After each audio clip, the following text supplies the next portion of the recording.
Hello and welcome to the Acuta AOSC Super Series live on Apex Racing TV and live on the iRacing Esports Network. My name is Sam Fitzpatrick and alongside me is Matthew Norris with Scott Newton today controlling the cameras.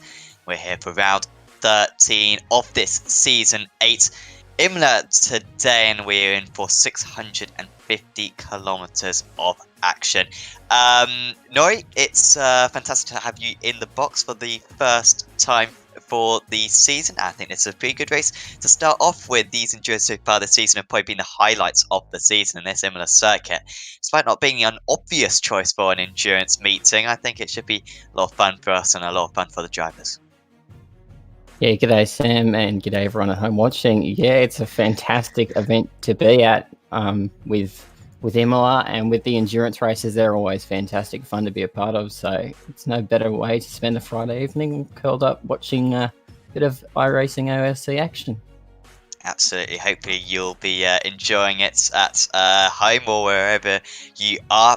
Yeah, like I said, 650 kilometers of action, so it should be about a 4-hour race we got in today. So certainly, I'm sure if you start watching it, you'll be absolutely gripped and watch throughout. It should be a fantastic evening of racing.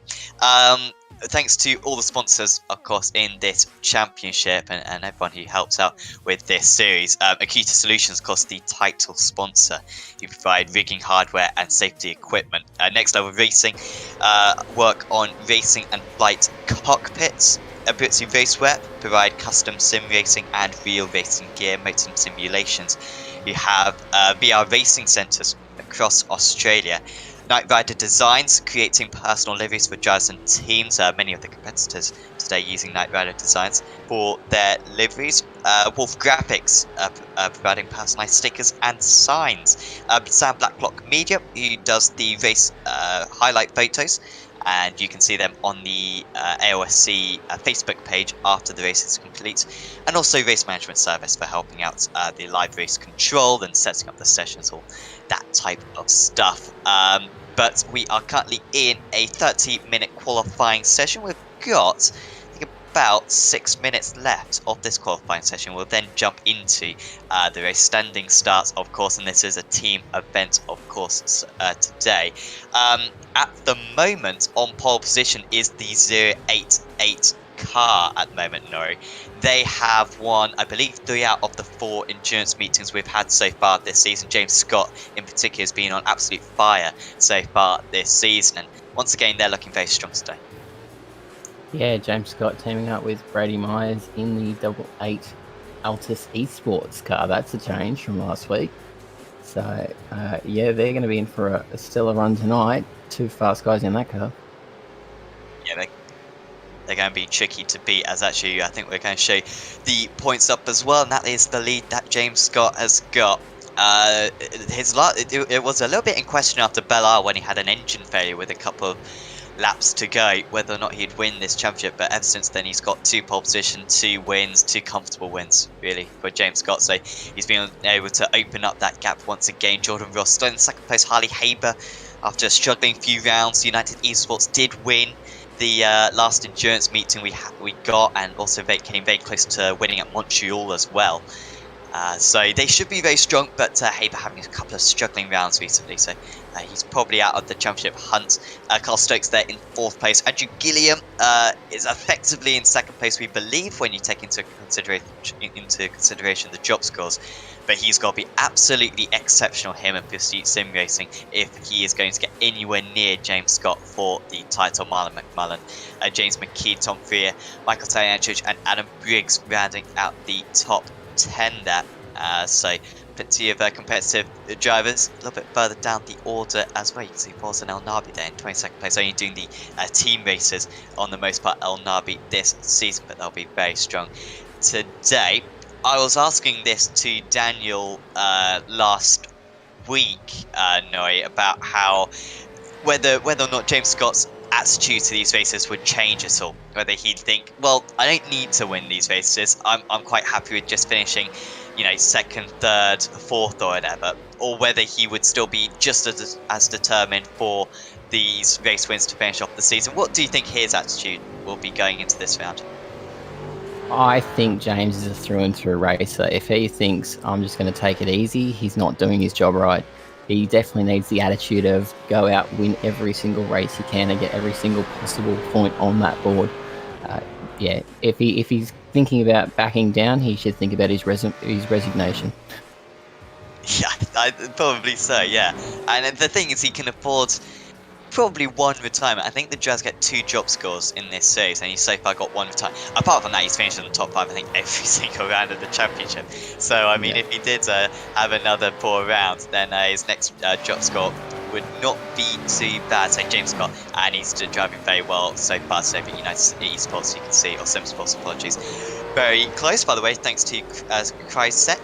New microphone? Yes, it is. Thank you very much. Apologies for the few weeks of poor microphones, but should be a little bit better now.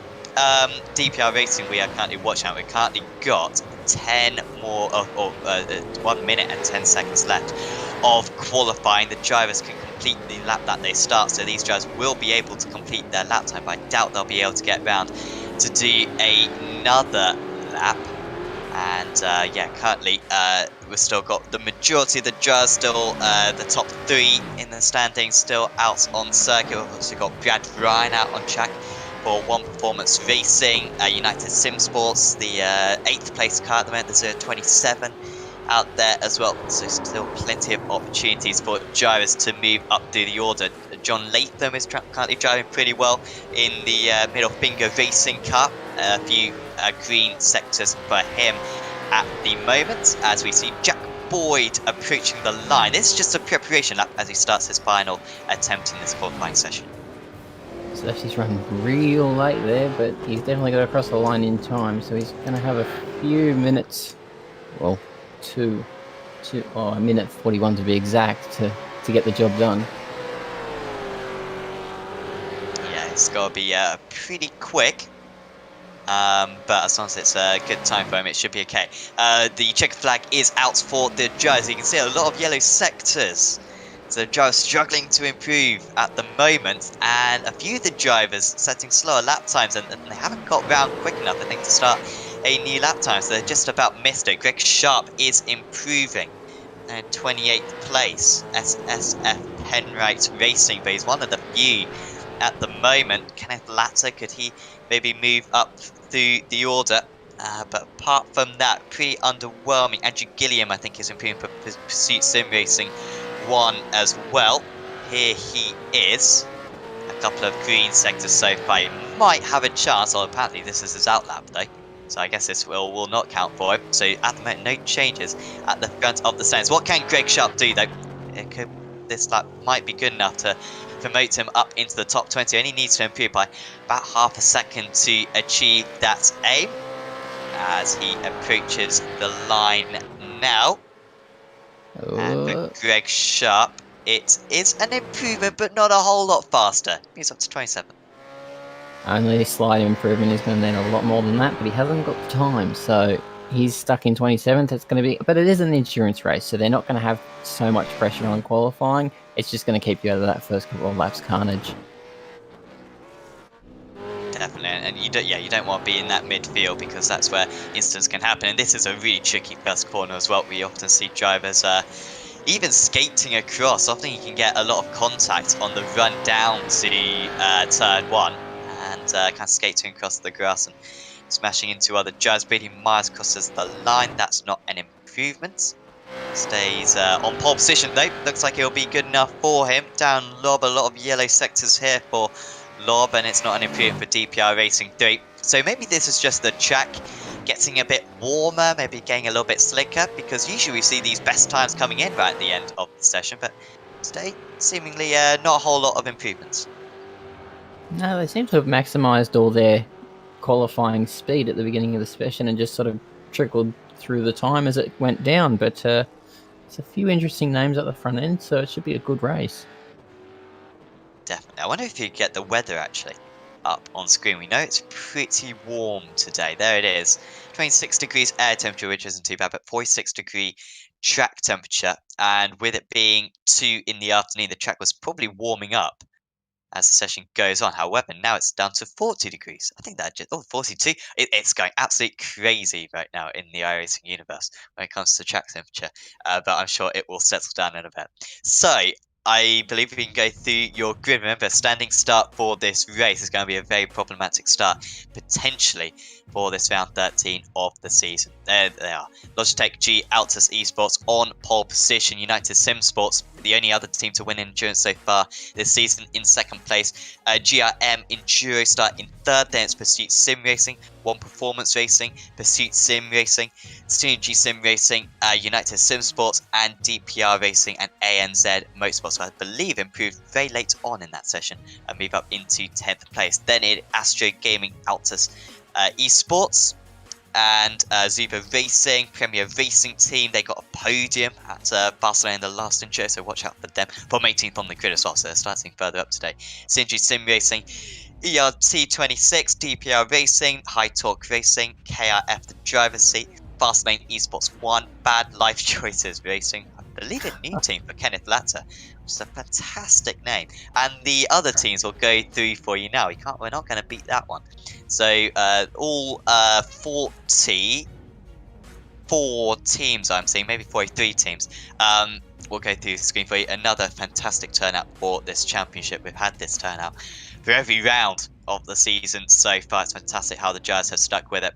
One more endurance round of the championship to go at Bathurst to round out the season, but this is the final one for now. So James Scott has just taken to the grid for Logitech G Altus Esports. He is going for his 4th endurance win of the season. Can he do it? The 5 lights are on, and 4 hours of racing, 650 kilometers, is underway at Imola. Good start for a few of the drivers further down the order. Fantastic start for one of the drivers on the inside of the track. However, James Scott for Logitech G Altus Esports has held on to the lead going into the opening corner. Any pressure from United Sim Sports? Not at the moment. No changes in the top 6 places. However, they all get a little bit convoluted a little bit further down. Taliancic moving up a place up into 3rd position, so he will be very pleased about that one as they cycle through Vilna for the first time. The top 2 sprinting away already.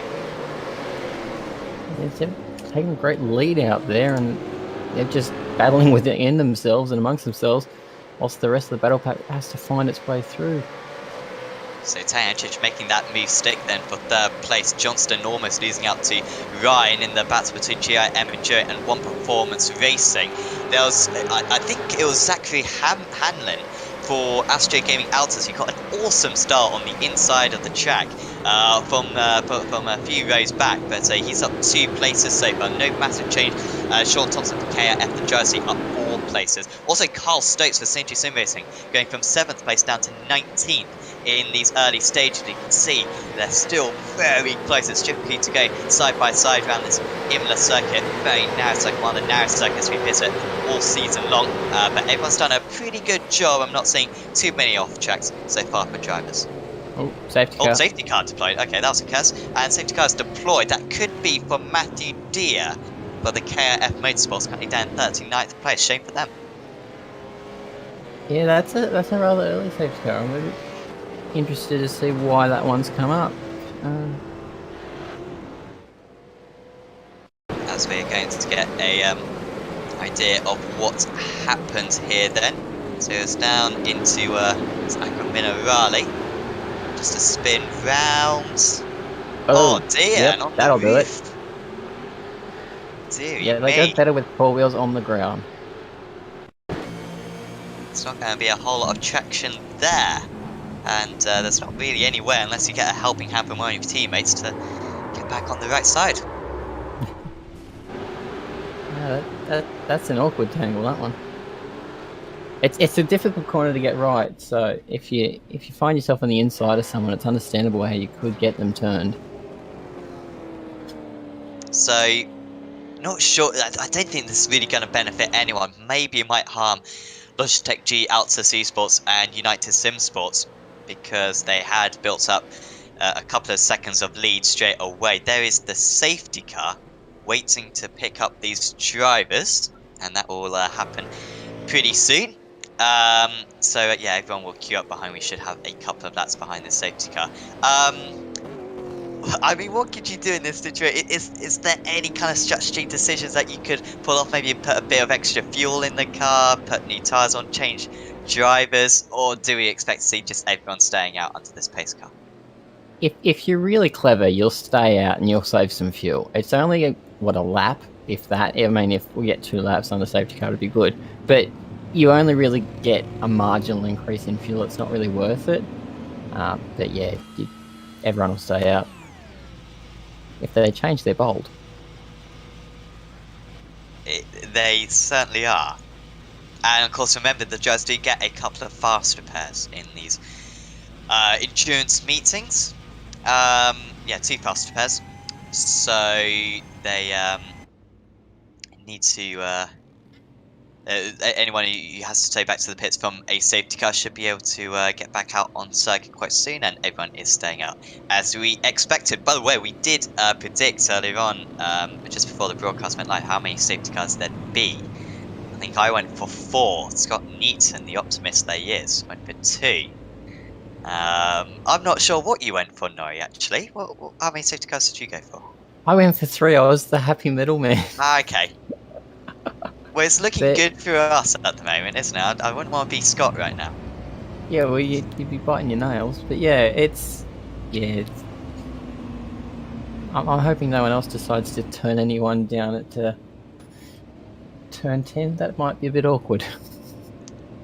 Well, safety cars do breed safety cars, and the field was so close there, kind of resulting in that safety car. But it was a bit of a freak accident. Don't usually see the cars react quite like that, because these cars still using the old damage model. That might have something to do with it as well, because yeah, that was a very strange incident just coming out of Aqua Minerale. As you can see how close Harley Haber is getting to the back of James Scott. These two have probably been, I think, also with Andrew Gilliam, to be fair. Gilliam's got a couple of race wins, and Scott with probably about 8 by now, and Haber with a couple. It's been a fantastic rivalry. I'd say the rivalry of the season, this Scott versus Haber. It'd be fantastic if these guys once again battle out for the race win. I think given the early pace, we'll definitely see them fighting it out all night. It's just a matter of making sure their teammates can hand the car over to them in the same spot they left it in. So they should be in for a really fantastic battle. Of course, there is Michael Taniacic, the gainer, the only gainer out of the top 6 places for Pursuit Sim Racing. Got past the GIM Enduro car, I believe down into the hairpin on the opening lap. Was a pretty bold move from Taniacic, who usually, well, I mean, Pursuit Sim Racing always do really well in these Enduros. The 777 car have got a couple of podiums, I believe, so far this season in these Enduros, and usually they're not at this high up on the qualifying grid, so could be very positive for them. You can see the other changes. ERT 26 with a pretty good start for themselves. KF the driver's seat as well, 4 places in GIM. Gone Rogue Motorsports up 4 places. So let's see if there's any changes as well at the start of this restart as well. It's tricky to overtake around a similar circuit.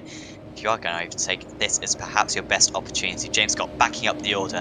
The tyres are going to be very, very cold. James Scott knows that he's pretty good on cold tyres. Perhaps why he is backing up the order so much. We saw this exact tactic at Road Atlanta. He spoke us through it, and it works well for him back then. So James Scott then for Logitech G Altus Esports, holding back the order.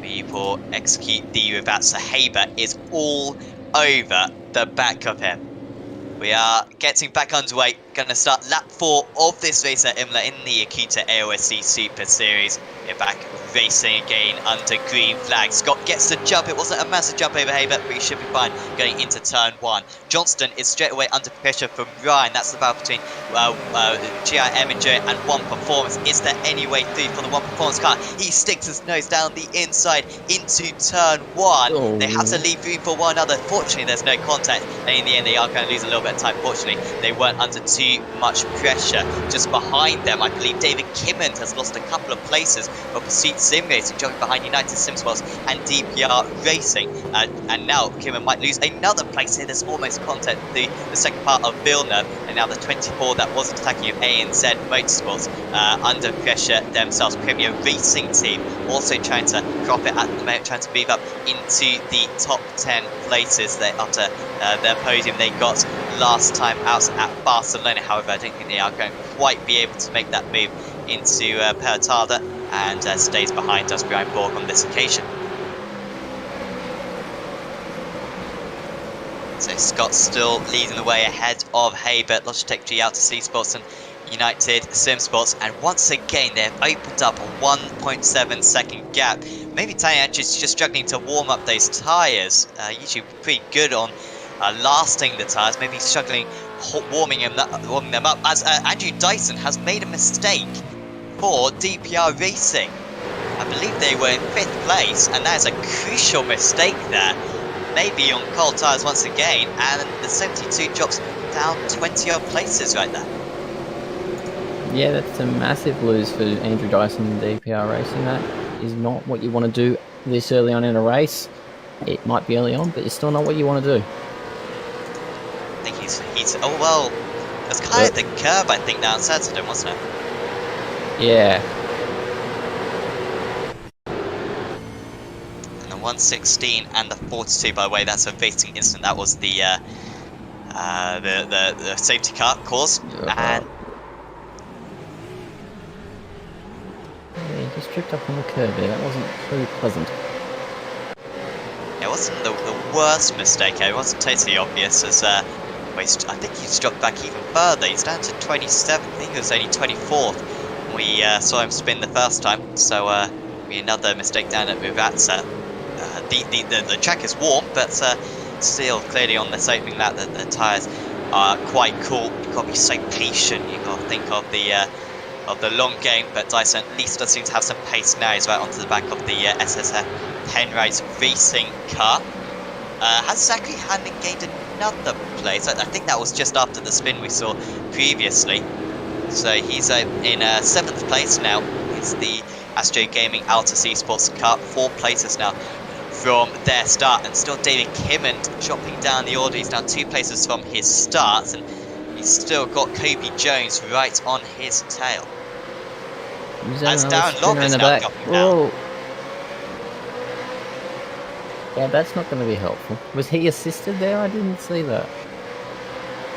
We saw a DPR car making that mistake last time on the last lap, and they swap positions once again. Here it was. I wonder if it's going to be exactly the same. It is exactly the same. Same thing. Maybe it's something in their cars, how they're set up, but they should ride the curbs better than that. Sure, they've done hours upon hours of practice, but you just can't predict what's going to happen in these races. And DPR dropping down the order with a couple of their cars straight away. Brian Borg's actually lost a place now to Thomas Hines. Thomas Hines up into 10th place for Zuba Racing Team. Yeah, they've moved 2 up from their grid position, and they're moving forward, so that's always what you need to do early on in the race. Entrich, Pursuit Sim Racing. Are they going to lose this position side by side with one performance? We've seen these guys side by side already, and this would be a superb move going into Agua Minerale if he could pull this off Brad Ryan. Talia Entrich tries to stick around the outside, that's not going to happen, and Brad Ryan moves up back into 3rd place. That's a gain there. Michael's going to have to pull his finger out if he wants to get that one back. Look how far behind they're 6.5 seconds off the lead, and we've only had this is only the 3rd lap in green flag conditions. They're so much slower at the moment. To be fair, that last lap time wasn't a whole lot so well. Talianchis was 1.8 seconds slower on that last lap, but really struggling in these early stages. Should have plenty of time to recover, but just not being the confidence as you see the 3rd place car sprinting away from him already. Yeah, you're not going to want to be 6 seconds back from the leaders, but then we could just see James and Harley push themselves out at the front. and maybe make mistakes, but they've definitely got to, you know, the rest of the field's definitely got to catch up to them if they want any chance at having a crack at a win. I think we may have had a change of place between Hines and Jones. Thomas Hines has got ahead of Jones then, up into 9th place. Azuba Racing as Premier Racing Team are also battling right now, very tight into Villeneuve. And they have stayed behind, I believe, on that occasion. Scott Gamble as well, very close. Here comes Premier Racing Team again, though, on the 71 car. Apologies, this is just Premier Racing Team defending from ANZ Motorsports. And they have got ahead then, up into 10th place now. They're going to want to hold their elbows out wide, because that looks like an angry battle pack behind. They're going to have their work cut out for them if they're going to hold that position.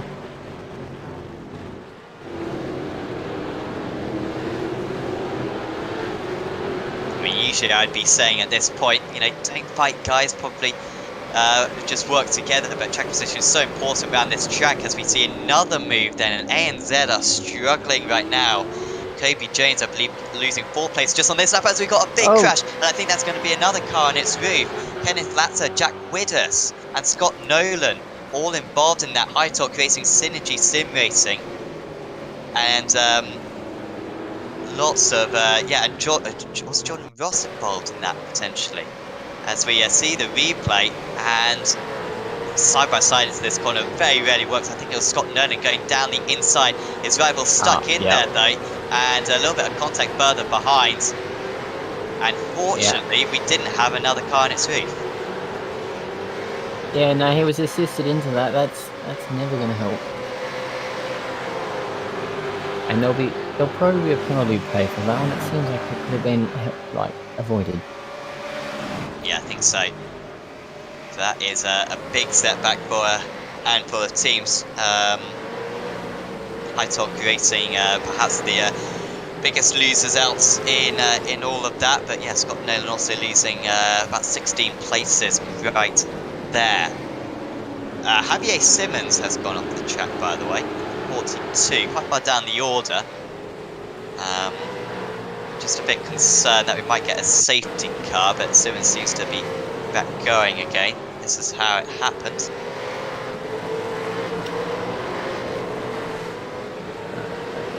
Okay, so there's a drive-through for 202. That's Jack Widders not leaving racing room. That's going to hurt their chances of having a good run today. Yeah, so already dropping back because of that incident, and then similarly being blamed for it as well. Real shame for Widders.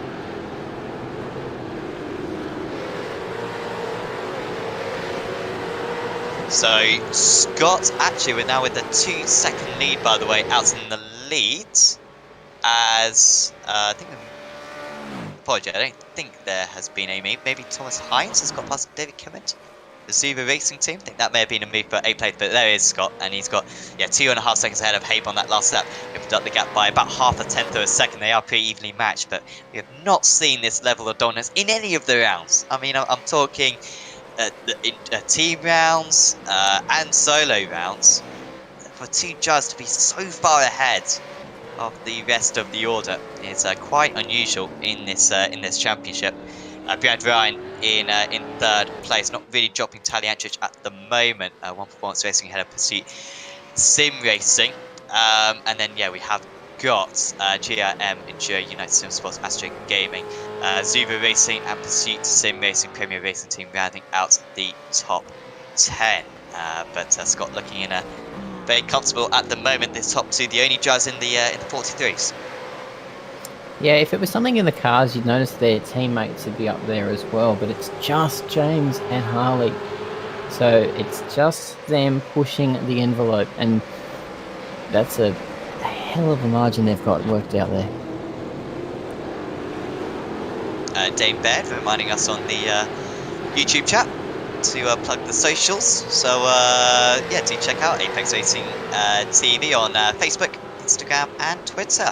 Some stuff on there. You'll probably see a little bit of a rundown of what's happened today in today's series. And of course, do subscribe to the iRacing Esports Network. Plenty of action coming up every hour of the day. I mean, sometimes there's multiple streams, I think, at any one time. So it's absolutely jam-packed as the Esports Network.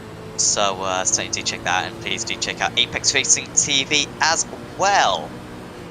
So we are on board right now with Zachary Hanlon.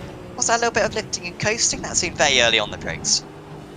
Oh, yeah, I wouldn't say he's lifting and coasting just yet, but it did seem a little lift and coasty, so maybe he's just trying to eke out a little bit of fuel every lap to make a number. Trying to see if I can see if he's doing it again. No, he went full on to the braking marker there, so it doesn't look like he's actually trying to save just yet, but it's definitely something all our competitors are going to be wanting to try as they can, as their teammates jump in the cars as well. They'll want to be finding if they can save that little bit of fuel, if they can make the distance last, because every bit of fuel you can save over your competitor is fuel in the hand that you don't need to take at the end of the race. Yeah, exactly. I mean, in these races, we often see a difference when it comes to strategy.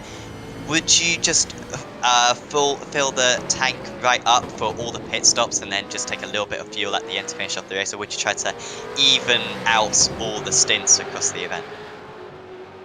You've got the benefit of both options, but if you do take the sort of fill it up and send it every time, it's going to minimise your last stop to the end.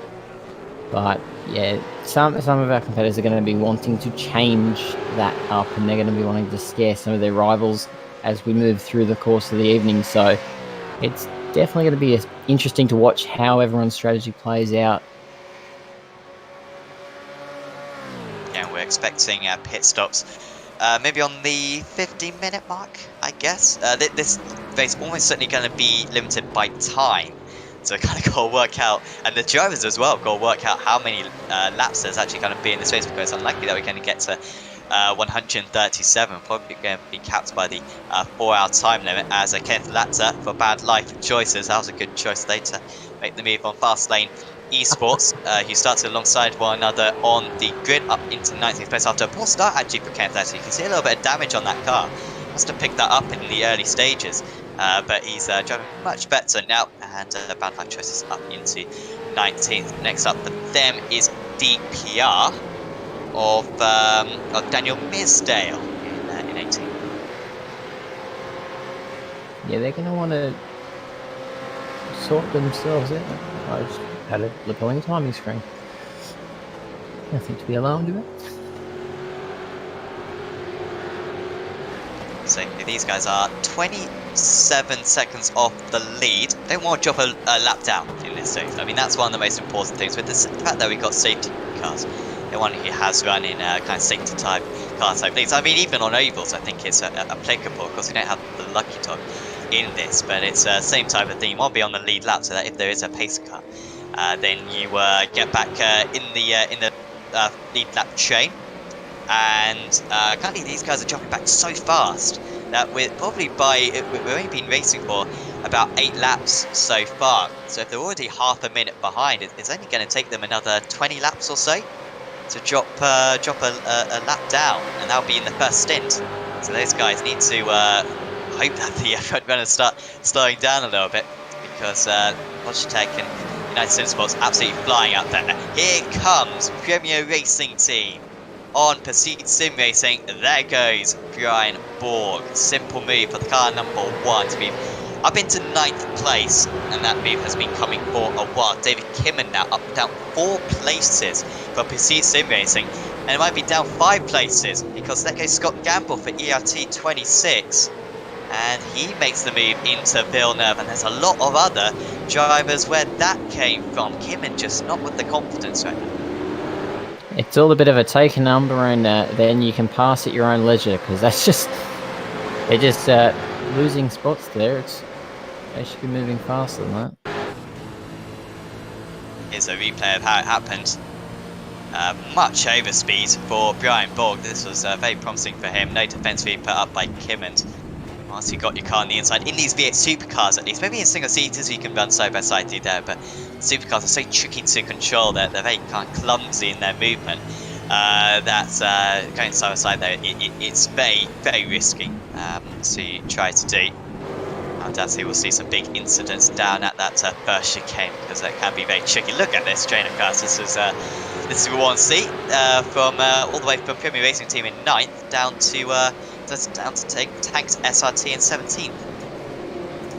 Yeah, it's an angry battle pack, and there's going to be a few drivers in there that want to get some moves done. Like, GRM.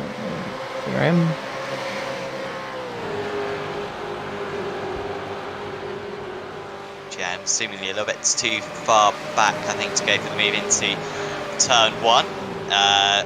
As Premier Racing Team, I think, defending, aren't they, down into turn 1? They haven't been able to pull away. Lock up as well for Pursuit Sim Racing. That might put a little bit of pressure on them as well. Here comes ANZ, who were running up in the top 10 earlier on, but they've suffered a bit as well. Fantastic livery, though, at least on that machine. Fantastic liveries on all of these cars. Absolutely fantastic job the designers from each of the teams do.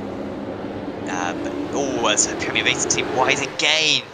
They're passing so much. I almost feel as though Premier Racing Team and ERT are faster than Pursuit Sim Racing and could start pulling away, but they're fighting so much that they're just losing each other time, and they're now 3.5 seconds behind Zuba Racing Team as well in 8th. On that last lap they lost 2 seconds as well to Zuba Racing Team. In fact, they lost 3 seconds to the race leaders. That's a little bit of a shove as well, and they're getting closer and closer on this battle. This is remarkable. DPR Racing as well in 18th, catching up to this big pack.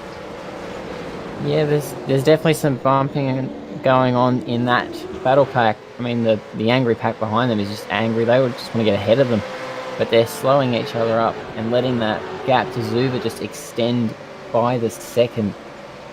So they're going to want to stop battling and start racing pretty quickly, because otherwise you're going to get those likes of the cars behind moving on through. And yeah, look at those sector times. Heinz versus Borg, a bit in every sector. And this is costing them bad right now. And this might be the opportunity actually for ERT 26. It might be best actually for Premier Racing Team to let these guys go. I think that is what they are going to do. Scott Gamble moves up into 9th place, and now Premier Racing Team, Brian Borg will be hoping they can kind of just follow in the slipstream and start pulling away from this big pack, as we see Christian Smart without a rear wing and without a boot as well. If he's still done any of his shopping, it'll be littered around this Imola circuit. You can see he did have the back of his car, but he's been absolutely pummeled, I think, going into this corner. Well, it's not pummeled to be honest, but it's a tap.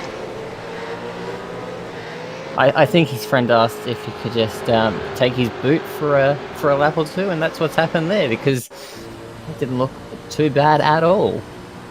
I think it was Andrew Dyson then in the 72 DPR racing car. And yeah, Smart, there was such a Constantine effect, wasn't it? It really caught out. I'm not sure if that's worthy of a penalty, but we'll see. It looks worse on the onboard than it did on the far away camera. But yes, now with KRF the driver's seat there. Yep. There's a bit of a slip there, and Dyson will be wanting to get through on this one. That'll be pretty easy for him. Cut back into it. That's a lovely move. Lock up for. Oh, and there's contact quarter panel, and almost kind of got shoved off a little bit there. I wonder if the stewards will have a look at that one as well. So we have got a pit stop for ANZ Motorsports. That is very early. We don't believe that is a penalty. It certainly hasn't come up on our screens. No, nothing as yet.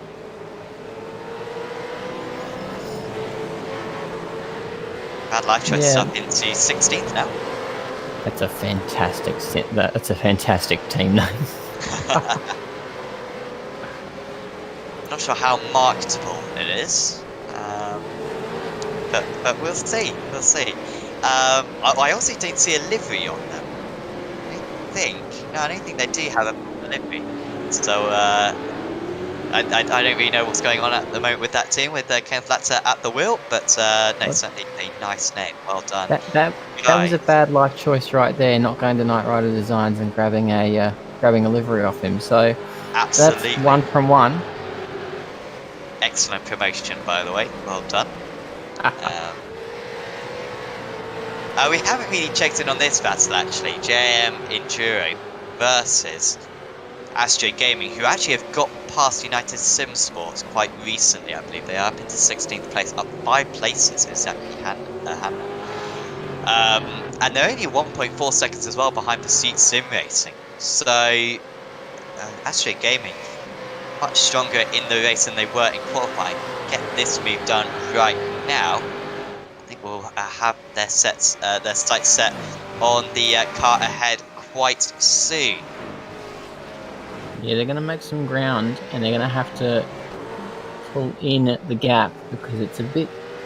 Yeah, there's 1.3 back to the car in front of Pursuit, but then Pursuit's just holding station. So whether Michael can defend or whether Damien's going to get them, it's going to be interesting.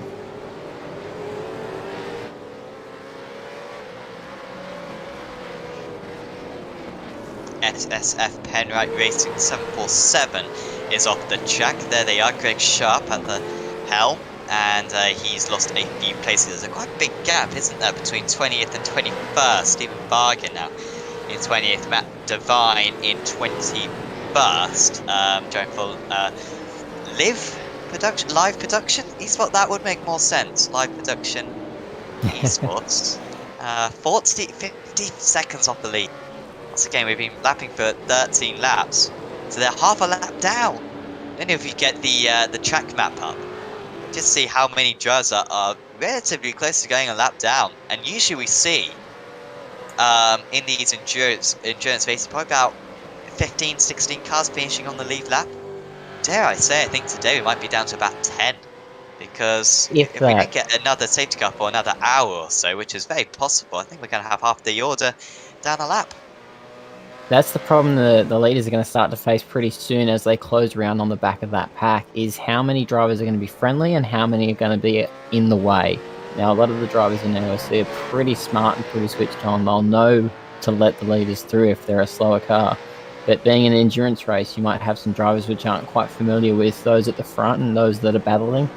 So it might become a little bit tricky to navigate their way through that one, especially when there's almost 6 seconds up on the rest of the field. Yeah, it's going to be problematic. We always see it, and we've seen it in, I think it was Barcelona, I believe, the safety car that we got back in Barcelona, I think was between a lapped car perhaps and a driver trying to lap them. So that's caused problems so far this season. But you're absolutely right about most drivers in this series are very good when it comes to that. We very rarely get drivers complaining in the interviews afterwards about the lap traffic. Usually it's a little bit of a mute point because yeah, it's not something that affects the drivers too much. So United Sim Sports, yeah, now 6.5 seconds off. James Scott, he continues to just up his level to a new level. And when he won the first 5 races of the season, I believe, or maybe first 4 races of the season, I think was on 6 in a row when you include the races from last season.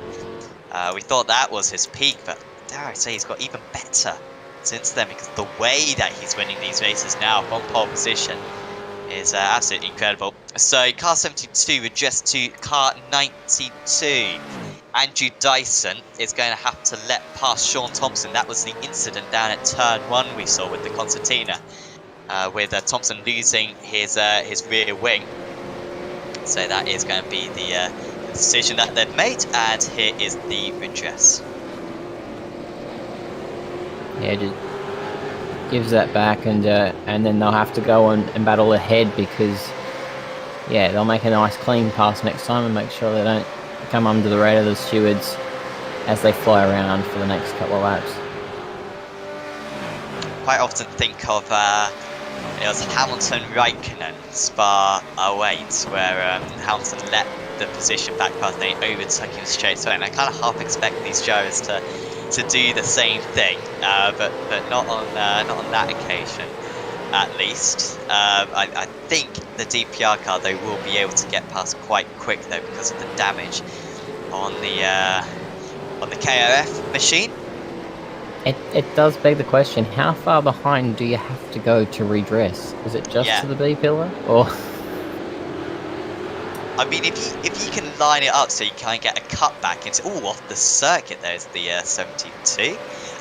But yeah, if you kind of line it up so that you get a cutback for the next corner, it can be an advantage. And now, after that little bit of excursion from the DPR car, Sinji Sim Racing, who have done many places from the start, Jordan Ross, who got an awful start. We didn't quite see what happened to Ross. I assume it was like a slowdown or maybe a brief off track on the opening lap of the race. Dropped a load of places, and since then the Sinji Sim Racing team haven't really made a whole lot of progress back up. Jordan Ross, remember, second place in the championship, has been extremely consistent with his kind of top 20 places. Done a lot better than that, it should be said, and also won a couple of team races. Got on the podium at least back in Spa and Daytona, I believe, in the endurance meetings we had back then. So it's got plenty of points, but at the moment raking in too many points as it stands. And that's one of the things we haven't covered off with Imola. It's got some really tricky off-track areas, so you're going to be wanting to avoid those where you can, and those slowdowns will definitely come and catch you if you step too far the wrong way. We see, just no move going on there. But yeah, it's definitely one of the catch the car. As Jordan's just giving us a bit of entertainment.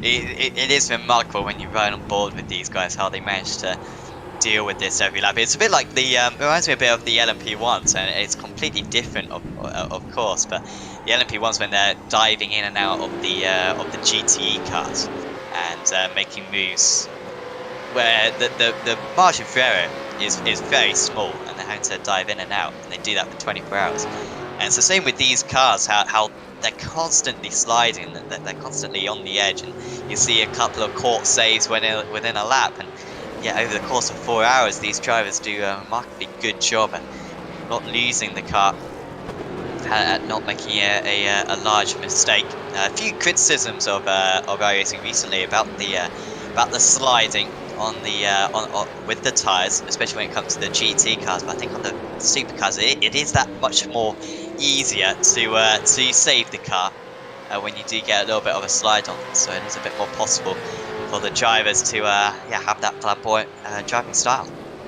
It's definitely more noticeable because the car is so overweight and so under-tired. It's just there's so much more notice there given to the fact that it will slide, and you've got to be able to catch that slide if you want to make any real pace out of the thing.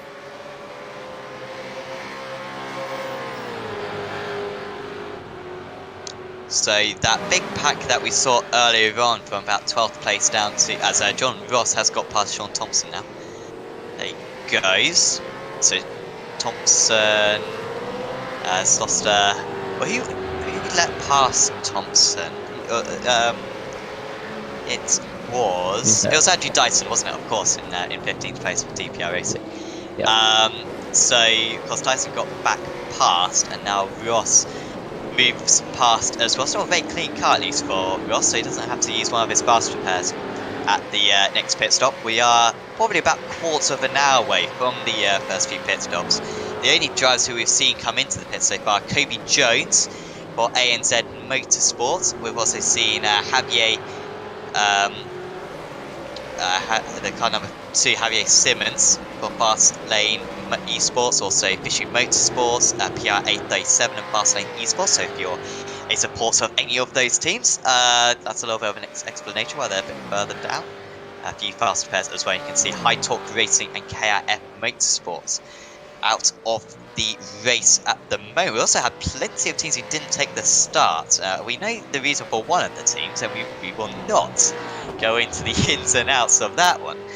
But a few teams not taking the start, which is a little bit strange, but sure there's an explanation. GIM Enduro still doing a great job at holding back Astrid Gaming Altus. They are coming up now to the back of Pursuit Sim Racing. Taylor Anchich, who usually gets stronger and stronger as the stint goes on, but just hasn't happened for him at the moment. He's now 21 seconds off the lead, and 9 seconds off One Performance Racing, who they qualified or they got ahead of at the start. So strange. So maybe the car's set up for Andrew Gillingham, and maybe that's why Michael's not having a real good crack at this. But yeah, he should be getting stronger in the stint, as traditionally he always does. So I'm a bit surprised to see why he's not. I mean, he's still successful in fourth, but not as successful as he could be. Yeah. And yeah, so then now 22 seconds off the lead. The pace difference has kind of shrunk, I think, as this race has gone on. James Scott not pulling away from Harley Haber as much as he was earlier on. That gap maintained about 7 seconds. And One Performance Racing driving pretty well as well in third, matching the race leaders on pace. But everyone else is quite a bit slower. On that last lap, Scott with a 43.88, Talianchis with a 45.46, 1.5 seconds slower. And that gap to the car behind, it's just edging down. That's painful to see when it's in every single sector as well. And there's a bunch of them catching up. And Nick Cummings at the rear of this battle. Let's see what the lap times are this time. Once again, Scott with a superb lap time that time, 43.62. Talianchis with a 44.78, so better there for Pursuit Sim Racing, but still not fantastic. Yeah, it was a 44.27 for Nick and a 44.6 for Thomas Hinn. So it's a few of them closing that gap down. That's Tanks SRT, Rob Bowden aboard that car in 12th place. He's got past Christian Smart. Both of these guys up many places. Smart, we also saw, had an off earlier on in this race, cutting the chicane, the first chicane, I think, at one point. So it's remarkable that Christian is doing quite so well at the moment. Javier Simmons, by the way, having another off check, having a struggling day. Right now is Javier, but I think he is back onto circuit. The Tanks SRT now up into 12th place, and this big battle starting to form up again a little bit now. We've got Christian Smart doing a 45.97 on that last lap, and everyone else behind him in the 44s. So he's got quite a few behind him of Latzo and Dyson and Ross, all drivers who we know ought to be further up the order. Yeah, you'll notice this as the race goes on, that we get more and more of these battle packs start to form and dissipate. As the pace wears off and some of the drivers change in and out of the cars, you'll notice that they'll be battling people they're not normally familiar with, and some people will have different strengths around this Imola circuit. So it's going to be interesting to see, as these battle packs grow, who's going to find their way through and not cause any damage. Keep those fast repairs if you possibly can, because if you do pick up a bit of damage, then it's going to cost you for the rest of the stint. So yeah, gotta get your way up through the order cleanly. KF, the driver's seat, into the pit. Sean Thompson, he did lose his rear wing, so he's coming in as early as he possibly can, I think, to still make maybe a 5-stop work. A little bit more on that later on, because we're not even sure how many laps there's going to be in this race, but once we get to the hour mark, we should have a better idea, I think. Also, the track temperature, I guess, is cooling down a little bit. I don't know if we can get that back up. Okay, it started off at 42 degrees. It's actually up to 44 now, so it has increased a bit, but now nearly 3 o'clock in the afternoon, should just get cooler and cooler now to the end of the race. 26 degrees air temperature, and nice and sunny, one of the most picturesque circuits we have on all of our racing. One of the most consuming, I think, to the graphics as well. There's a lot of trackside scenery we have around this circuit. A lot of stuff that iRacing wanted to model. We're very pleased that they have done, but remember when this place was released, it's caused a few issues for the drivers, especially down the pit straight, but I don't think it's quite as bad anymore. Yeah, definitely as they get further and further into the build with some of these things, they notice some things and change how they're released. But yeah, I remember Imola being quite the graphics intensive circuit. Now we just see it as just a regular circuit on the map. There's nothing too intensive about it now. The only thing intense is about this battle pack which is forming. Yeah. Unclear what circuits are going to be coming to iRacing in the near future. Hopefully, certainly for the Aussie community, I mean for everyone, because there's some awesome Aussie circuits. CNG Sim Racing with Jordan Ross coming to the pits. We'll be bidding for a bit of clean air. Hopefully we'll see an Aussie circuit. Any news on that? Because I've heard a few rumours of different circuits of what Aussie circuits there could be, but really nothing's been hinted at by iRacing, I think. Yeah, I think we're going to be waiting for a long time till we hear any new tracks coming from iRacing down under. There's a few that I would love to see if they're anywhere near the Gold Coast and want to do the Service Paradise Street Circuit. Definitely. Oh yeah. Stop in and do that one. That is a class act. Yeah, one of my favourite circuits in the entire world. That. Yeah, absolutely awesome. A little bit of a shame with the little modification they made, I believe, with the railway. How they had to kind of cut a little bit of the circuit out, but so apart from that, it's still absolutely superb. CNG Sim Racing have popped to the top of the standings, so that's due to a tow. Carl Stokes recently coming into the pits, and that's a strange one. So I don't know if we can maybe get a replay of, or maybe Arco tried to find it.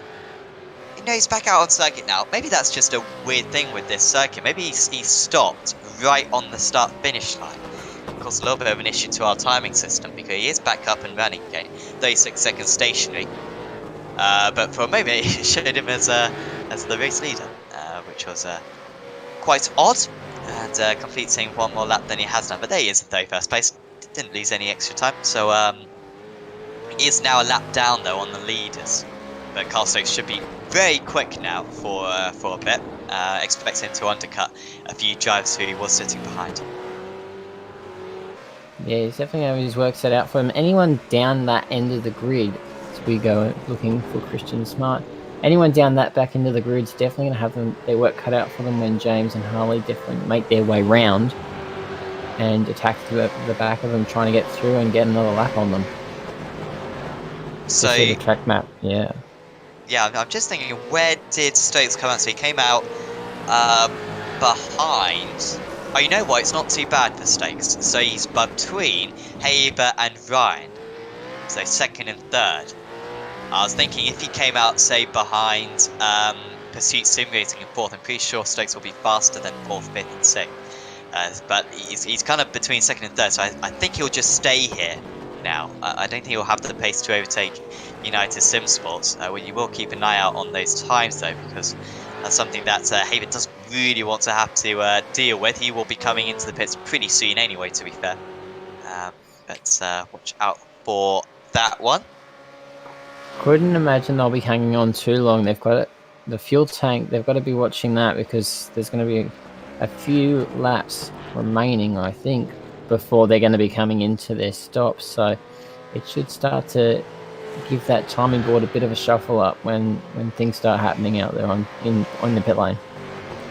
You can just see on the timing on the track map how James Scott for Logitech G Altus Esports is catching up to one back marker, and then there's a few more a little bit further ahead. Would this be a good time for him to come into the pits to avoid that traffic, or would you just say go as long into the stint as possible and make sure that you get the best fuel strategy? I mean, what would your thinking be there? Well, you look at the front ahead of him, there's a great big battle pack, and then you look behind him and there's a great big battle pack there. So it's sort of 6 of one, half a dozen of the other. Do you go in and try and undercut, or do you wait and still end up back in the pack anyway when everyone else completes their stops?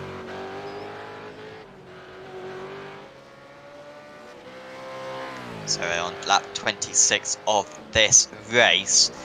If we are going to get all the laps in, then by the hour mark, we are going to need 34 laps completed. So yeah, we're 8 more laps. 8 more laps will take about 12. Yeah, I guess we won't be too far off. But like I said, I think we're probably going to get in about 132 laps in today. I think we're going to be a few laps short. I believe this is one of the lower average speed circuits of the season. Quite a few big straights around this place. Of course, Montreal, we reached the time limit, and we also reached it as well at Barcelona. That's why I believe this circuit's a little bit slower than them. Now, of course, then we'll go to Bathurst, which we are looking forward to a lot to round out this this championship. But we've got a couple more sprint rounds as well coming up in the next couple of weeks. Of course, you can catch it all on the iRacing Esports Network and on Apex Racing TV. Hopefully you're enjoying the action so far, because if there's anyone that you're supporting, let us know in the chat, because we always like to see some fan clubs.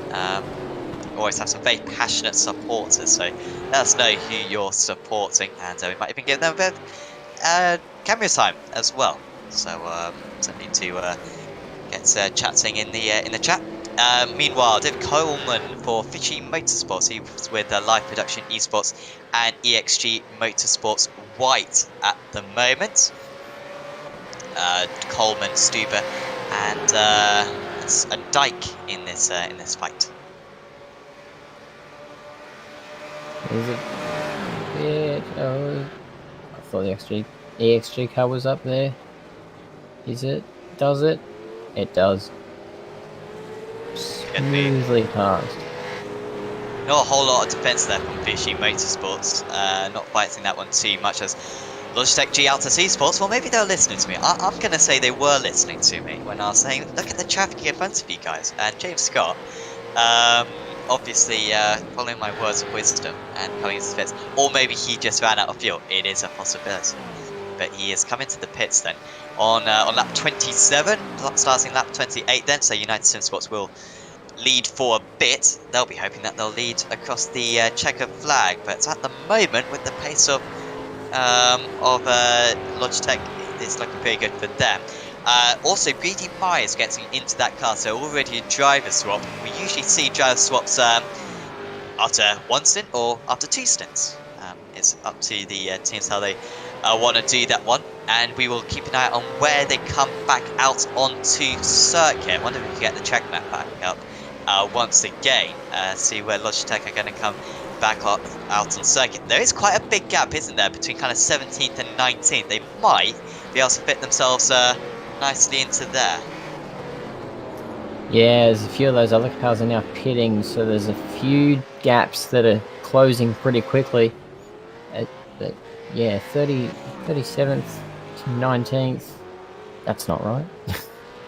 I think the 37th, yeah, 2 laps down, or 1 lap down on the leaders, but that has worked brilliantly well for Myers, hasn't it? In some clear out, I imagine Brady, who wasn't in the car previously, probably thought, there's a nice gap there. Of course, maybe he's using the SDK gaming software, which does tell you that stuff, I believe, or other software which is available. Do check out actually check out the live timing. I've forgotten to mention the live timing. It's really useful in these endurance races. The live timing link is in the description below, and that will give you details on all the teams' last lap times, their best lap times, who's in the car at this moment of the race, the lap that they last pitted on, their pit stop length. It's really useful stuff, so certainly do click on the link in the description that is provided by SDK Gaming, as is all the overlays that we are showing to you today. So do certainly just check out sdkgaming.co.uk or .com, one or the other. A few more drivers coming into the pits now, so Astro Gaming, AOSC Esports do take the lead now, ahead of Zero Racing Team, but United Sim Sports, One Performance, and many others, all dipping into the in the pits right now. Yeah, there's a few more cars in the pit lane, so this is going to congest that pack right up and see if Brady's still out in front of them when it all filters through. Looks like the other the other Altus car is staying out, so they're going to keep going another couple of laps.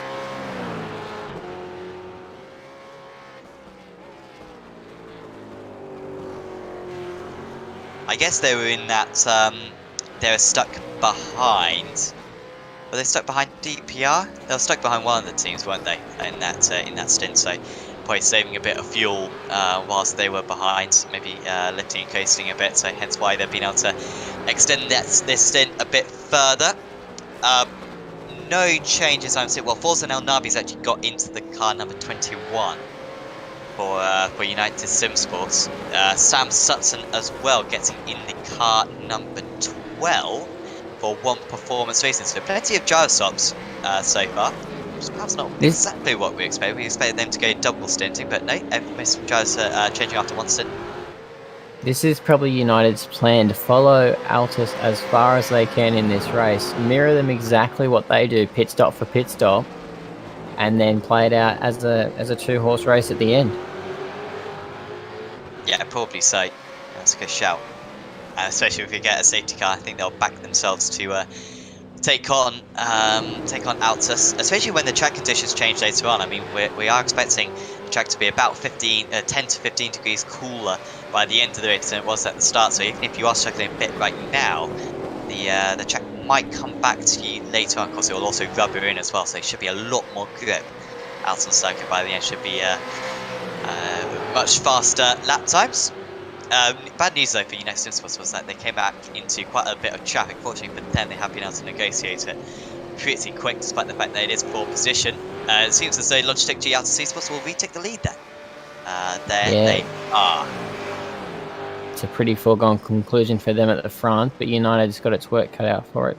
Thankfully, Forson's a pretty crafty driver, so he knows exactly how to get through the field and back into that position too, right there.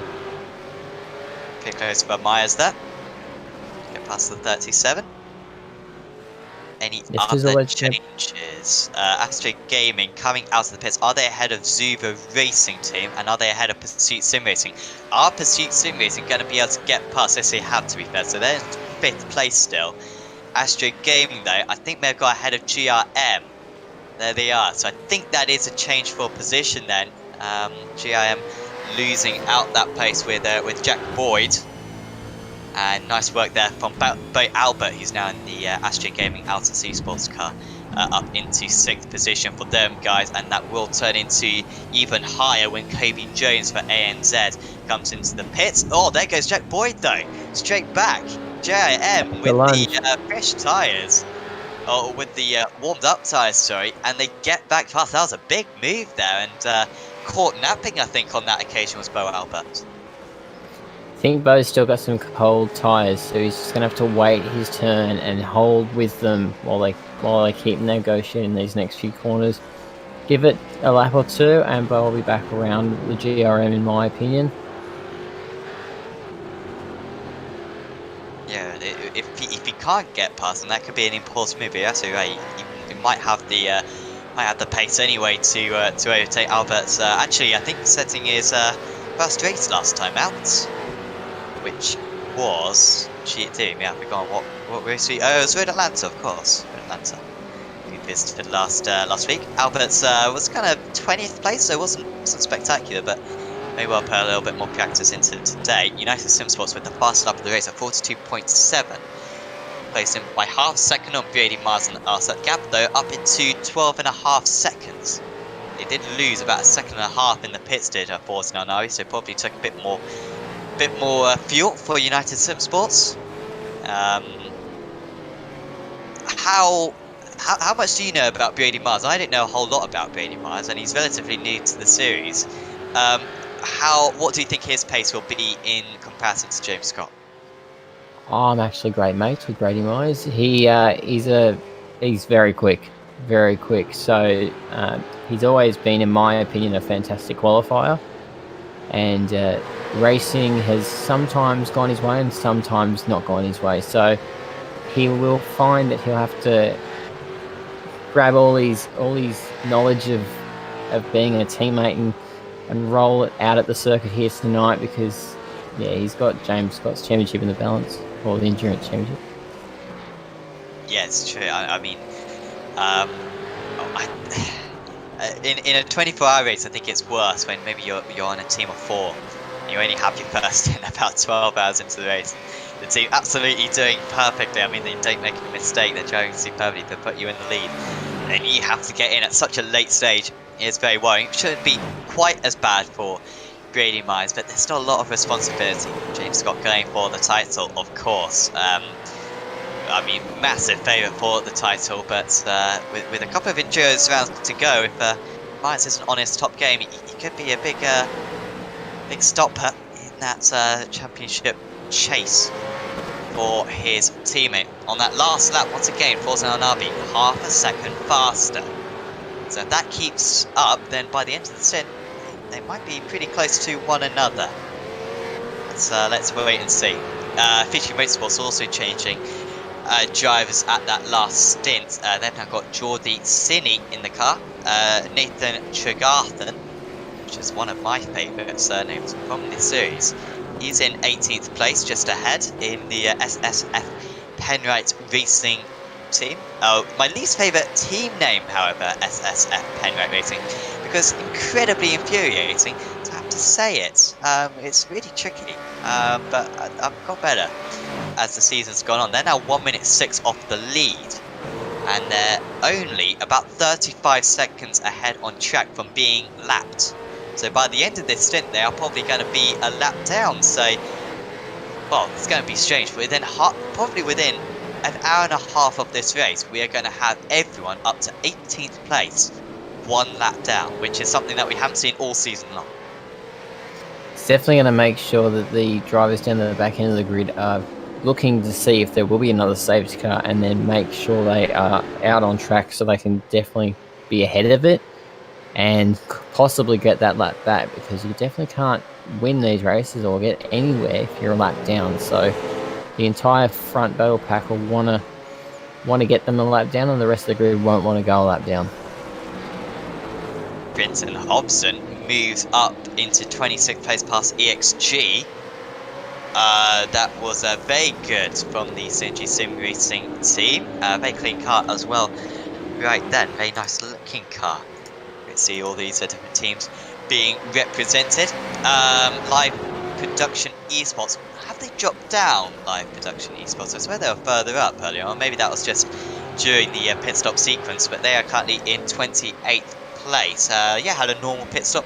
In fact, everyone having a normal pit stop. It's a bit of a strange pit lane here where you can quite easily speed because you're going to have to decelerate at such a big rate. And it's a very narrow pit lane as well. Surprising that no one's been caught out on that so far. It's seemingly pretty good from these drivers. I also remember an occasion, I think it was with Alessandro Dalladone, I'm not 100% sure about that, where he managed to spin into the pit lane. And did actually pretty well in that race. Oh, that's the contact, and that is going to be on the grass and off the circuit for Scott Clark in the 45 EXG car. Fortunately for him, Live Production Esports, who made that contact, letting him back pass. However, Live Production now moving ahead again. And Scott Clark very slow. What is going on right now for him? Goes back to the question I was asking before of how far do you have to let them by before it's a redress, and I think they found that once he was back on the circuit they'd redressed enough and off they were going again. So Matt Devine's got through, passed on him and moving ahead. So these are some of the drivers a lap up then. That was the race leader, I believe, Brady Myers. Here's a replay of how it happened then. So Scott Clark, I doubt he's moved across in the braking zone too much, just a mistake on the 553. Well, I can kind of see how the 553 got a bit confused. It looked like that Clark might cover the inside line for the Rivazza, when he actually kind of took the racing line soon after, but Devine did give up the place and then proceed to get back past. I wonder if Clark's got some kind of problem, or maybe just was very generous to the drivers a lap down. So here we go. Well, to be fair, I think that was 100% Devine's mistake. And there we go. And that's the race control saying redress the position. Well, he's already redressed it, but now he's going to redress it again, it seems. So that's just race control saying it wasn't a good enough pass, do it again. Yeah.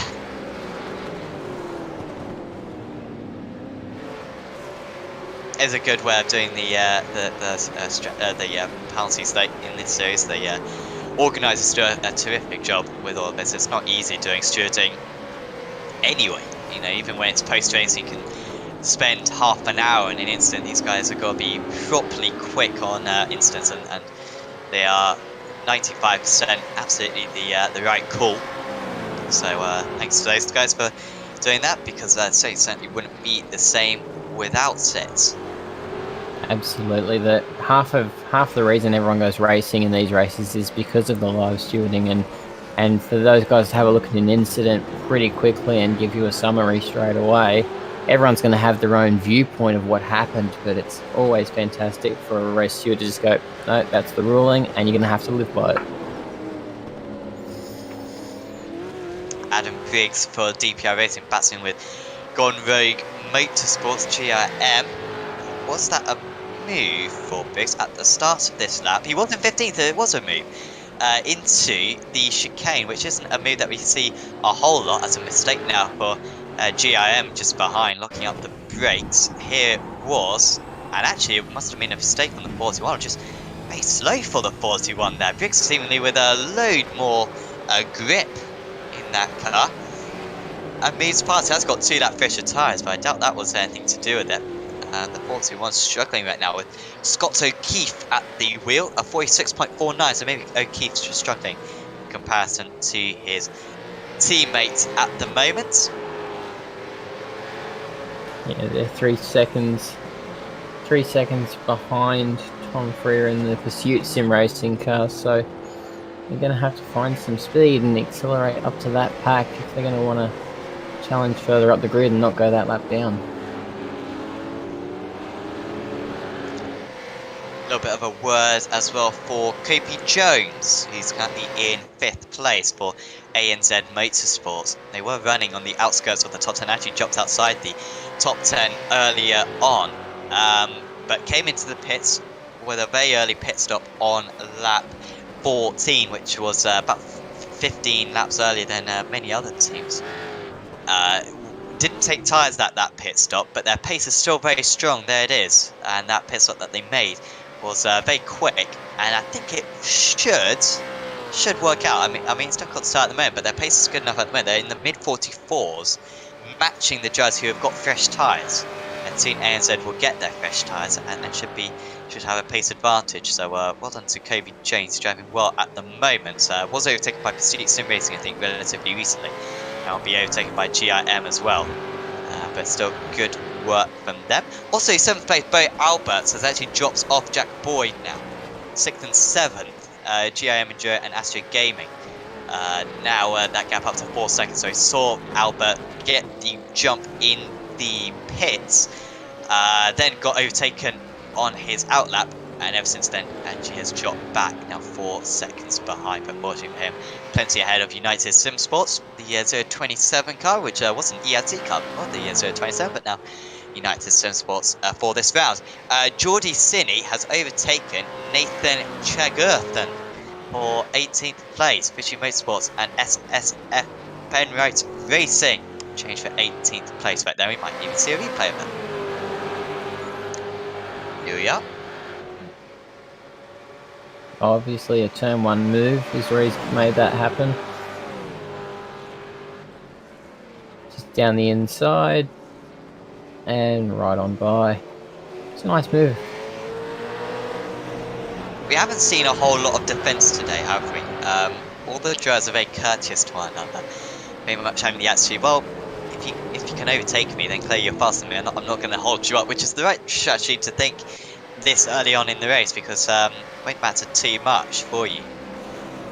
But, no, absolutely. If you're gonna battle them at this stage, then you've got no intentions of having a successful race. We're only that's a spin. Ooh. And that is Nathan Chagurthan, who's just been overtaken, I believe, by DPR Racing.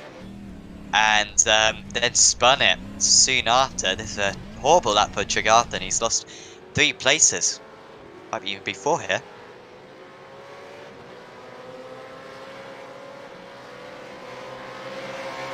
A bad life choice, I think. I've just lost a place to KF, the driver's seat. Here we are. Just going into Vatsa. And Lindsell. That'll do contact, it, wasn't it? And it must have been a just straight pass. Hopefully these guys have got any damage from that. Yeah, bump on the door, but it doesn't look like it's hampered their running anyway. Just goes for the lunge and not enough space there. that'll send you off, fella. Being a devil's advocate, Lindsay there, to be fair, didn't really understand. I wonder if it was mainly KF who actually kind of turned into the corner. Maybe could have left a little bit more room. But the adjust has been made, and I guess the stewards probably won't get too involved in that one now, seeing that the adjust has already happened. But yeah, just playing devil's advocate. Yeah, we might have to see that move again when they come together, maybe in a couple of laps, because yeah, there was a bit of a move there from both of them, so it could be interesting. We'll see Jack Boyd get down the inside of Kobe Jones. So that is instead who of course pitted way earlier on in the race and got way older tyres. In fact, they haven't changed tyres for the entire race. I only just thought of that. I knew that they had older tyres, but literally their tyres now are 38 laps old compared to everyone else who's got about 10 lap old tyres because they didn't pit. There you go. Now you can see the pit stop times on there. You can see 22 seconds. So no tyres being taken at that stint, and they're probably going to pit in about 3 or 4 laps time. It's a remarkable pace right now from Kobe Jones, and fortunately for him, he's now got 4.7 seconds back to Bo Albert, and lapping on that last lap 2/10 of a second slower. So he should stay ahead for the next few laps, and won't lose any more time with Giles overtaking him, which is good news for ANZ. This strategy should work pretty well. We're now on lap 39 of this race, at least for the race leaders. 1 hour and 9 minutes into this race. 1 safety car so far in this event. We will have at least 1 more safety car at some point. I was banking on 4. At the moment, that premonition not coming too true at the moment, but we might well see some stuff coming out later on. Gap out in the lead, and Scott Newton reading my mind right there, because it's coming down. Was 7.6, it's now 6.7, and it was up at 12.5 as well earlier on in the stint. I mean, in the first few laps, Myers was losing a massive amount of time to El Nabi, but it's not quite as big a contrast now. It's only about a couple of tenths a lap, but El Nabi and United Motorsport seemingly with the advantage in this part of the race. If you look at their last laps though, it's ever so slightly in El Nabi's favour, and so if he just keeps doing that, he'll keep chipping away that 6 seconds to Brady, and eventually they'll be back on them. And then once they hand over, that battle will reignite again between Haber and James Scott. So interesting to watch how talented is your co-driver when it comes to play out at the end.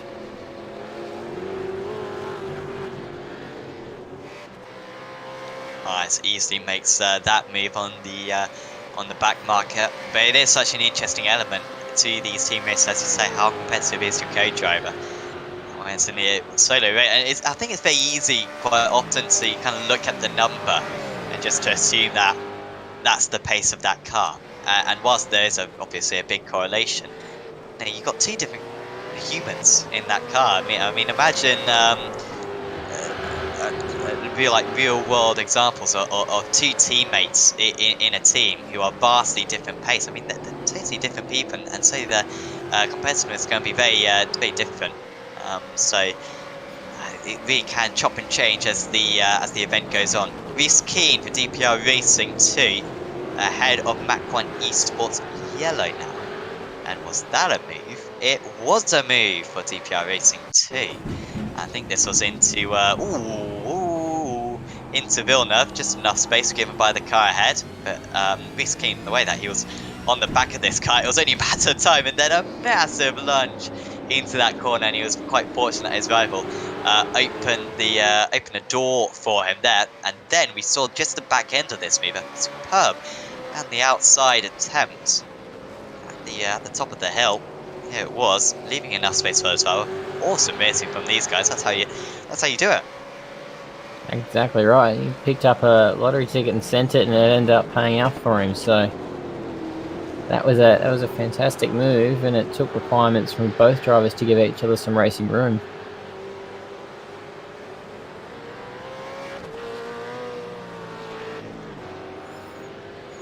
Shane Ryder on the, Shane Rayner on the on the YouTube chat. Apologies. Saying how Jones may have taken tyres at his first stint, but only took fuel. Maybe, but I think tyres says actually we're going to see another intake here. DPR Racing getting past Fishy Motorsports.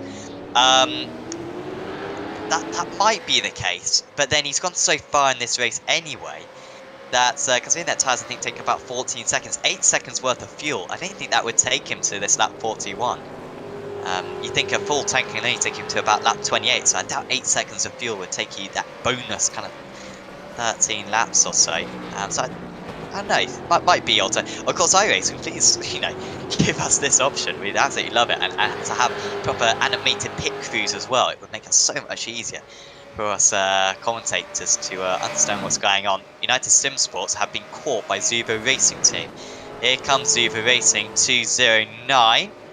Not close enough into the chicane. We'll have to hold back.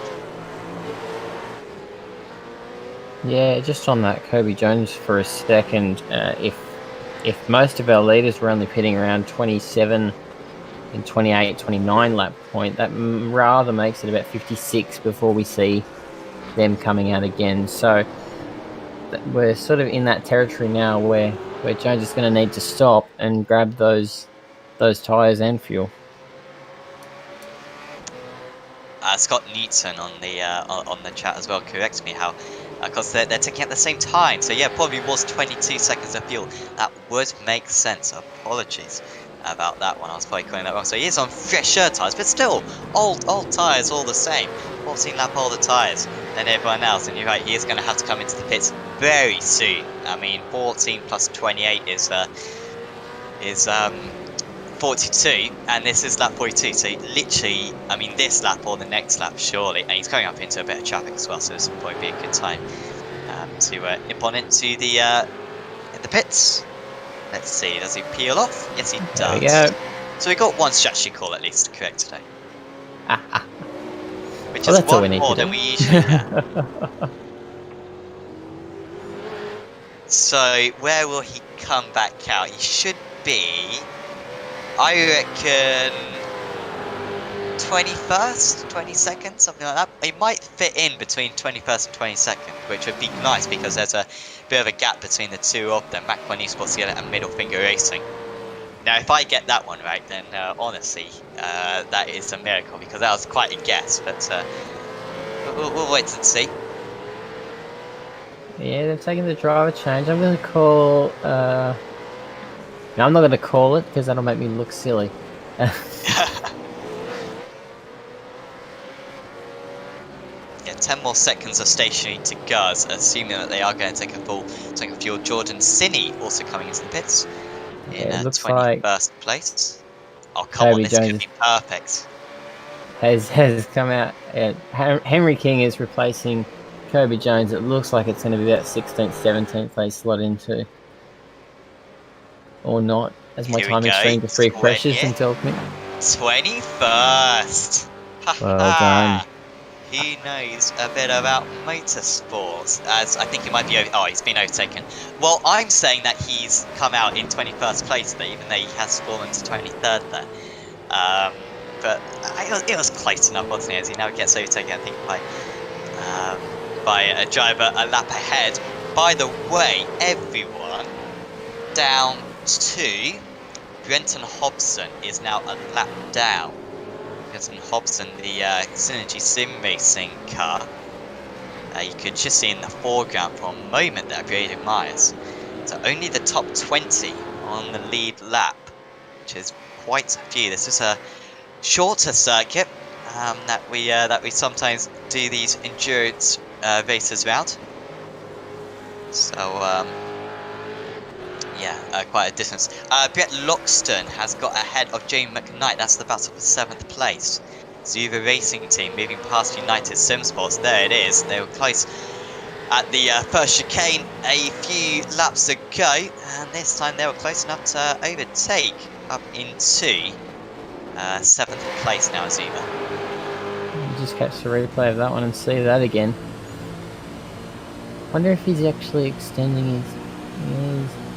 Oh, he's definitely got a nicer run off that corner into turn 1, and like we've seen all night, not a lot of defense going on there. It was just a pretty nice, smooth pass. I mean, we assume that it'll pick up the aggression later on in the race, but at the moment there's almost no signs of it. Come on, guys. No, it's smart driving. It is smart driving. I mean, personally, I'm a massive advocate for smart driving, which is a lot easier to do when you're the commentator and you got a broad picture of what's going on. You're just looking at the timings. You can see the lap times for each of the drivers. It's a lot easier then than when you're in the cockpit. DPR Racing, we've passed ERT 26.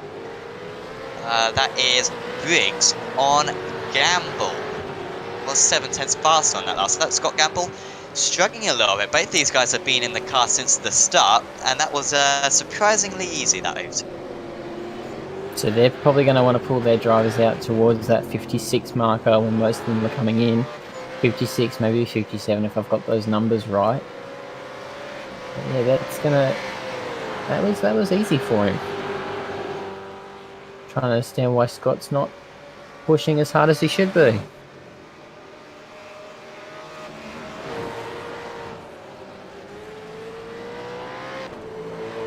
Yeah, maybe, we'll see if it comes back to him later on, but 46.66, that's a slower lap time. Thanks to, Trident 409. He says, we are very chill. Thank you for that. I'll take chill, this is what we do. Honestly, this is more, I mean, this is your first commentary on the eSports Network.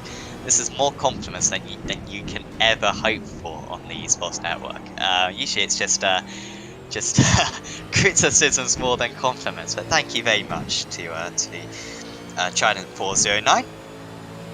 If you were a driver, we'd give you a lot of bias right now, but we'll give you bias as a viewer anyway. So if you want to watch any cars, go around the circuit, let us know. Bow repairs. We haven't seen bow repairs, I swear, all day long, have we? David Miller in the car at the moment. They're on Fishy Motorsports, we have seen a couple of times, a couple of Fishy Motorsports teams doing that out there so far as they move past Middle Finger Racing, who are in the pits right now. It's just a fantastic camera angle, this one, looking over David Miller's left shoulder and seeing how he goes to work. Turn 1, turn 2, well, turn 2 and 3 if you look at the track map, but I call it 1 and 2, that one. It's a difficult complex to get right, and you've got to make sure you avoid that inside and outside curb because the off-track is gnarly and it cancels your lap in quali and it hurts. Oh, that's a massive slide, isn't it? For Middle Finger Racing 17. And sorry, that's Live Production Esports, who are very fortunate not to lose a place right there. Well, they did lose one place, but fortunate not to lose another one. That was a huge slide, and maybe the tyres just starting to degrade a bit now at this point in the stint. Once again, the track temperature, I wonder if it's decreased from the 44 degrees that we saw earlier on. It is 42, so it's decreasing a little bit, but not particularly fast. It should decrease a bit faster now. Expecting It's it to still get going down to be to turning. Sorry, Sam. It's just still going to be turning these Dunlop rubbers into really difficult tyres to control through these laps. This is KF, the driver's seat. They are ahead of Gone Rogue Motorsports. And this was a move for KF, so well done to them. Bad life choices as well. You are coming on stronger and stronger as this race goes on. I must say, it is fantastic to have such a distinct name because it's very easy to recognise what car it is. When you have 3 or 4 KF cars and you have a few DPR cars and all these teams who have fielded many drivers, kind of tricky to distinguish between the two of them. But there's no doubt who bad life choices are out there. So thanks to them. But this is a nice battle for 14th place at the moment, and this is a legit 14th place as well. Not really anyone behind them who we expect to get back ahead later on there. Perhaps Henry King in 21st place for ANZ Motorsports. He might be one to watch out for, but apart from that, they are in a pretty solid place. Might have to go back actually to that battle for 15th place, but it's pretty close between these guys. O'Keefe almost having the line cut off there. Oh, that's a big sign. That's contact, and that was superb defense right there from KF, the driver's seat. That was really nice driving from them because they saw them in their mirrors for Rob there in the 092 car and Rob Harris, and managed to turn out of the corner. A little bit of contact was made, but that was very smart driving. Congratulations to him. Just looking up the rears, and you can see not turning into the corner, so he loses one place. But well, that could have been the front corner of that car destroyed, but instead he was very smart there.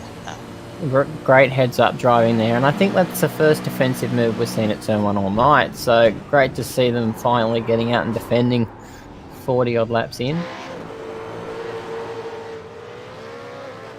So gaining 2 places from that is Sean Linsell for bad life choices, and has the move been redressed? Brady no, is that a blown engine? No, for the race leaders, and it's happened again. It happened at Belle Isle with James Scott, and it's happened again at Imola. A blown engine, and what? Let's see if it is their fault or not, but my goodness, but they were so comfortable out in the lead. Oh. Has he spun it on his own? So that was the spin, wasn't it? But which yeah, cut down the lead, but then the blown again, engine a few moments later. This used to happen to Brady a fair bit. He used to do this in a couple of races back in one of his earlier teams when he was at PRA. He used to blow the engine a fair bit. Wonder if that habit's just creeping back in. He won't want to have done it, but it would have happened on accident, I'm guaranteeing. So safety car is deployed, because that car needs to be towed back to the pits. Now the good news for them is I guess that they can tow back to the pits, and under safety car they'll lose less laps. But this is a big setback for them. Everyone coming into the pits then. So El Nabi is in. Sutton is in. United Sim Sports and One Performance. Also Pursuit Sim Racing have come into the pits. And we've still got that Logitech car out on circuit. So until the pace car is actually out on circuit, I don't think we will see that car disappear back into the pits. And Nick Holster, I'm seeing, is 2 1/4 laps round. So he is waiting for someone to pick up, but they're all coming into the pits at the moment, so no one is picking up the pace car, so he might be sitting there for a little while yet.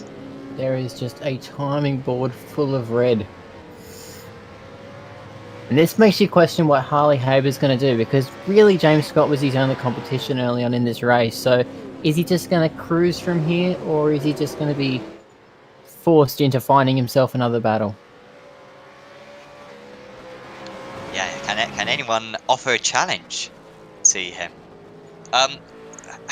What has this done for Henry King? Oh, it's not going to work out for King, and I'm kind of annoyed about that for ANZ Motorsports, because I appreciate the strategy that they tried to pull off earlier on. I don't think it's really going to yield them any... No, there's not really much difference, to be fair, between pitting under safety car and pitting under normal, as, well, that will be satisfying behaviour, won't it? Probably going to be waving past. Goodbye race win, potentially, or Logitech. United Sim Sports now take up the safety car. I'm with you in that it won't help Henry King or Kobe Jones in the ANZ Motorsport car, but that was a fantastic strategy, and if that safety car hadn't have come when it did, probably would have worked out for them and elevated them further up the field. So have to see what they can throw at it now to see if we can get that battle back ignited for the ANZ car. So this is the replay of mine. So this is like the lap kind of leading up to the to the blown engine. Let's see if we can notice any downshift, strange That's downshift it. which may have caused it. There you go. Turn 1. Now, I was speaking before we started the broadcast that some of the teams are running a much longer gear ratio at Imola. It's making the car a bit thirsty for revs down the front straight. So I wonder if they're running that longer gear ratio and that's giving them a bit of grief when Brady's going to change the gear down just a bit there. It's just crazy how we've seen that twice so far this season. For really anyone, I can't really recall, certainly none of the front runners at least, having this issue so far this season. And yeah, it's happened twice to a James Scott car. It's crazy. Once with him in the car, and then another time in this team race. And so it's a shame as well, because the United Sim Sports were really catching up. We saw that mistake from Myers at around the middle part of the lap, around the middle part of the lap, which I think put United Sim Sports right on their tail. So I think an overtake was on the horizon, and instead they are going to be way down. We'll keep an eye on how many laps down they are going to be, but massive setback for them.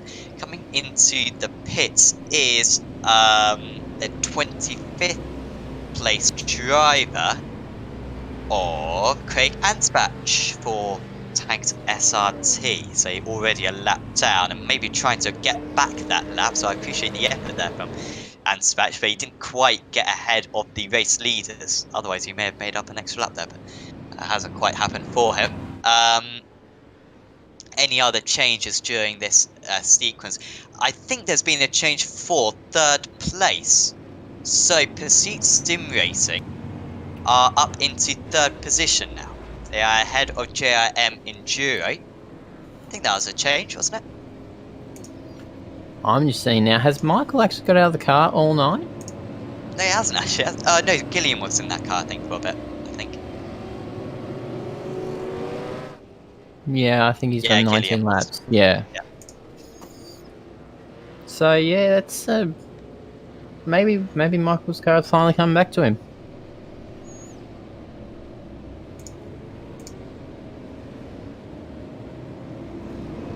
Zachary Hanlon in 5th place. I mean, if anyone else on the chat, has noticed any changes of position in the during this pit stop sequence, but I mean, I can't notice any changes really in the pit stop lengths. I'm seeing Carl Stokes with a slightly longer pit stop for Synergy Sim Racing, but that's about it. I don't think he's lost any places due to it. In 11th place now is Carl Stokes. Watch out for him later on, especially if we get another safety car. We'll just say I am currently on target for my prediction of 4 safety cars across this race. Now that we've had 2 and there have been legit safety cars, I don't think there's necessarily going to be an entertainment one. So there might be, there might not be any more pace cars to finish the race. I mean, I kind of hope that they are. Also, a little bit of a reminder of who's on the lead lap. We've got everyone down to actually 24th places on the lead lap. So a few more drivers than I thought. I guess. Oh yeah. I know. 24 drivers on the lead lap at the moment. It looked like it was going to be less than that, but there we are. Matthew Clowett, the first driver, 1 lap down. There will be drivers in amongst these drivers on the lead lap, who will perhaps be of a little bit of an interference. So watch out for that. Even if you do see a few overtakes initially, it might well just be due to some drivers losing or being lapped by one another. The pace car's back into the pits. Harley Haber this time has control over the field. United Sim Sports is theirs to lose, you feel now, with Alta C Sports out of contention. Harley Haber will control the order. Now we saw Scott go between the 2 Rivazzas last time. Is he going to do the same thing here? Just so bear in mind, the 3rd place car in this train, 3rd and 4th place car in this train are lapped drivers. So Italian Chicha needs to get past them very soon. Haber is waiting a while, and this could cause a bit of a concertina. It is causing a concertina with a few drivers once backing into one another. But we are going to get back underway now. Harley Haber from the pole position, and that is Synergy Sim Racing. And that is Ross, who had already lost a few places, rejoins as well a little bit unsafely. Doesn't have to go into the pits, but that restart caused massive issues for so many drivers down the order, expecting that the green flag was out when it wasn't. And Haber hung on so long, and it's caused a bit of mayhem for the drivers outside the top 10. However, within the top 10, no changes at the moment, and Haber pulling a half-second gap at the moment over Brad Ryan. Yeah, Boyd Harley and Taliancic side by side. Boyd has got back ahead of Taliancic. He's back up into third place. That's a big move for JAM Enduro. Yeah, Shane Rayner was giving me a tune-up when I was sort of discounting GRM versus Altus, but yeah, that proved me wrong there. So I'll take that on board and definitely give the GRM boys the credit they deserve to be up in third. It's nice to see them battling up the top there. So I think they were actually behind the Sim Racing before the pit stop. So apologies for calling that one incorrectly during the safety car. But that was a proper move. That's the highest position they've been all race long. Reese Keane has just got past in third, I believe, for DPR Racing, and a penalty for Cummings in the 27 car. And we've got a spin further down as well. Oh, this is getting very chaotic on this restart. We were talking earlier on how calm the drivers have been so far to one another, but anything but on this restart. Some pretty aggressive driving, and this was a spin there for John Bain, I believe. Oh, he's already lost it then, and just spinning it round. Unfortunately, young man on his own, yeah. Anyone who saw the not the top 10 highlights from iRacing, it was a brilliant piece of parking at that bay corner, which was very similar to that. Another penalty is, so this is the same ones for the 027, so for Scott Gamble, who's the actual driver in that car at the moment. The 027, and so Nick Cummings was in the car, but Gamble, I guess, started the car. So 027 coming into the pits for that drive-through penalty, and they dropped down to 24th place and are now last out of the drivers on the lead lap. If there's any positive out of that, they have got a bit of clear air now. There they are. But Carl Stokes, he lost 10 places upon that. He was in 11th place, and now has lost his rear wing as well. So what could it be for Carl Stokes? Started up in 7th place, jumped outside the top 20 straight away on the first lap, and got himself back up to the edges of the top 10, and then loses it all over again. Yeah, it's not fantastic when you just lose the positions like that, as we see. Stokes, that battle pack is gnarly. That's the 15, I believe, making way. Greg Sharp. So yeah, that was actually Greg Sharp losing out to Carl Stokes. That's so slow through the chicane, and it looks like the drivers had a clean run of it. I'm going to gain a place. Greg Sharp, I think, is going to lose another place now to ANZ Motorsports. ANZ to the outside. Oh, and there goes Stokes is going to lose this position potentially. The driver's really being caught out by this concertina effect at the moment, and Stokes, who made this move just a few moments ago, almost loses it, but now has a better run out of the corner. The 15 car of SSF Penrite Racing, as the ERT26 car comes in. That's Scott Gamble. So he'll be serving that penalty. Yeah.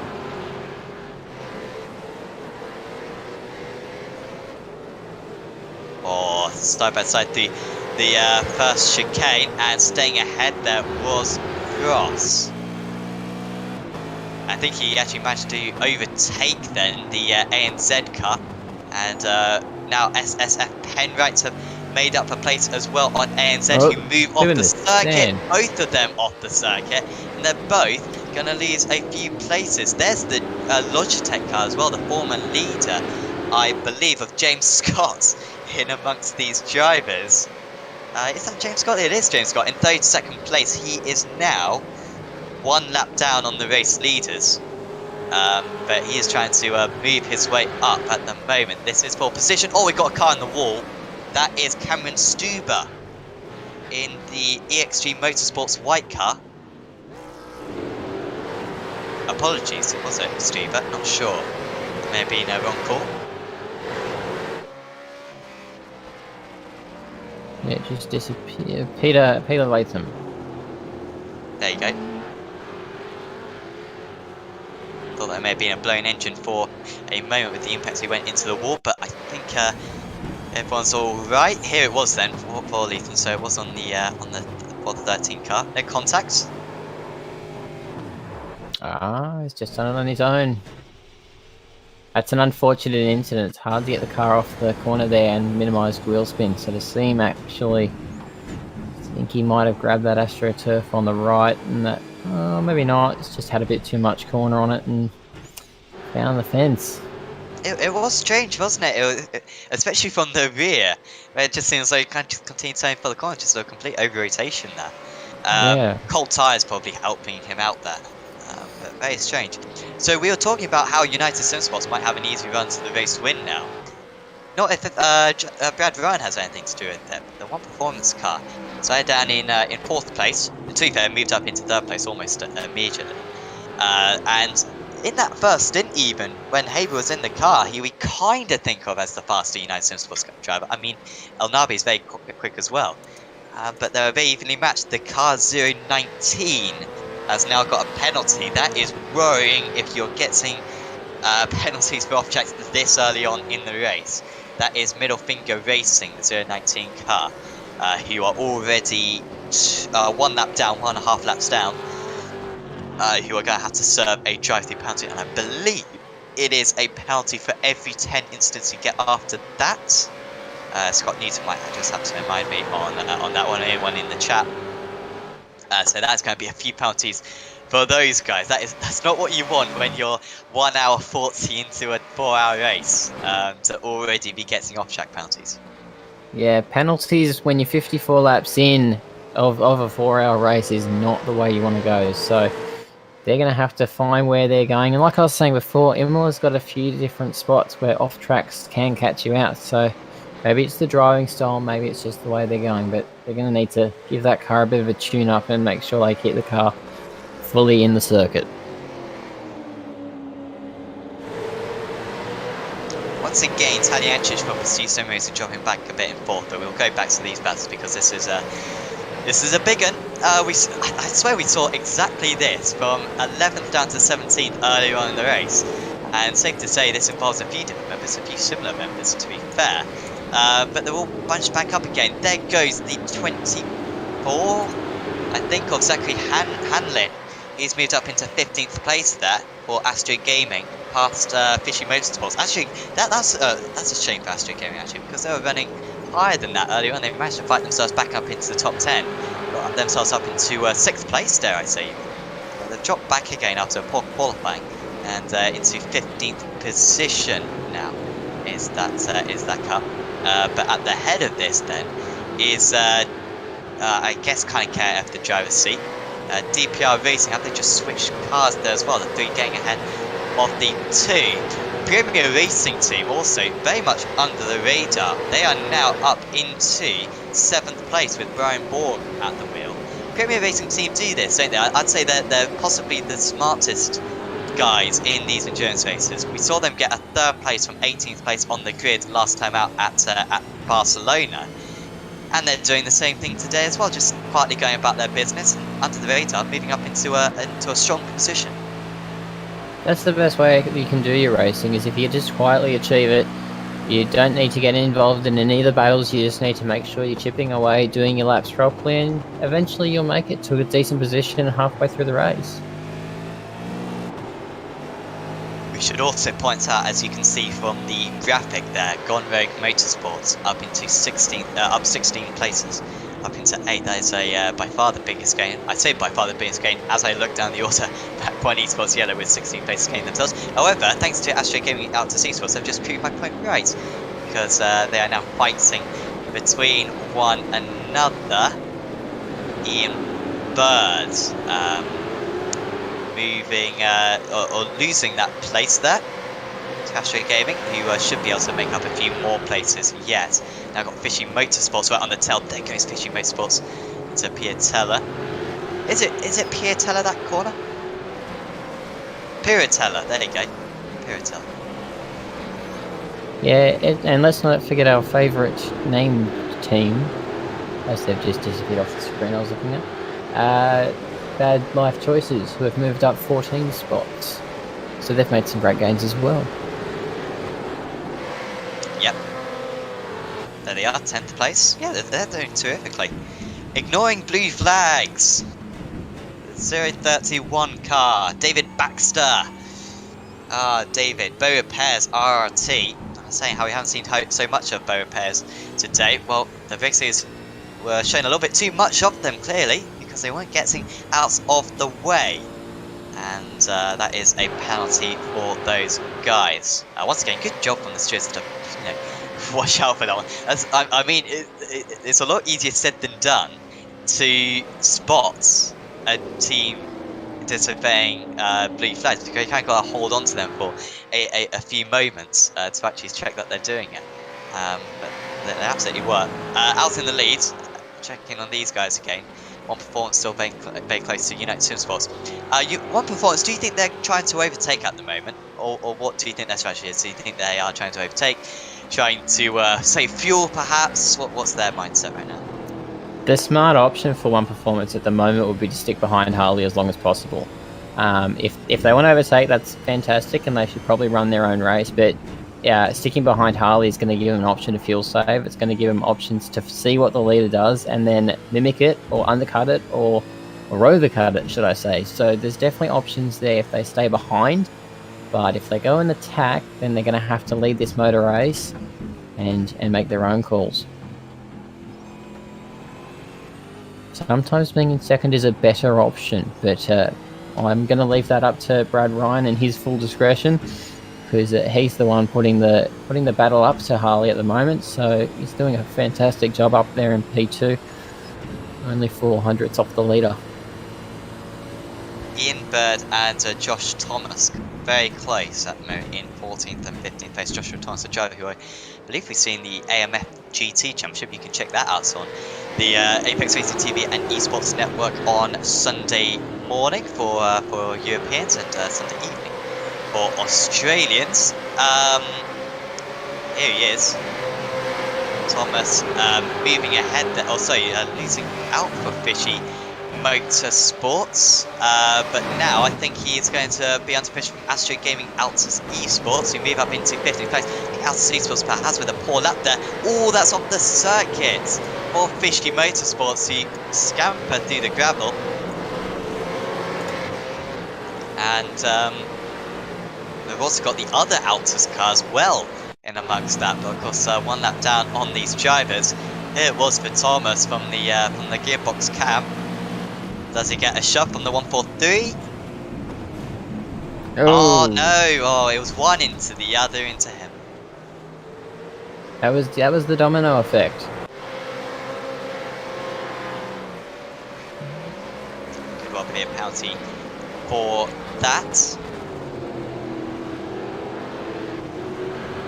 Bad life choices with Kenneth Latter. Now onto the back of David Kimmond, who I feel like I've been a bit critical of Kimmond because they had an awesome qualifying did Pursuit Sim Racing. Haven't quite been able to back it up, but they're still in a very good position right now. And bad life choices, they looking faster right now. Yeah, bad life choices are going to give Pursuit a run for their money here. It's the other Pursuit car was focusing on was Michael Town Energies, but it's Kimmond and Freer have sort of flown a little bit under the radar, and it's a solid result for them, but they need to make a march forward because they've currently lost 3 positions from their starting spot, so they need to get a move on. Bad life choices makes the dive, and that's a good life choice because that's moving up in the world. It is. And Hanlin for Astro Gaming, he's finally got ahead of this big battle there. He's got back. I think he lost the place to Mac1 Esports Yellow. I swear he overtook them ages ago. There goes James Scott as well. There's a corner that the race went all wrong, of course. Well, it's a few corners previously, but this is where they grounded to a hole. Oh, spinning off on the inside is the 18, and he's fortunate not to rejoin unsafely. That's Synergy Sim Racing. And do we see a redress? I believe from Was that their teammates who gave them that tap? That was a great move. Well, it wasn't a great move. It was a great save from Scott Nolan there. Oh, so it's the driver right at the back of this, the 660 of Josh Thomas gave the tap. That was the fishy car on the Synergy Sim car. That doesn't look fair or fun.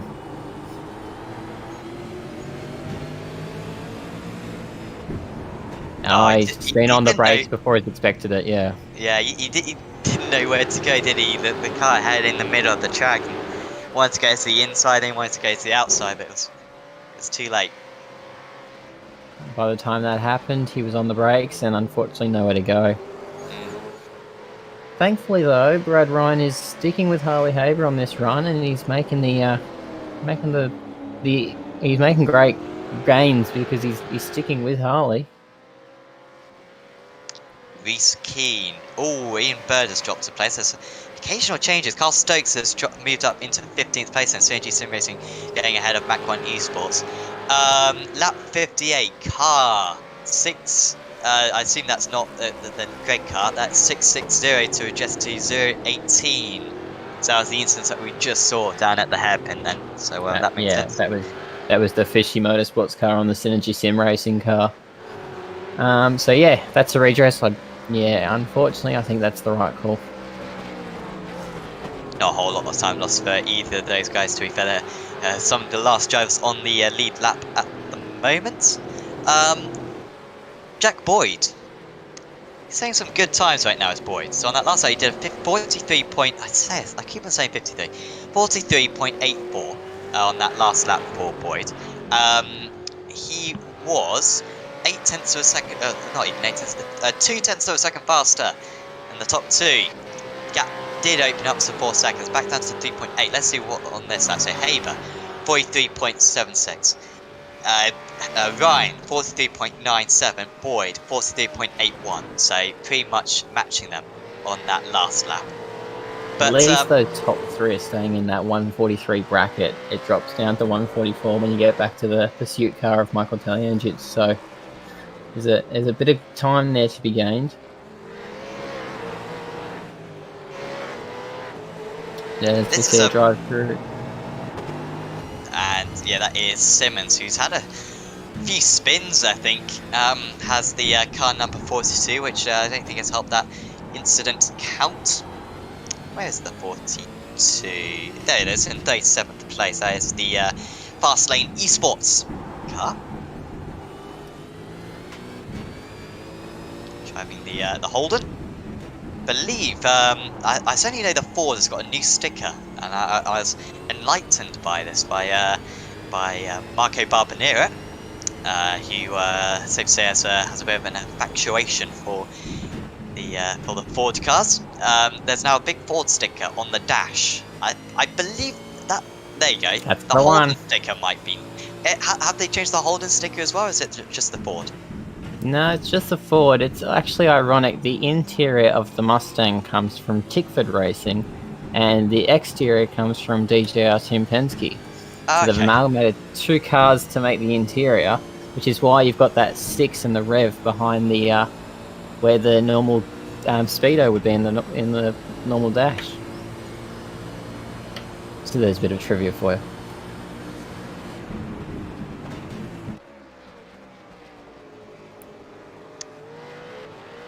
So yeah, definitely Brad Ryan's still keeping up this challenge. I'm immensely proud of the guys at One Performance Racing. Definitely taking up to Harley and running with him in this session. I wonder if he hasn't slowed down at all. He's still going as fast as he was before, but maybe he's conserving now because he's seen how things can pan out so drastically different if risk are taken. So maybe he's pulled it back in a little bit.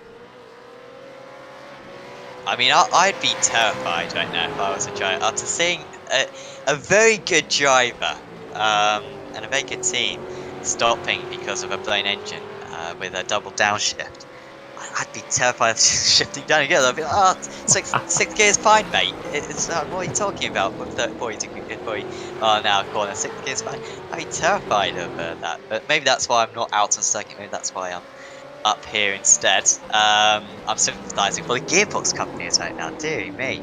But Ryan, yeah, it's still 4 turns to second pack. GIM actually with a poor lap that time, 44.6. For some sorts of reason, I've just got a feeling, and I'm going to put it out there just so I can say I told you so later on. I just feel like this race is going to somehow come to Pursuit Sim Racing. They haven't got the pace at the moment. This is actually one of their less competitive endurance rounds we've seen recently, because at Montreal, they properly took it to United Sim Sports and Logitech, or now what they're called, Logitech G AOSC Sports. Instead, they're probably about half a second lacking per lap. I just feel like something's maybe they're if anyone's going to pull off a good strategy, it's going to be them. So they're going to probably, if anyone's going to be able to do like one less pit stop, for example, it's going to be them. And there's certainly the possibility for an instant further ahead. I feel that's a good pick. I'm gonna say that the GRM car, which I accidentally wrote off earlier, I reckon there's something coming there. I mean, I'm pretty confident Harley's got it stitched up, but the GRM car might pull out a surprise amongst this action. And we will just assume that Scott Newton will go for the One Performance Racing 12 machine. We don't need... Well, to be fair, he can speak to us. No comment, apparently, from Scott Newton. Apparently, he's not willing to... I've always wanted on Apex Racing TV, and apparently, you know, this is inappropriate and breaks laws. But a betting company, Apex Racing Odds, or Apex Racing Bets, which would be so much fun.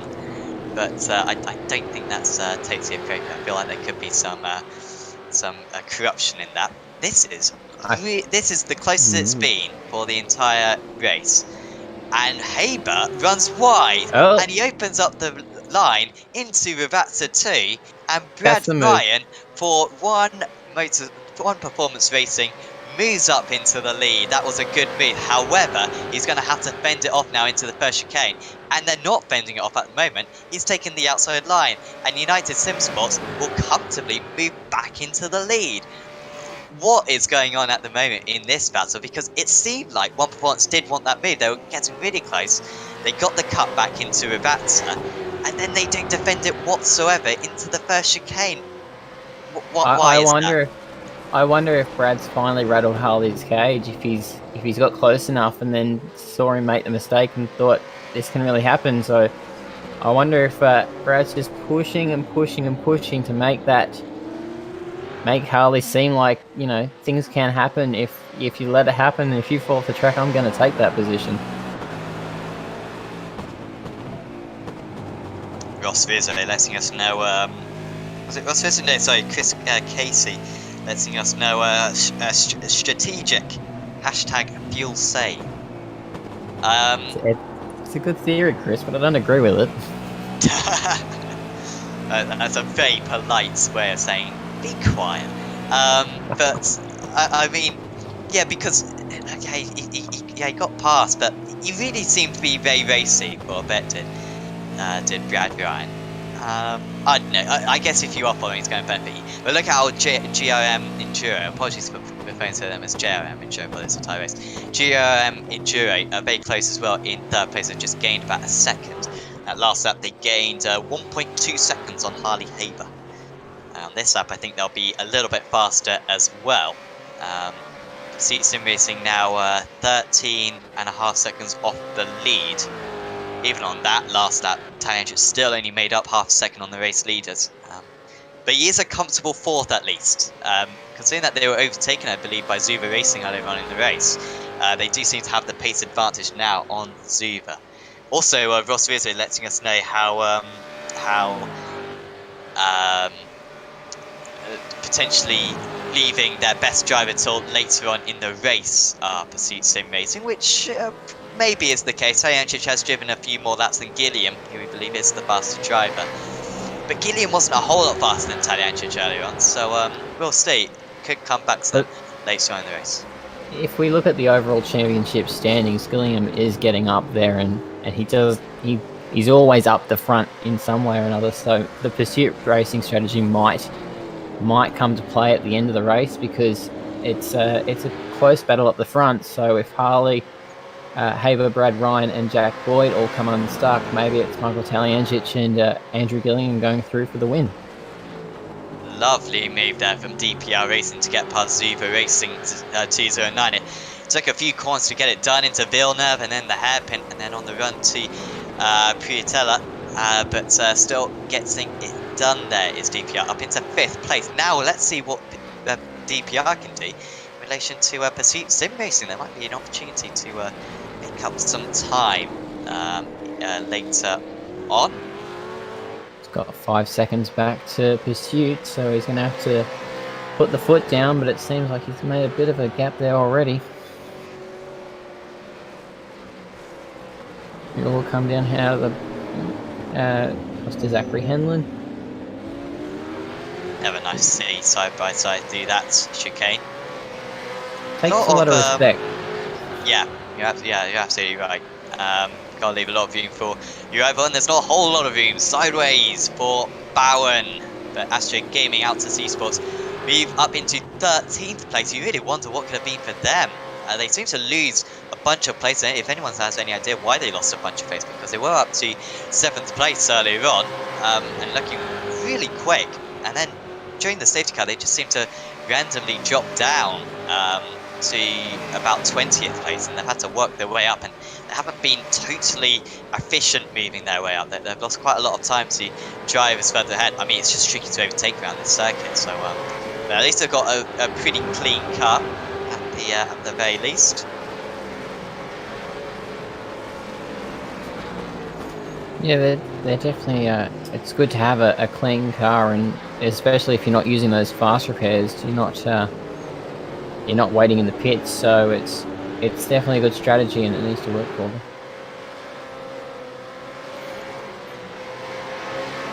And already they're straight onto the back now. KF, the driver's seat, who have been strong in this race.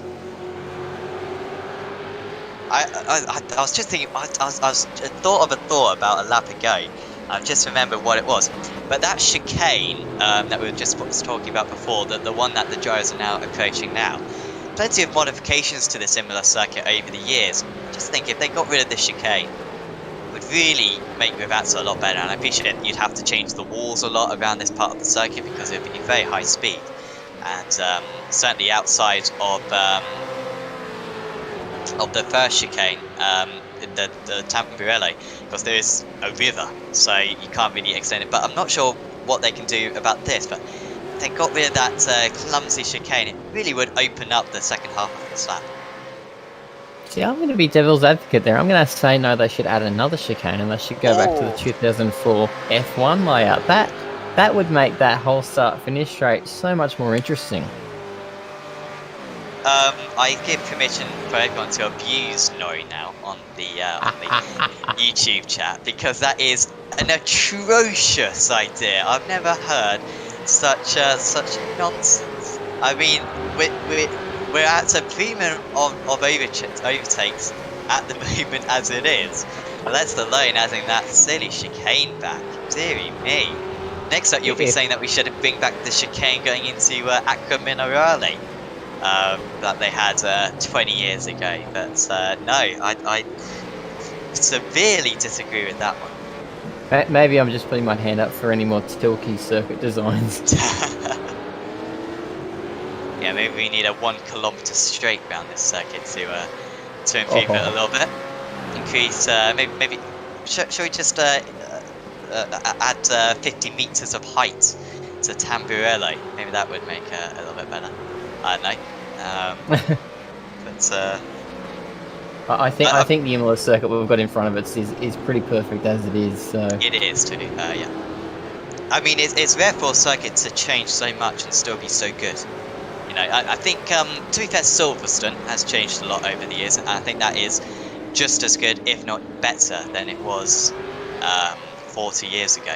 I think it was only 91, I think, when they got the Maggotts and Beckett's section. They had Chapel back then, but certainly not as good as it is now.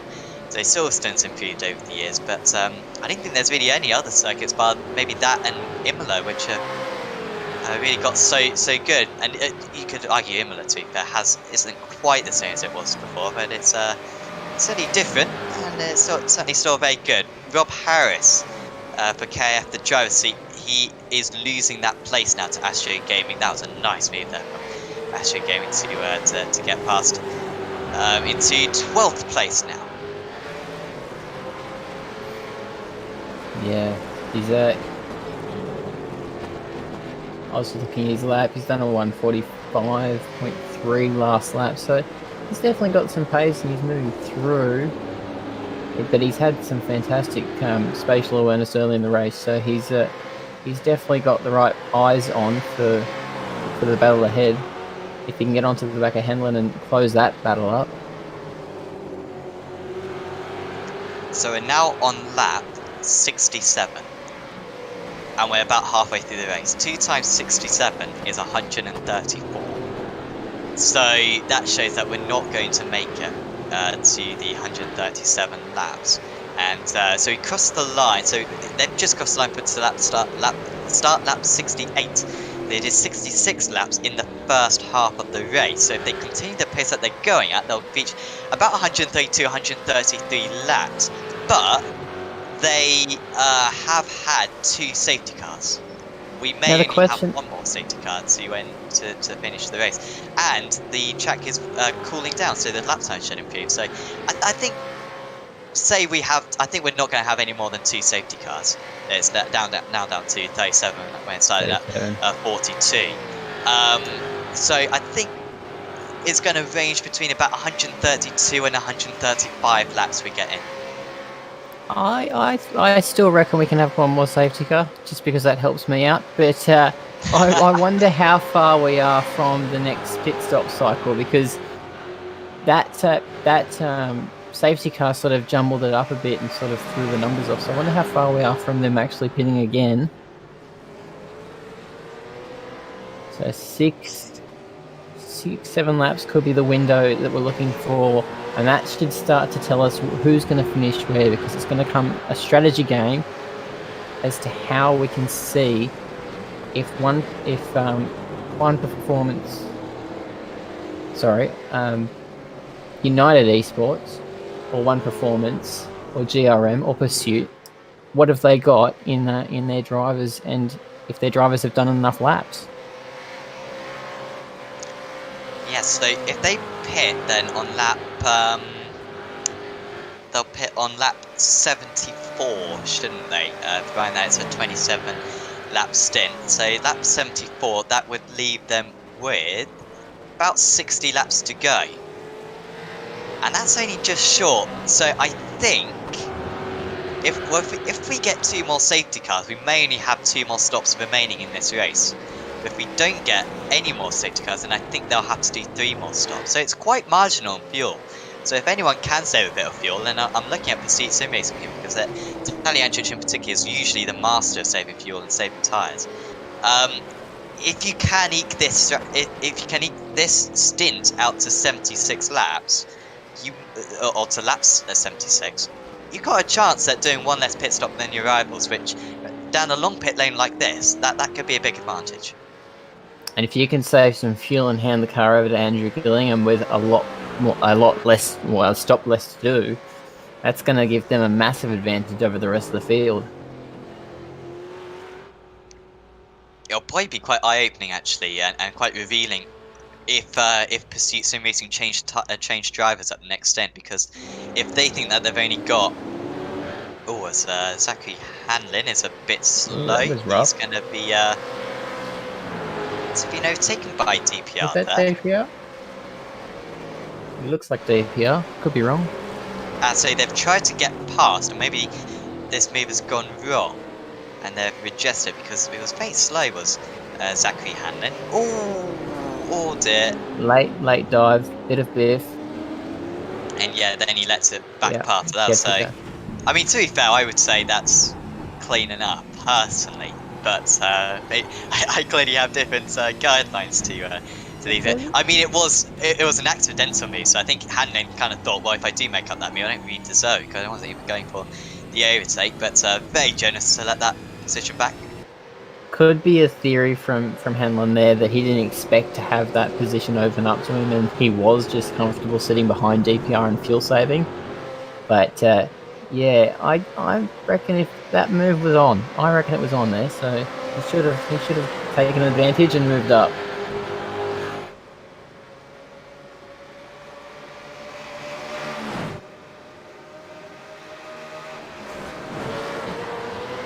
So Christ letting us know in the chat as I think Alta's moving past then into 11th place past DPR, and they're now being caught by a few drivers behind as well. So apparently we can have a between 1 and 4 random safety cars, but so far we haven't had 2 safety cars. We can have a random number of 1 between 4. Okay, so if it was randomly picked that we had 3 or 4, we still got some more safety cars to go.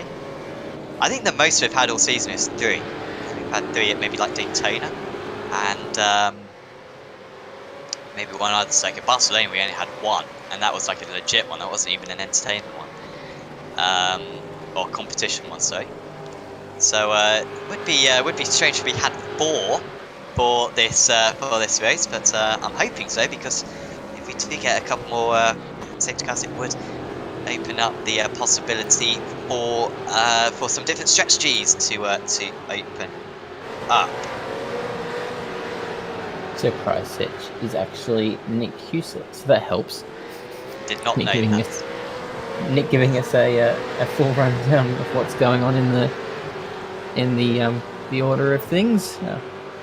Nick, of course, one of the organisers of the series, so to say, I cannot be rude to him now, as I was on the that was an option before. Brian Borg for Premier Racing Team, he is into the pits now. Remember, everyone, and I mean literally everyone, came into the pits. Well, maybe a couple of didn't, but pretty much everyone came into the pits during the last pit stop, during the last safety car. So Borg has come into the pits early. I once again, I like this from Premier Racing Team, that they think, I wouldn't say it's outside the box, I wouldn't say this is like a mad strategy, but what they're trying to do is just even out these stints. So they're going to try to do, this is a 24 lap stint that they've, 23 lap stint even. So I think they're going to do 23 lap stint now. We have got 62 laps remaining. So they'll just do two more 21 lap stints and a 20 lap stint to finish the race. So that kind of makes sense, but not many other teams seemingly want to go down that route. They're going to just try to go as far as they can in this stint. It's a bold move. It's a bold move from Premier, but that's what you got to do in Enduros. You got to make bold moves and take chances, and we may see that one more safety car. And we may see them take that, or gain a few positions, because there'll be a few teams that do need to stop in this coming window. So were they in 9th before? No, sorry, not 9th. I think they were like 7th or 8th. They should get an undercut now on everyone else. Of course, this first lap will be a little bit tricky with the cold tyres, but then after that, they should have 3 or 4 laps. They're going to be a couple of seconds that faster than everyone else. So this strategy for Premier Racing Team, it just seems so smart. Chris, talking of smart, Christian Smart on screen. That was a brilliant segue. Nice segue. Brilliant. GIM in Grand Rogue Motorsports in 8th place is their last lap. So this is actually a battle between no, it's not a battle between teammates, but they've got Bad Life Choices ahead of them and Pursuit Sim Racing 2 behind them. On that last lap, Smart actually lost the position then to Latzer on that last lap, so apologies. He just set a 47.26, Latzer with a 44.87. In fact, Smart went off the circuit. I did see an off track for Smart, so that was how he managed to get past. And well, we're about to see it as well on screen. Went way off the track here, and I think you can even get a slowdown potentially if you can get a slowdown going either way there, yeah. And that's unfortunate. Easy to do, because sometimes you can just run, catch the turf on the left, and it sends you to the sandpit on the right. Sorry, the sandpit on the left, and that's a nice happy play date that no one likes.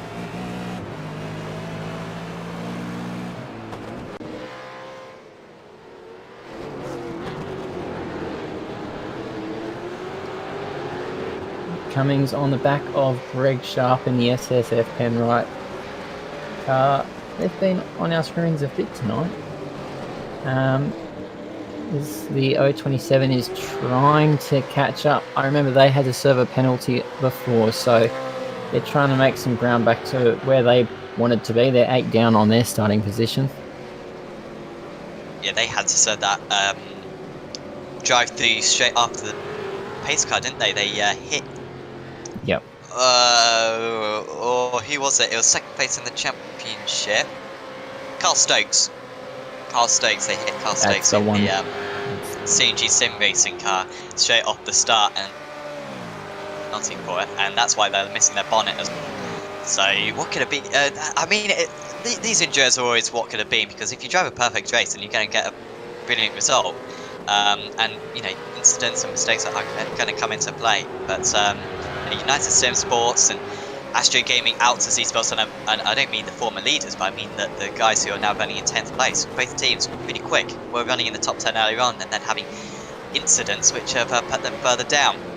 Good move this though into the hairpin past SSF Penrite Racing to 13th place. Actually, good progress to be fair from Nick Cummings in this stint. Teammates of course with Jamie McKnight, the leader I believe of United Sim Sports, and they are up into 13th place and half a lap right now behind the race leaders. We are on lap 74, magical lap 74. So pit stops should commence now. They pitted on lap 47 last time. The only thing that could change this is, of course, they were under safety car for their first couple of out laps. But I think this lap, then all the lap after, I think we'll see everyone. If they can get to lap 76, then they're making their chances of 2 stops from now to the end of the race much stronger. It's definitely going to improve their chances, absolutely, because they would have tried to have fuel saved, and it would have given them some margin, but it wouldn't have given them more than 4 laps. So they're definitely coming into the pit stop window. They're going to have to sort out now because, it's make or break time, and I'd really like to see how Forsen goes back in that 21 car if he's got to run it to the flag.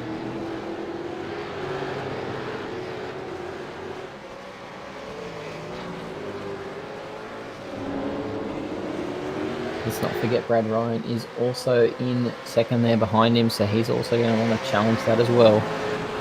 Jordan Caruso on screen, coming up behind James Scott.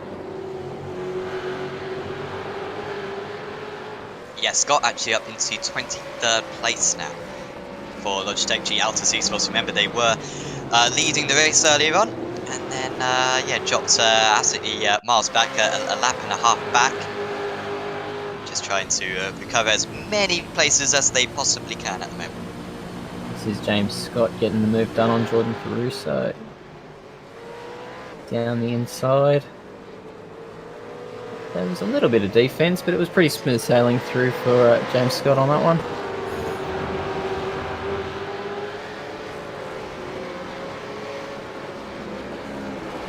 As you see, Sean Thompson in the KRF, the driver's seat, trying to look and poking his nose down the inside there. As James Scott now comes into the pits for Logitech G AOSC Esports. So a little bit earlier, I thought for James Scott, I thought he'd want to leave it out a little bit longer because I thought he managed to find a pocket of space on the circuit. But seemingly not for the championship leader.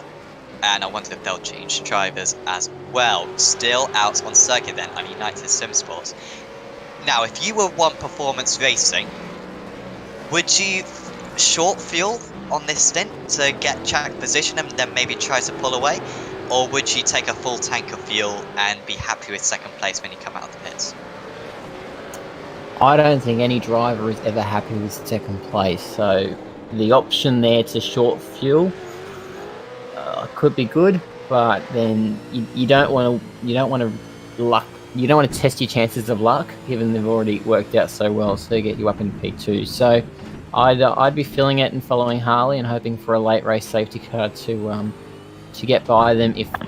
But their pace has been fantastic on track, so it's not like they need the safety car. It's just another option I would give them.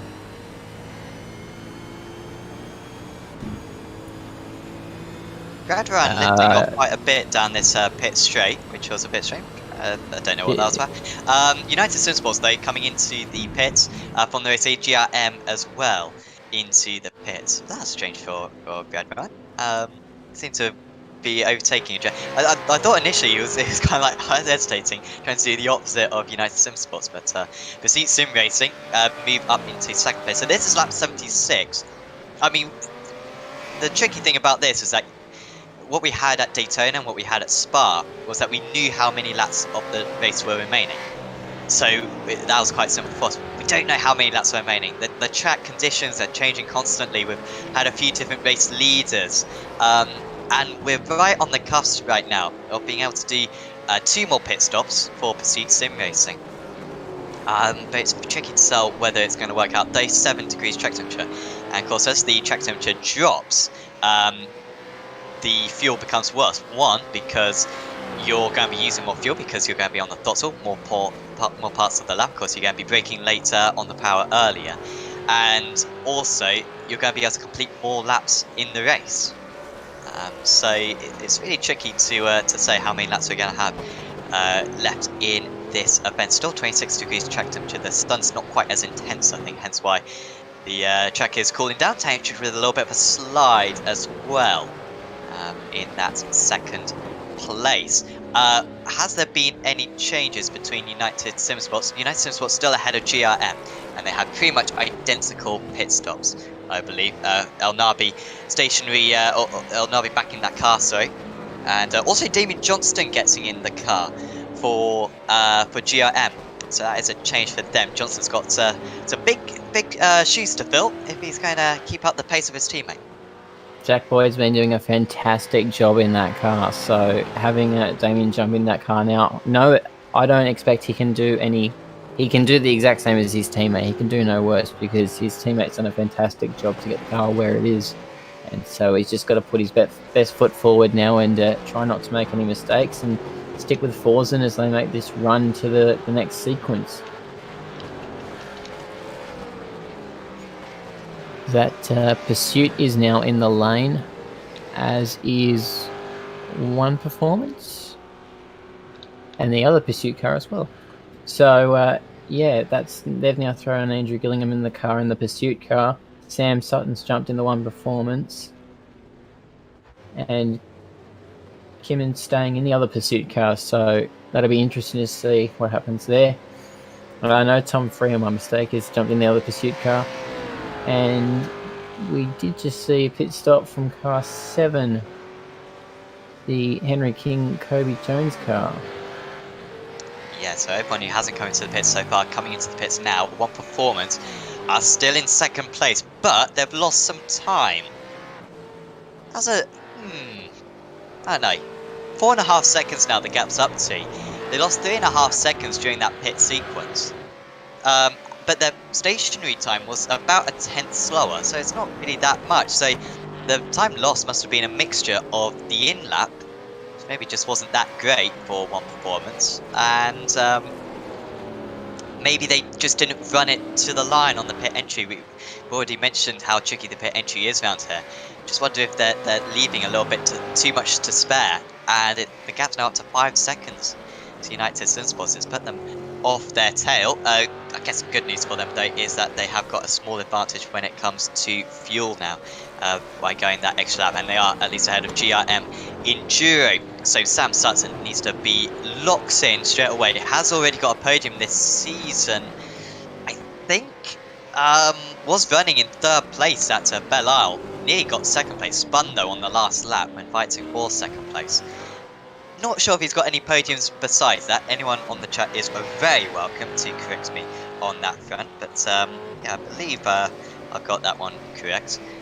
But yeah, up to 5.3 seconds now across United Sim Sports with those warmed up tyres now. Everyone has come into the pits. I am seeing.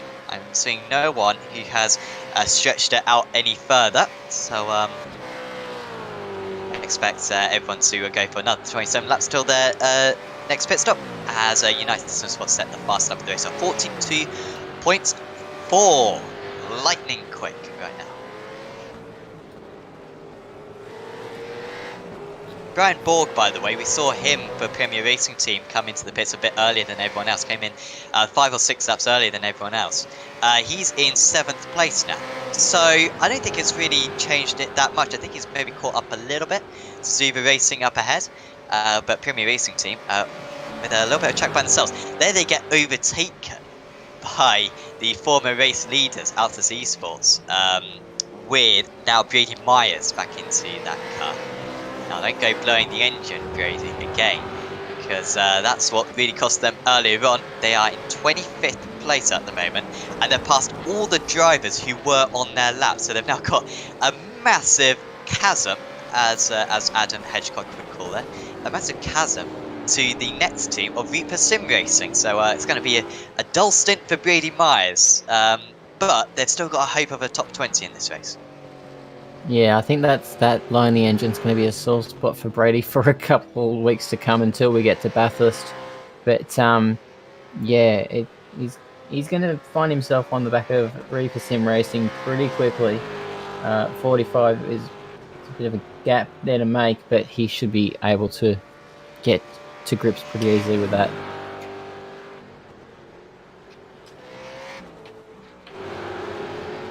As we see Harley Haber joining in the YouTube chat, saying he's got the greatest of all time doing it the hard laps now. So he reckons he's got his faith in Forza to get some good laps done, and good luck, Harley, for the rest of the race. Well, the GOAT is currently doing very well. 8 tenths of a second faster than Sam Sutton on that last lap. He's playing in some phenomenal times. So that message very much seems as though Harley Haber's not going to get back into that car, or oh, he will. He will. He will. Okay. When we stop at 105-ish, he will. Okay. Unless he wants to give Forsen the chance to finish the race. I mean, they're both very good drivers, so there's a fair chance he may let Forsen finish the race, but I reckon Harley want to get back in for a skid before the end. Tight battle for 19th. It's tight around that part of the track. KF the driver's seat, and back one Esports yellow. Back one have the advanced contact on the brakes. Oh, and there's more contact. Oh. And gonna have to skip the grass, and Thompson's gonna lose 1, 2, 3, maybe even 4 positions right here. Be interested to see whether he got a cut track for that one too, because he shortcutted through this and he might have got a cut track. Definitely, yeah, certainly would have got a penalty there. So they stay ahead of SSF Penrite Racing, but that's disastrous right there. It's not good, and it's interesting. I'd like to see if we can see how that happened unfolded again for us. Ooh, and Tregarthen's already been shoved out a little bit there. So Tregarthen sort of unsettled. Oh, and again! Oh. And another! There's an invoice, and have that to pay.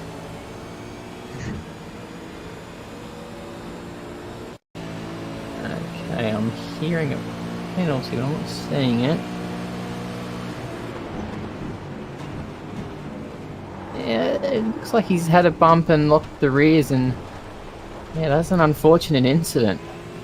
I know, it's so tricky to go around the outside at that corner. You kind of have to accept that's going to happen sometimes. Obviously, you shouldn't. Oh, well, here we are. Car number 7 addressed to car number 15.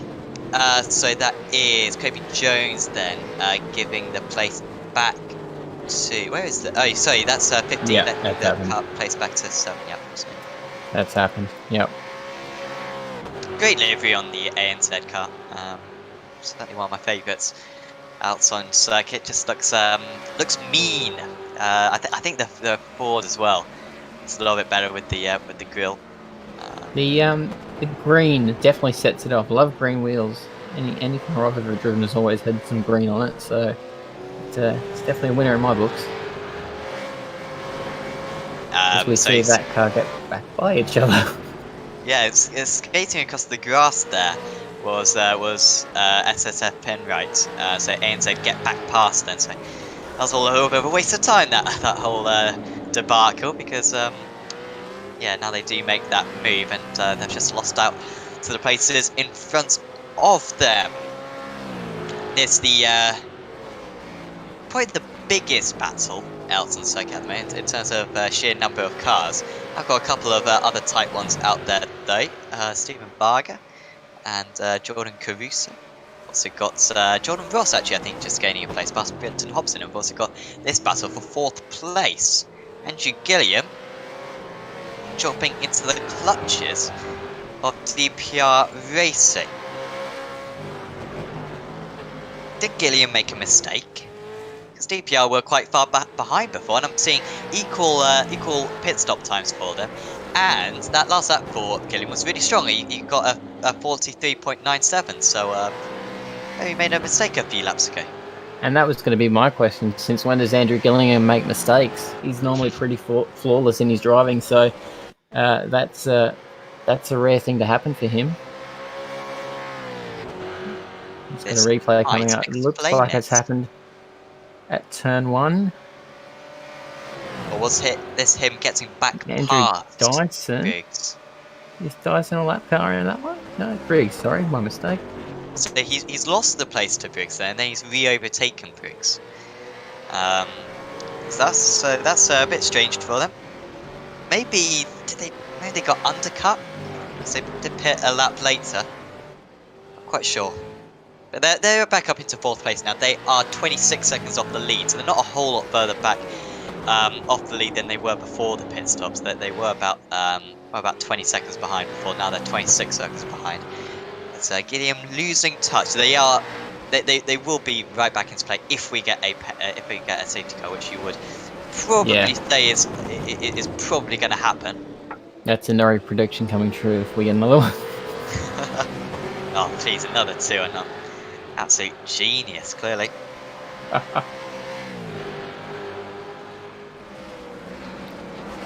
So Jordan Ross still fighting his way back up through the order after an incident he had earlier on, trying to get past DPR Racing.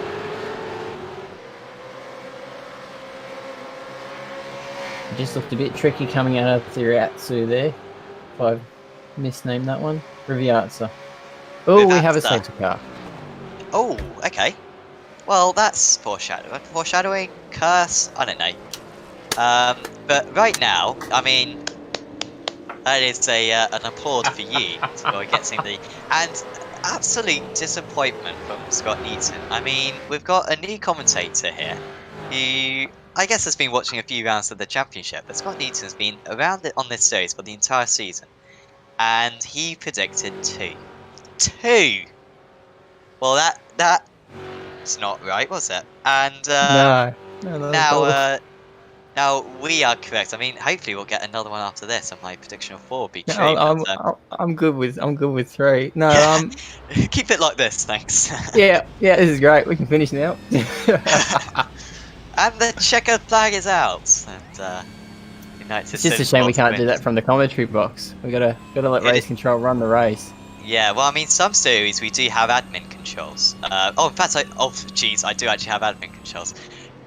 Oh wow, okay. I'm a bit intimidated now. Can I call the checkered flag? I could disqualify everyone. That would pretty much end it. Anyway, back to the race. It definitely spices the battle up because it puts Sam Sutton back behind Falls and Ulnabi, and that's going to be an interesting battle to watch as have all our racing restarts have been. I'll put my teeth back in, that'll help. And look at Pursuit Sim Racing, DPR Racing, Premier Racing Team, DPR Racing, Astro Gaming, Bad Life Choices, Pursuit Sim Racing. The majority of the teams have come into the pits, but the top 3 have stayed out. So, I said that this race might come towards Pursuit Sim Racing, and dare I say, I think it might do. it depends how much fuel they take. But thinking about this, surely, so we were talking before, weren't we, about how close it was between one more stop to the end of the race or two more stops to the end of the Yep. race. So this will mean that the drivers who have just come into the pits will have one more stop to go. I think El Nabi will have two more stops to go. So doesn't this put the drivers who have just come into the pits at a massive advantage here?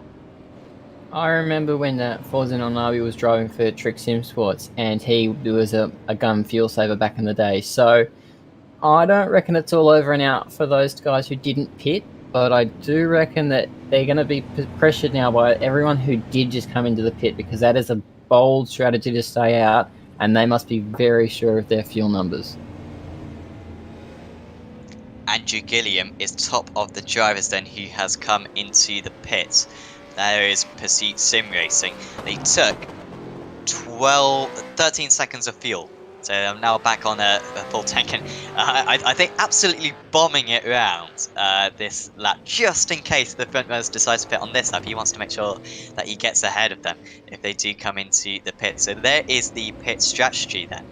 And I guess it hasn't come up yet because we haven't completed a lap. But Gilliam has pitted since that last pit stop you see from him. So only a 6-lap stint there. Didn't take tyres. I don't think he took tyres at least. 13 seconds stationary. I think it's about 14 seconds to take tyres in this car.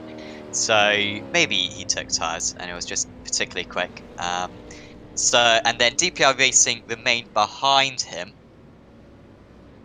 And they stayed ahead of the likes of Varga and Jones in 8th and 9th, Mach 1 Esports and ANZ Motorsports, who decided not to come into the pit. So I think this has turned out perfectly for Pursuit Sim Racing, as the safety car apparently will be in on this lap. Also interested to see how Kobe Jones and ANZ Motorsport come out of this. They're up in 9th, and I believe they took that pit stop. So if I've got that right. They didn't take the pit stop. They didn't. Okay. So I've got that wrong. So just ignore me for a minute. At least you can admit when you're wrong. That's a good quality. So of course, if you want to check out who's pitted, who's not pitted, do click on the link in the description, because it has live timing. So you have live timing, and then it says what lap everyone pitted on. It says how long they were stationed for, which indicates whether they took tyres and fuel. It shows how many pit stops they've made. It's so useful in a situation like this. So you certainly do click on the link provided by SDK Gaming, and it will give you a real insight to what's going on. Marco Nomella, tyres and fuel comes in the same time, so they will always take tyres. Yeah, I guess that's the case. But it will still, isn't 13 seconds quite quick on tyres? Not always will they take tyres. I grant you in an enduro they will, like a lot of the time take tyres, but not always will you take tyres. Sometimes it is just easier to take the fuel. So whilst in the theory of V8 supercars, or in the theory of the AOSC supercars, you can take fuel and tyres at the same time, not always the way to go. I guess in this situation with these restarts, still got. I wonder if we could get the track map up, because there'll be a few stragglers who are just catching up to the back of the train. There you are, 24th, 36th. That is that's DPR Racing and Fastlane Esports. Of course, they're going to have warm tyres when they come up to the back of these guys. So watch out for them. Although they have now already. That isn't 40th being a real struggle. That's our safety car returning to pit lane. So yeah, and 40th takes the lead. There is United Sim Sports though. Now, remember last time where Harley Haber left it? You know what? It was Haber last time, wasn't it? Well, let's see if El Nabi uses the same strategy as his teammate, who left it really late until he put his foot down. Or would he go for a Scott and put his foot down here? He's put his foot down early. That's good. That's good to see, because that's going to reduce incidents further back. So Forza El Nabi restarts this race. That was the third pace car of this race. and it sure has turned things on its head. But for now, United Sim Sports lead the way. Sam Sutson with One Performance Racing in second place. There's GIM and Joe Zuba Racing Team and GIM Gone Rogue Motorsports.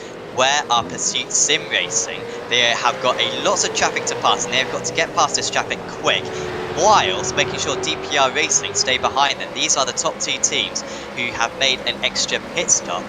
And at the moment for Gilliam, he's not making any progress. This is a proper 4-position move, I guess, on the 41 car, whereas the 19 car is a lap down, and these are crucial sectors that they are currently losing for these two teams, but they are slowly making their way up through now. And then it's ANZ Motorsports and Premier Racing Team. Premier Racing Team, the third place team who have made an extra stop.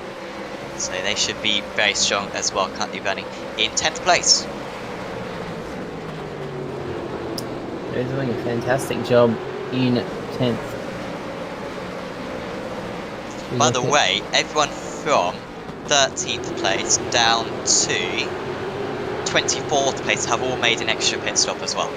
So they've all made that extra pit stop at the last pit stop, the last safety car. Sorry. So that's all for position. That's a lot of contact. You could hear it. I don't think we could see it, but that is the 92 car losing out a bit. Also, Sean Linsell with a bit of a slow run, a little bit further down. Ooh, as the 27 gets a little bit cut off the United Sim Sports car. And Joshua Thomas dropping down the order, now going to be overtaken by the KRF driver's seat team. That's the best thing about a safety car restart, is the angry pack it creates, and every driver who thinks, I can make this move now, as there's a bit of bumping going up the main straight. It'll be interesting to see who yields here, if it's KRF the driver's seat or if it's the Fishy Motorsport car. They both take a corner each. KRF prevail through that one.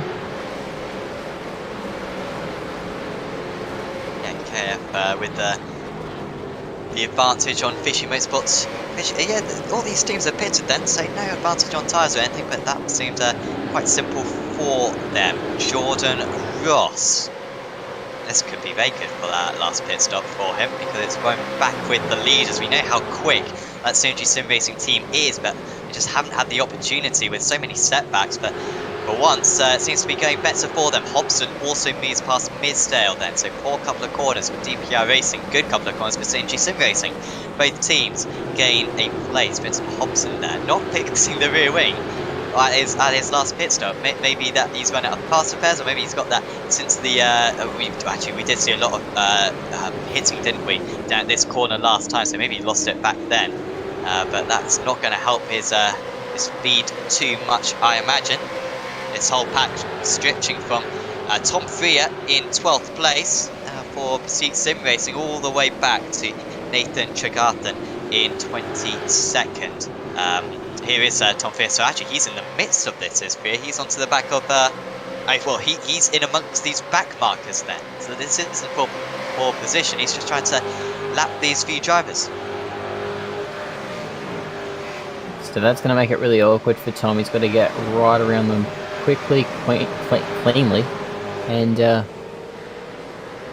they won't like him getting past, but he's definitely going to have the speed to get through it and get around them.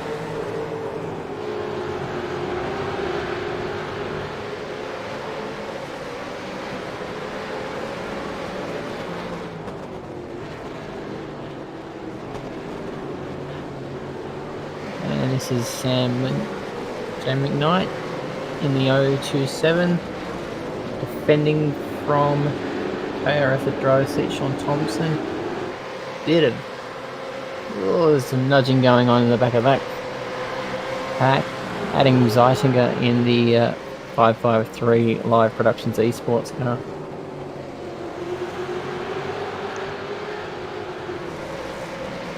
Yeah, it's going to take a while for all these guys to shuffle out. You'd expect them to be in pace order, to be honest, but instead there's a few drivers really dropping down and a few drivers really gaining plenty of places. I think we'll step away from this for a moment, go to the race lead, Forsen El Nabi for United Sim Sports still leading the way, 1.8 seconds ahead of One Performance Racing. Then it's another 3 seconds back. GRM Enduro actually struggling at the start of this stint. I wonder if Damien Johnston is just struggling in comparison to his teammate, who is in 3rd place at the moment.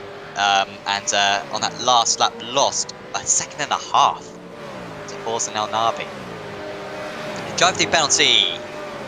I love drive-through penalties. Hobson in the car at number 18. Hobson's driving pretty high up at the moment.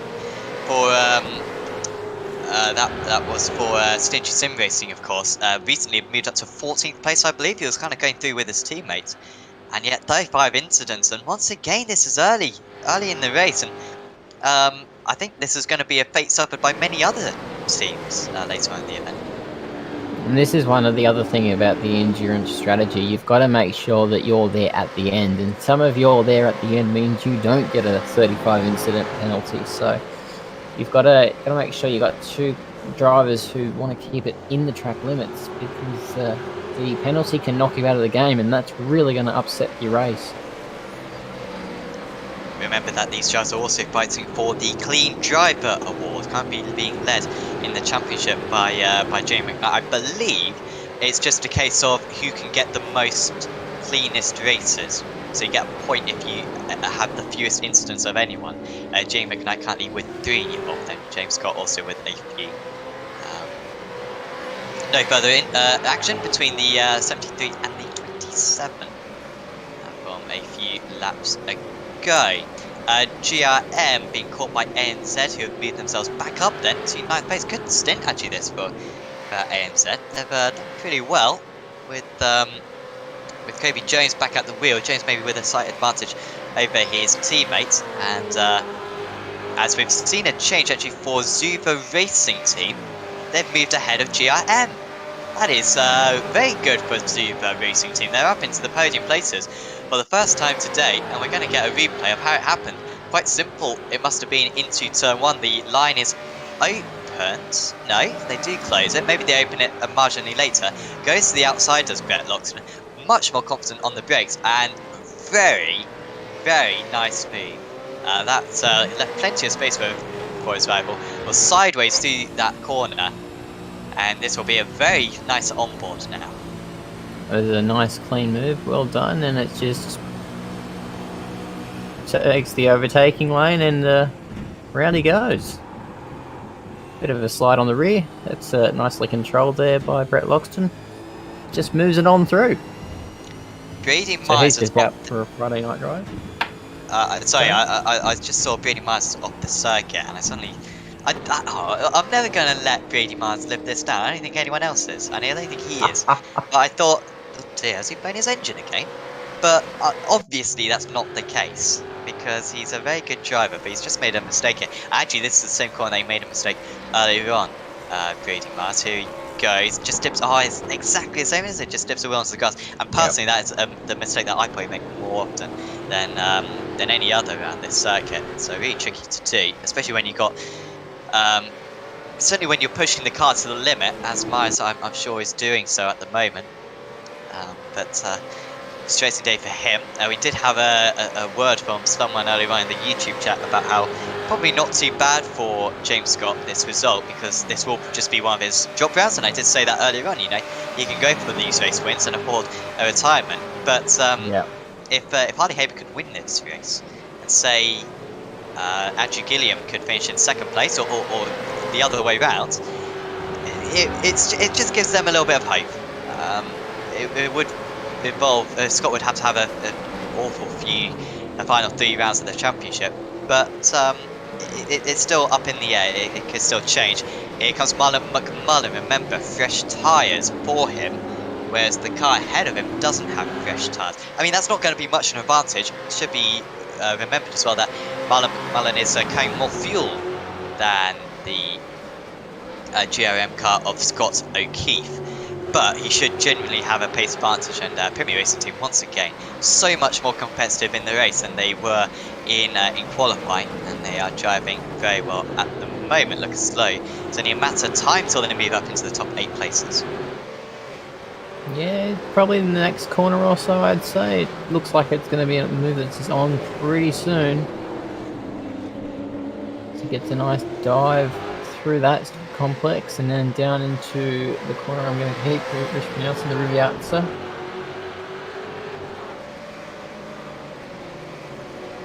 Gonna have to make a lunge if he wants to make the move, unless he's saving enough for turn 1.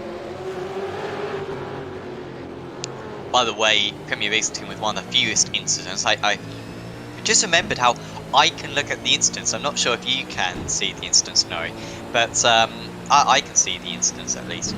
And Premier Racing Team only with 8 instants. Consider how many teams we've seen get to 35. They've got 8, so really clean driving from them. And they do move past into 8th place. Now, are they going to be followed through here? Oh, that was deep. AOSC Esports involved in that battle behind with ANZ Motorsports. And I think that is Astro actually moving past ANZ, who now get overtaken by Pursuit Sim Racing as well. That's awful for ANZ, who were trying to get past Premier Racing Team just a moment ago. And now they've dropped behind a couple of teams. Tom Freer, who I swear we haven't seen this Pursuit Sim Racing team, number 2, for quite a bit of this race. Tom Freer, very competitive driver, of course, getting a podium at Belle Isle, I believe, already this season. I think this car got a podium at Barcelona as well in the last endurance meeting.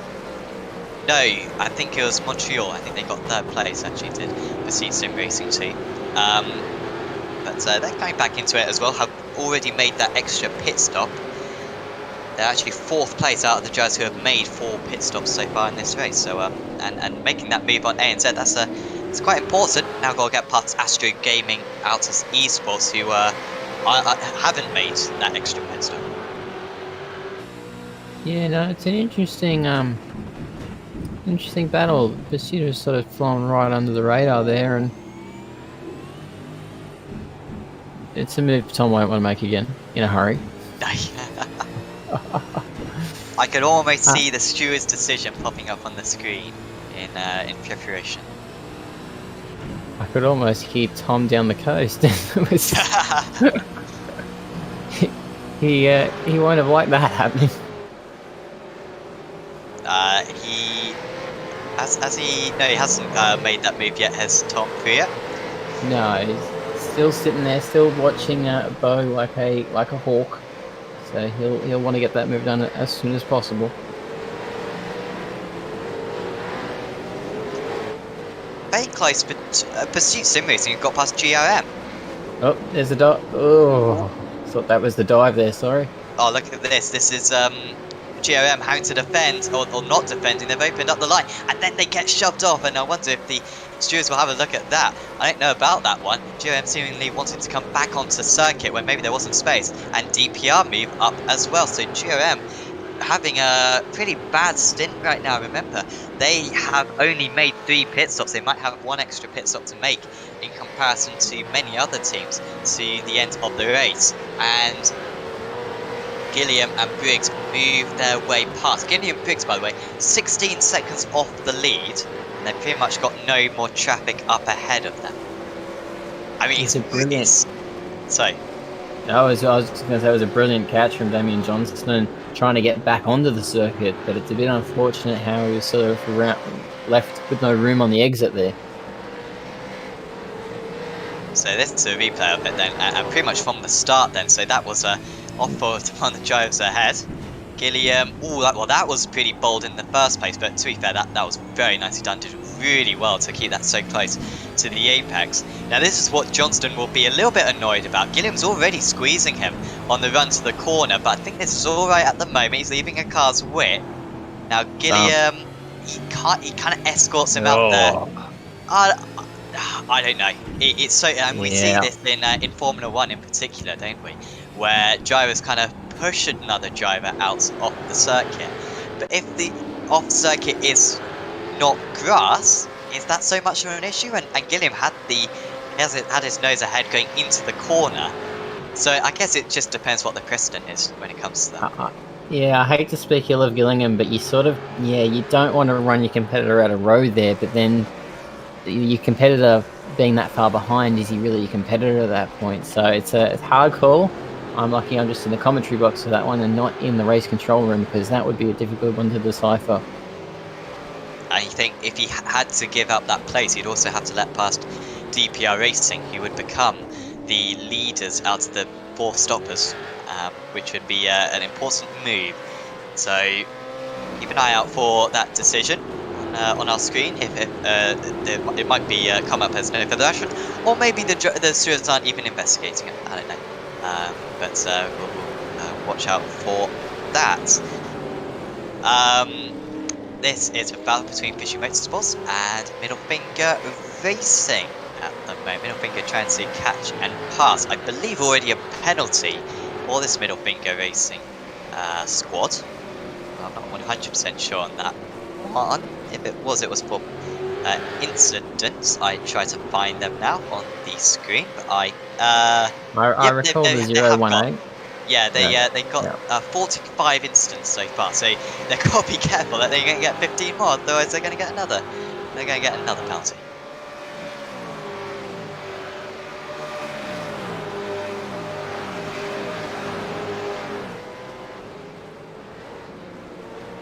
Right. Okay, so the 019 also had a spin of 11 and 12. The bus stop chicane at the top of the hill, so that won't have been helpful for their chances. Mark Samuel on the chat asking how many incidents for the front end. Mark, you're meant to know. I mean, you've got admin rights. Why don't you look? Honestly, I think he's trying to make the new kid work, and it's not going to happen, Mark. Honestly, I'd have to close the overlay. And... Oh no, I don't really want to do that. Yeah, but okay, I will look at how many United Sim Sports have. They have got 20 at the moment, so they've got 15 to spare. You know what? I will actually just go through it now, and hopefully, and I swear, if something big happens, Mark, that I miss because of this. I know I'll keep an eye on the racing. Awesome. I'll keep an eye on the racing, but yeah, Forza on Arby's just streaking out ahead. He's got as my timing just clicks over. He's got a nice gap. Oh, Mark Newington. Sorry, I missed that. Mark Newington going up against Rob Bowden in the Tank SRT car. And riding on board with him now. Mark Newton in the Middle Finger Racing, Holden Commodore. There's that battle up ahead between Rob Bowden. Oh. 41? Oh, those cars are a bit out of sequence there. Yeah, 41's a laps car there, so a bit out of sequence.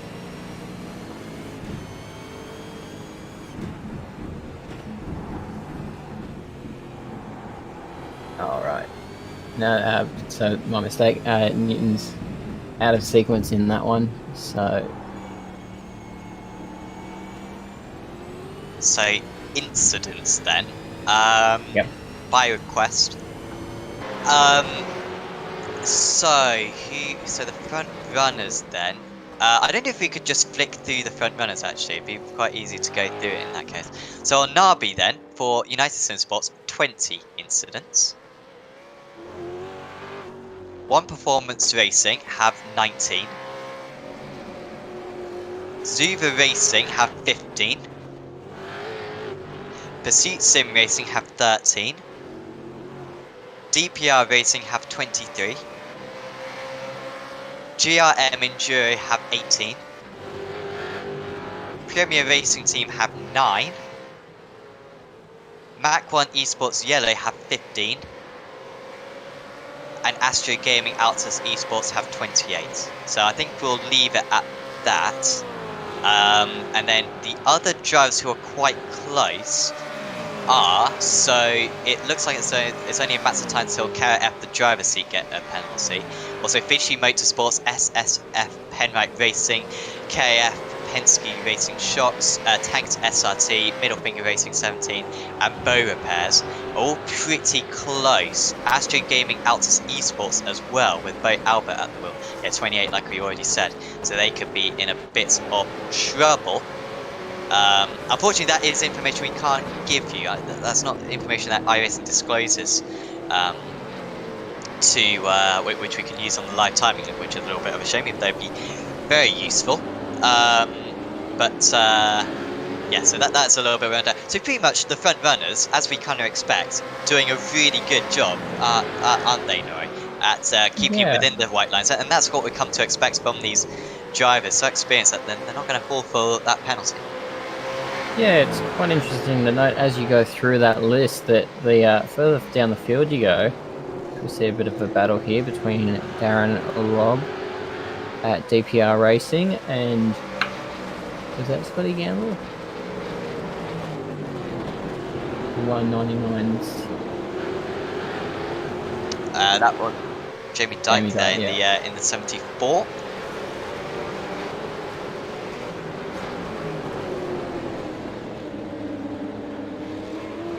I believe Jamie Dyke is the leader of the AOSC Wolf Cup for the second split. So there's an interesting stat for you.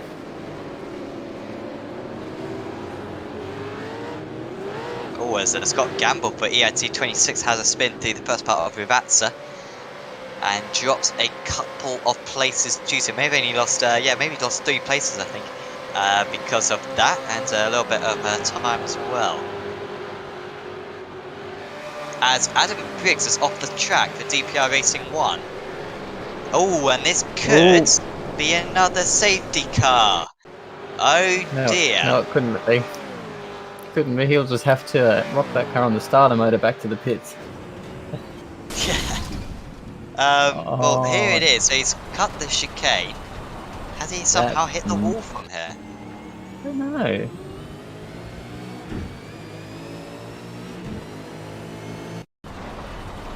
No, we're going for a safety car, so it looks like you're right, Sam. Oh, I'm applauding myself. You're about the only one. That's brilliantly called. But yeah, that's hasn't done that. I'm lost. And that's now going to throw another curveball because we have our leaders pitting. So United, One Performance, Maneuver and Pursuit have all come in, as has GRM Enduro. This has now changed the game. Now it probably is a 2-stopper. So or a 1-stopper. Why have some of the teams come into the pits? So who stayed out last time? So Pursuit Sim Racing stayed out, didn't they? And we also had who else was it? It was Pursuit's got a shorter fill if they just do fuel. Yeah. But I thought they would stay out, because I think even if they did stay out, they'd only have one more stop to go. They'd have to get to lap 110. And they last pitted on lap 84. Someone on the chat who would like to enlighten me about that. I want to know, why haven't the teams who pitted under the last pace car, why haven't they just stayed out safety car? Because they could just, they'd still only have one more stop to go and they'd gain track position, surely. But maybe I'm missing something there. Maybe they're taking a free kick, because sometimes if all the leaders are pitting and they're pitting too, they could have a shorter field, they could get out ahead, which I don't think they've done. It looks like they've stayed pretty much where they were. I'm a bit lost as to why they would have taken that stop. I'm a bit with you, Sam. I would have stayed out and taken the track position. That's going to win your races. It's not going to be strategy. Because my maths isn't brilliant, but they pit on lap 82, so 28 lap stint, because we had the safety car. So that can get you to lap 110. And then we're expecting about 132. I guess it would be close, wouldn't it? Then they'd have to do... Yeah, it's going to be marginal, They would have had to have done 30 or 31 laps. They would have had to have done 30 or 31 laps on those stints, and that is 3 or 4 laps longer than normal. Obviously, the pace car would significantly help on that mission, but a couple of teams have tried it. So Stephen Varga is now the race leader for Mach 1 Esports Yellow. He didn't even come in on the last pace car. He came in 2 pace cars ago. He came in on the second pace car of the race. Also, we've had United Sim Sports and DPR Racing, who both pitted on the last pace car, who have decided to stay out. Also, Marco Imola saying they'd only gained 3 places and they would be on worn tyres. I guess that's a good point as well. So I guess it just wasn't worth it. I think if that other pace car was in a bit later, as actually United Sim Sports think, oh geez, guys, we've made a mistake here. I'm going to come back into the pits, and they've come into the pits. Oh, sorry, that's their back markers. Apologies. That might be Adam Briggs, I think. So I think we're getting a bit of a cleanse of the pack here. Yeah, John Lathan has come into the pits for Middle Finger Racing, and Ali in the other Middle Finger Racing team as well. Also, oh no, maybe not. A couple of them came into the pits. At least there is one of the other Middle Finger Racing teams. I think Clark, who did come into the pits previously, is now trying to catch up to the back of the order. Teams on the lead lap. Then who is on the lead lap? We have everyone down to 24th place. Ooh, I've just spotted James Scott, and I don't know how he's done this, James. He's back on the lead lap. How has he done that? Yep, that's it's a brilliant question. Again, anyone who can enlighten, I guess he just had a good pit stop strategy. But he was a lap and a half behind. Then you have the pace car, so he's 1 lap behind. Maybe I don't know. I do not know. You've got to remember with that one that James and Brady are both quick, so they are fast drivers. But yeah, even I thought they lost a lap or 2 out of that safety car that they accidentally deployed. So yep. So apparently he got a wave round. I didn't even realize he had wave rounds because so far we've seen all the traffic kind of in amongst the front runners, haven't we? So strange that we've had wave rounds. Brenton O'Brien and Mark Newmiller in the chat have corrected us. He got a wave round and he pitted 1 lap later than everyone else. So that clears it up. Thanks, guys. I didn't see how that happened. That does make sense. Yep. Okay. So at the start of this safety car, I think. So at the start of the safety car, El Nabi straight away came into the pits along with all the front runners. Scott was behind them at that point. They came into the pits. He got past them and therefore was within a lap. And therefore managed to catch up to the back of the train and then proceeded to come into the pits. But because everyone else was on the pace car, he didn't fall back behind the lap because everyone was going so slowly. There you go. So thank you for the hints. I feel like Sherlock Holmes right there. Mach 1 Esports Yellow then have the race lead. And where did James Scott caught up to the back of these guys? So Altus, watch out for Altus. They are going to be really strong. We have got about 35 laps left of this race. We've got 55 minutes to go. It's absolutely raced by. Hopefully you've been enjoying it. And we're going to have a fantastic finish to this race. Mach 1 Esports Yellow leading the Jamie McKnight with United Sim Sports in 2nd. But the real race leaders are United Sim Sports in 4th. We are back underway for racing to start lap number 100 in the Acuta AOSC Super Series and round 13 of the championship from Imola. And that was a nice start from Varga there, pulled a little bit of a gap. A few back markers, of course, involved in the traffic, so you can just see the United Sim Sports liveried car in 4th place, maybe 6th in the train, I believe. Now, can United Sim Sports in the 2nd place get past right now? If they can, that would be really useful for. But I don't think they have. Oh, skating across the grass there. Was that the car number 9? I think that was one of the back markers, to be fair, so it shouldn't make too much of a difference for the leading order. Pursuit Sim Racing have got past their SSF Penrite Racing, so they're up into 6th place overall. But the real order will be then United Sim Sports, One Performance Racing, Pursuit Sim Racing, then Suva Racing, then Premier Racing Team, then Pursuit Sim Racing again.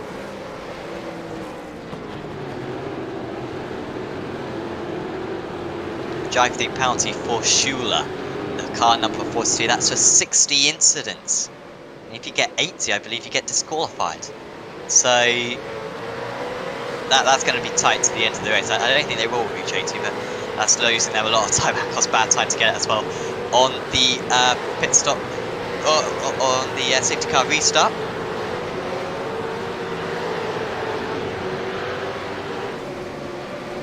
NZ Motorsports might be overtaken here by Fishy Motorsports. Half a chance into this one. Henry King has been pretty quick in this race. I'm surprised he hasn't been able to pull away further so far. He did start this lap ahead of these guys. Just hasn't been able to pull away so far in the car in the 14th place car. Did come into the pits during the last pit stop, as did everyone else around him. And he's going to have to go defensive. Doesn't go defensive enough though. And Fishy Motorsports sticking the car down the inside into turn 1. And that is a good move. Coming back though, around the outside, the move wasn't quite on. And there's a spin up in the back, and that was the Altus Esports car of James Scott, I believe, getting involved in that incident. So that is a little bit of a setback for Scott, and he needs to hope that he doesn't have any damage. But he is up into 23rd place. Top 10 for Scott, and for Logitech G Altus Esports, despite a blown engine earlier on in the race, still looking. Yeah, it looks like they can make a few gains in position and get up the field a bit.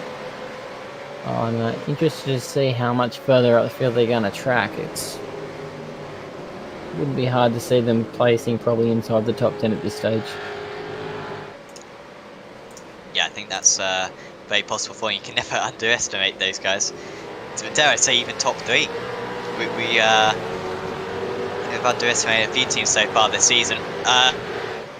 Lead is back when Esports Yellow. They've done really well to stay in the lead. They're lapping in the 44s at the moment. Jay McKnight's in 2nd place, but El Nabi will soon be passed. He's got to be passed soon though, because one performance with Sam Sutton now back at the wheel. Remember how quick Sutton was earlier on in the race.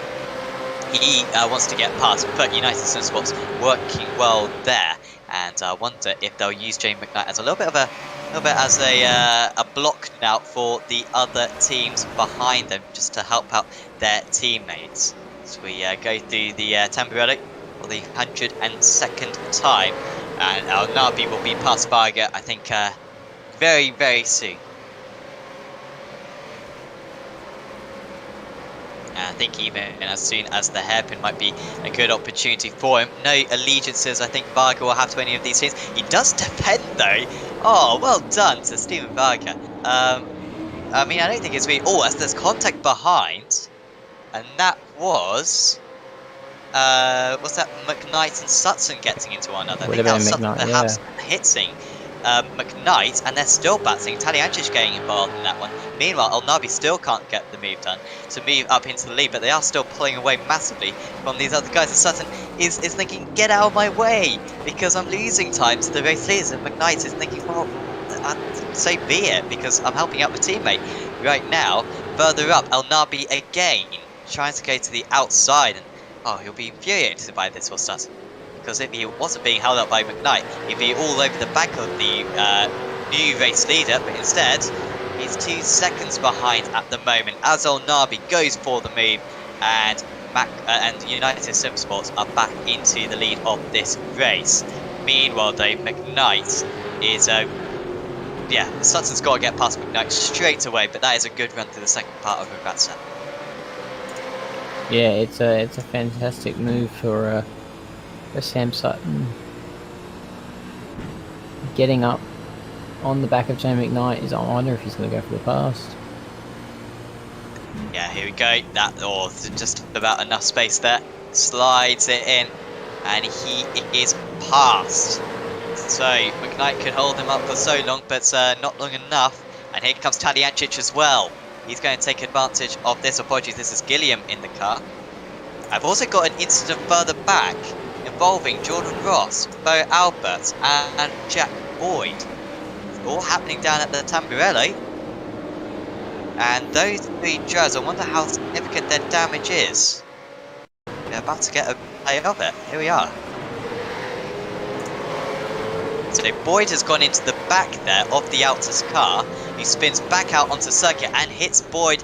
And, well, you couldn't write it. Of course, John Ross gets involved in that. I mean, this was a movie script of John Ross. You think, oh, that's not realistic. This amount of bad luck couldn't happen to a team or a driver. And yet, it has been the case. And Ross, once again, moving himself back up into the top 10, but loses out. And there is a penalty for Hobson. Not for this incident, but for an incident back on lap 100.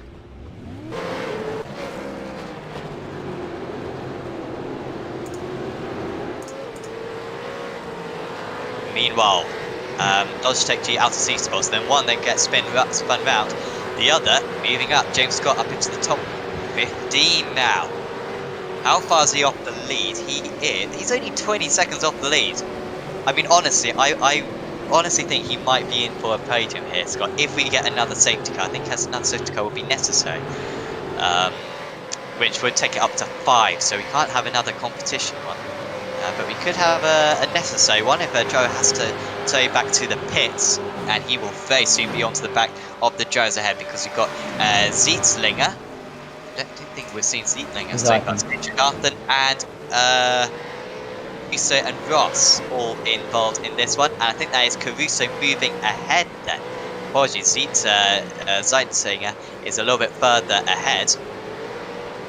But yeah, Chigarthen and Scott's already got past Ross then. So that's a big move for Altus up into 14th place. And SSF Penrite I don't think will be too difficult to overtake either. To the outside they go. Do a little bit of smoke from a car ahead, and that was very easy. A lot more grip seemingly in that car, and the Holden is up into 13th place now. And there's a drive-through for car 033 Jack Boyd causing a collision, so that's unfortunate for the GRM car.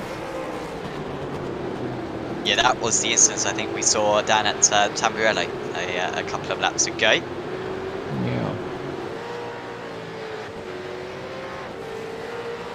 So who is next up then for Scott? He's got ERT20. I imagine this will be quite satisfying if he can overtake this particular car. And it's still going on as well behind. Ross trying to get par. Is that? Oh, so we've got a change for 3rd place. Pursuit Sim. Oh, and there's a spin as well. Apologies. All going on now. SSF Penrite Racing dropping round. Chigar. No. He's came into the pits a while ago, and he might need to come into the pits very soon as well. But meanwhile, there was a move for Gilliam. Apologies, no, in the end it didn't turn out to be a move. It looked as though Gilliam for Pursuit Sim Racing was going to get past One Performance Racing, but in the end he couldn't quite, and they've both since got past Stephen Varga. So I think it's going to be how it all happened. This is all a bit crazy here. So Gilliam, did he at all get ahead at any point? He's almost trying to go through the middle here. A little bit of glitching out as well for Varga.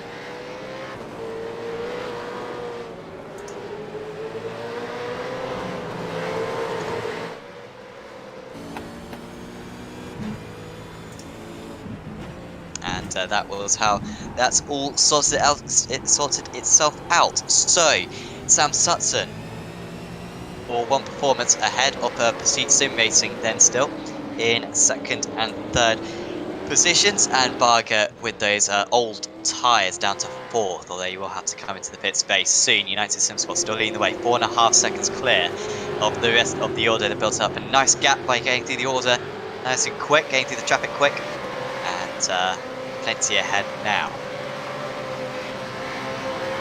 As Varga comes into the pits then, and that was going to happen. Chigarthen, well, he's just been hit off seemingly, and now he's got an penalty for 35 incidents. But I mean, that isn't his team's fault, because you need to leave a few to spare in case you do get a 4x. And Chigarthen then into the pits for a drive-through penalty that will drop him a long way back outside the top 12. That's just adding insult to injury for those guys. They won't have appreciated that, I'm sure.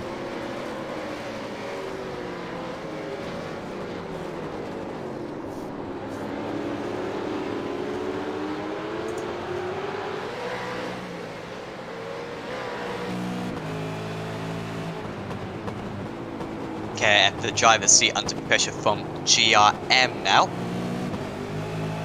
In 16th and 17th, GRM around the outside. We've seen this move at the hairpin work many times so far today, because it really tightens up the exit for the driver on the inside and compromises their exit. However, Haas on that occasion had enough. Alberts has got a penalty, and we kind of saw that just at the rear of this train, or third in this train at least. Astro Gaming AOSC Esports has been involved in an incident a few laps ago as well, which just ticks him over the limit, and he's going to have to come into the pits for a drive-through penalty. Expect more of these to come as the race goes on. We've got 42 minutes left of this race. The lap time, well, yeah, I'll do some calculations on my calculator and see how many more laps we've got remaining. Yeah, there's just under an hour remaining, so if it's completely clean laps, by my calculations, we will have 25 more laps, including this one. So we'll have 24 more after this, which would mean we will finish on lap 131, I think, because of the amount of safety cars. If we had fewer safety cars, 2 safety cars, which is the fewest you can have, I think it'd be a little bit better right now, but instead we're going to have, we've had 4 of them, and so it slowed down the order. So yeah, we should have 131 or 132 laps. So if you pit in now, you will get to the end of the race. Yeah, you will get to the end of the race, I think. Yeah, we've got 25 more laps to go. So you can pit now and make it home, and that's going to advantage some of the other guys who haven't stopped. But I think everyone took that last stop at the safety cars, so they're all pretty much running to the flag now. And this was the change then for P2. So we're very close a few times already, and finally the 777 car moves up into second place. And that was, I don't think Sutton had a whole lot of questioning that one, but Sutton's a consistent driver. A third place for One Performance Racing would be a really good result, would be their first podium of the season. Dare I say, is this their first race of the season? Maybe being renamed, or a couple of drivers from another team forming, as Jamie McKnight and Tom Freer, United Sim Sports and Pursuit Sim Racing, both come into the pits.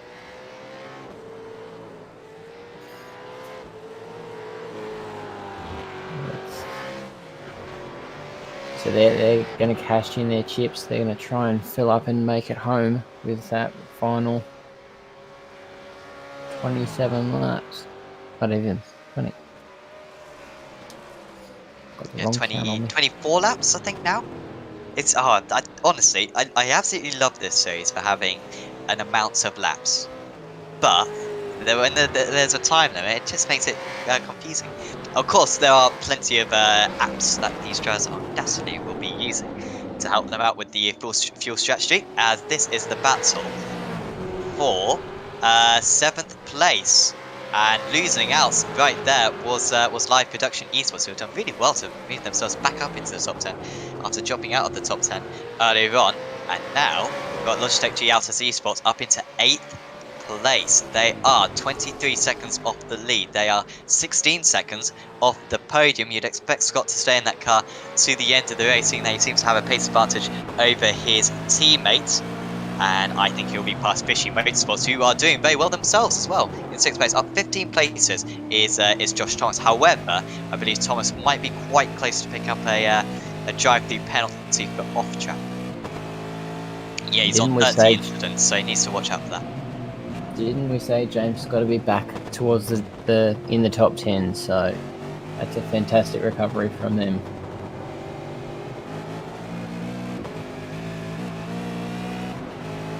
Hasn't quite got the run out of Rivazza that I thought he would do. Slipstream will help him out. Not the biggest slipstream effect in this car,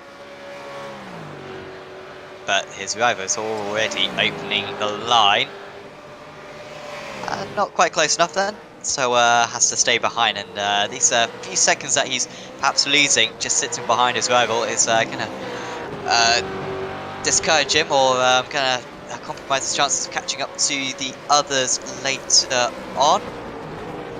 By the way, the battles, by the way, all of a sudden there's very few of them out there. This is actually the closest battle we've got.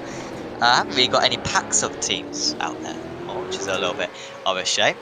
But I'm sure it will renew later on as we see the track temperature down to 32 degrees. It's decreased by 10 degrees from the start of the race. Yeah, a little bit colder, but still very warm out there. So it's still burning those rubber tires and making life pretty hard for them.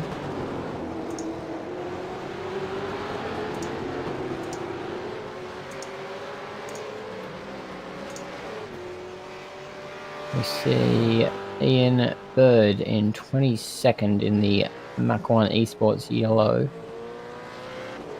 They're currently tracking 3.4 behind Tyler Bowen in the DPR Racing 3 car. So a bit of work to go for Ian to get further up the field.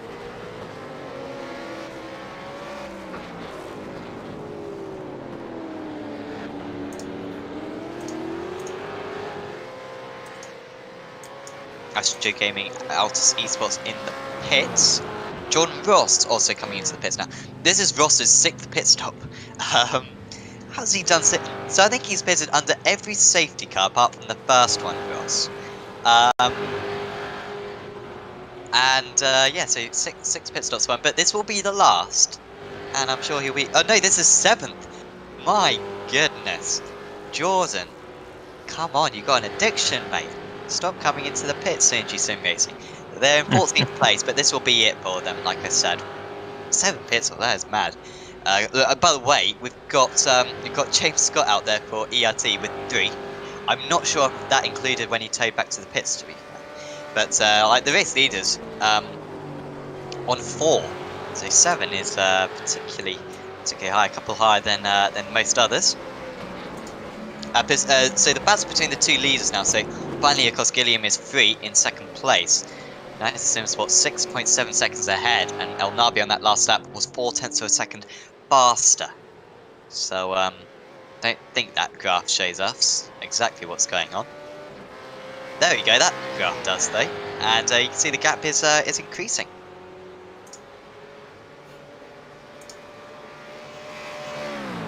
Just seems to have that pace advantage on. So he's definitely pulling a bit of ground out over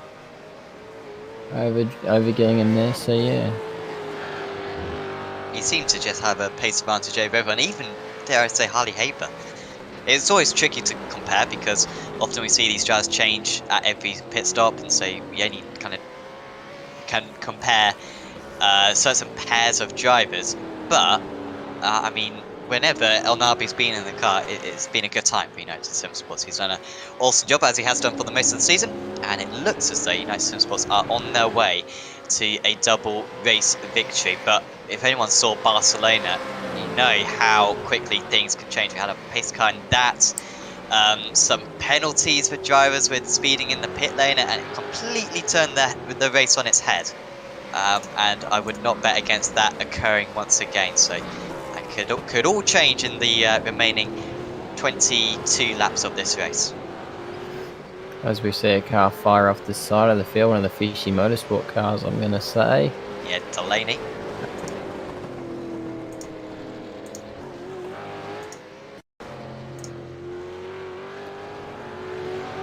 It's just, I can see what's happened here. He's just fallen off the edge of the road. Yep. It's just the way you come into that corner. There's a lot of, it invites you to carry a lot of speed, and unfortunately, when you do fall off, it's the grass on the left just wants to invite you out to that sandpit, and nobody can say no.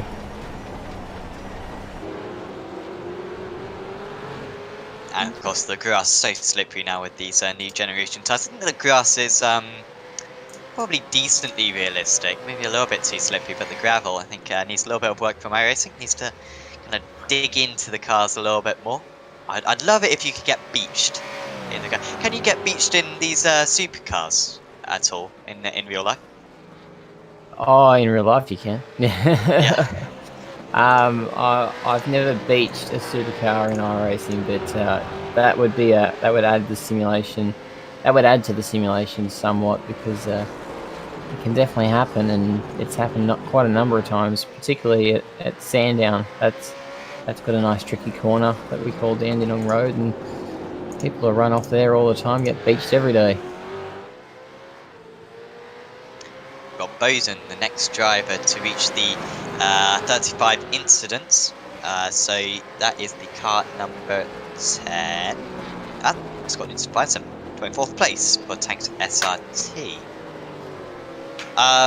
So James got into the pits then for Altus Esports. He pulled off an incredible pit stop earlier on in the race for his first pit stop and came out in completely clear air. I don't know if that was luck or judgment. This time he has come out in a bit of traffic, so he's behind Henry King in 16th. That is the ANZ Motorsports car, who pitted relatively recently actually to King. I don't think he's going to quite get to the end of the race, but he's not going to be far off. There goes Scott then round the outside, and a bit more grip with those marginally fresher tyres. He's up into 16th, and now he does actually have 7 seconds to the next car. This could work. Oh, that's now coming back again, and Scott was not expecting that. Has to leave room for his rival. That could have been a lot worse if Scott didn't see him in his mirrors. Zuba Racing Team now coming into the pit. So we're starting to see these pit stops kick off, and well, it makes sense to come in now because we've only got 20 laps of this race remaining. This is an option for them to short fuel and fresh tyres and give it a fair lob, because they're going to need to throw everything they can before this race is done. Like you say, only 20 odd laps remaining, so they've got to sort themselves out pretty quickly.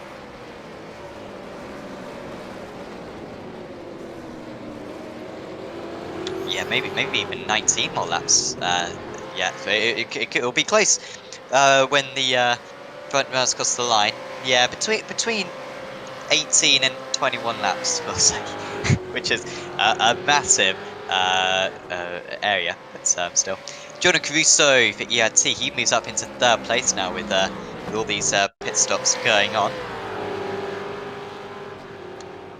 This is a replay of something that happened to Caruso.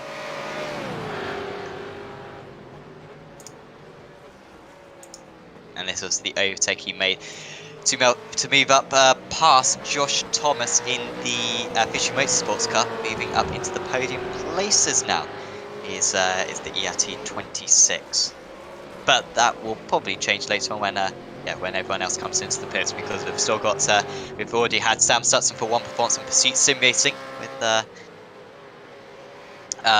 Tom Freer at the wheel, both coming into the pits already.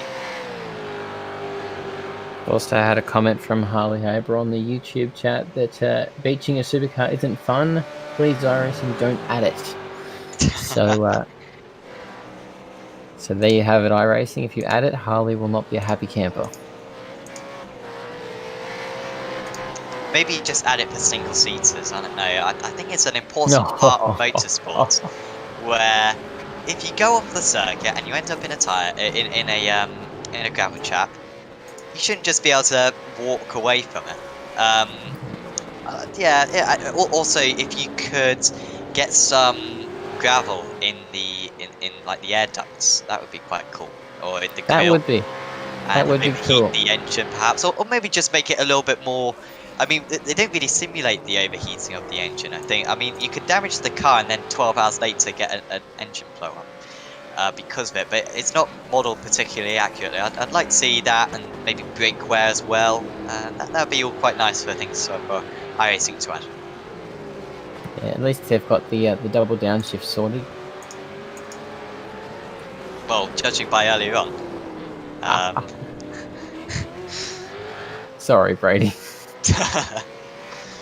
United Sim Sports into the pits from the race lead. Forza and El Nabi. Will he hand the car over to Harley Haber? We think he will do. Usually they do one stint each. And El Nabi has been in that car for, well, even more than a stint. About 40 laps, I think, as El Nabi. Now it comes to a halt. Takes tyres. He is staying in that car, seemingly. I'm not seeing a change here. I'm not ready to call it yet.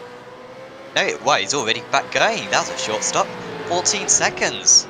Took tyres. That was about it. El Nabi staying in the car then. I guess the driver change would have cost them more time than the pit stop was long. So they couldn't afford to lose those few tenths. So this is tough on El Nabi to do, 50 odd laps to finish off the race.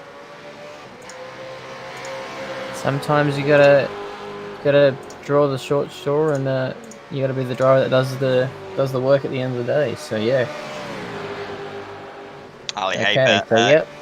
Ali Haber back with the Weetabix fellas. I'm not familiar. Who are the Weetabix fellas?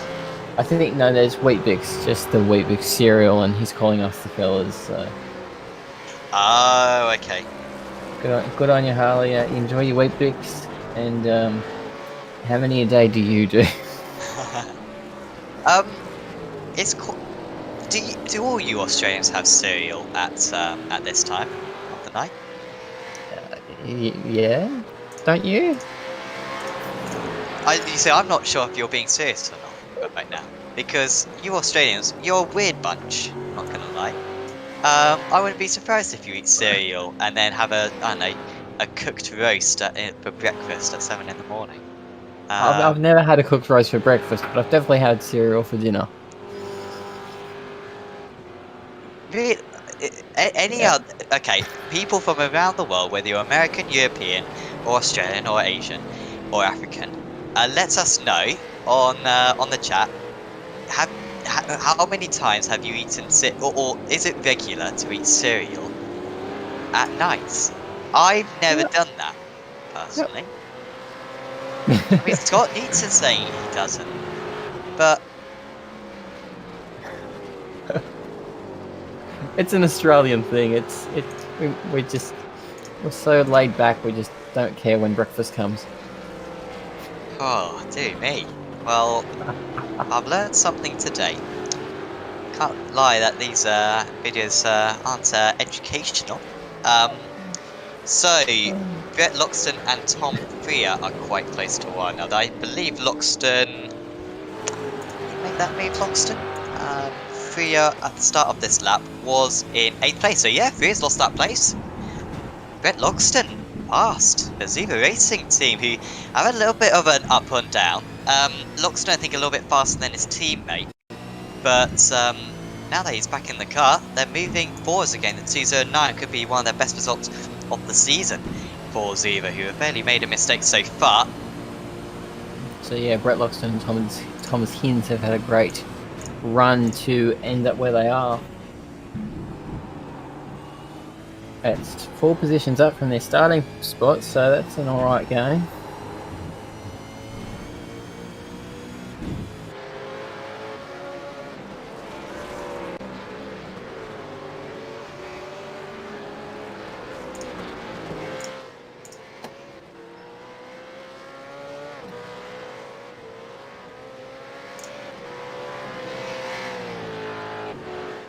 Marlon McMullen in 10th place currently.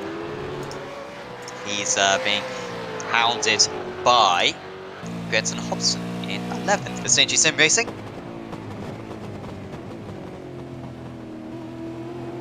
Looks like he had a slight lock-up going into that corner there.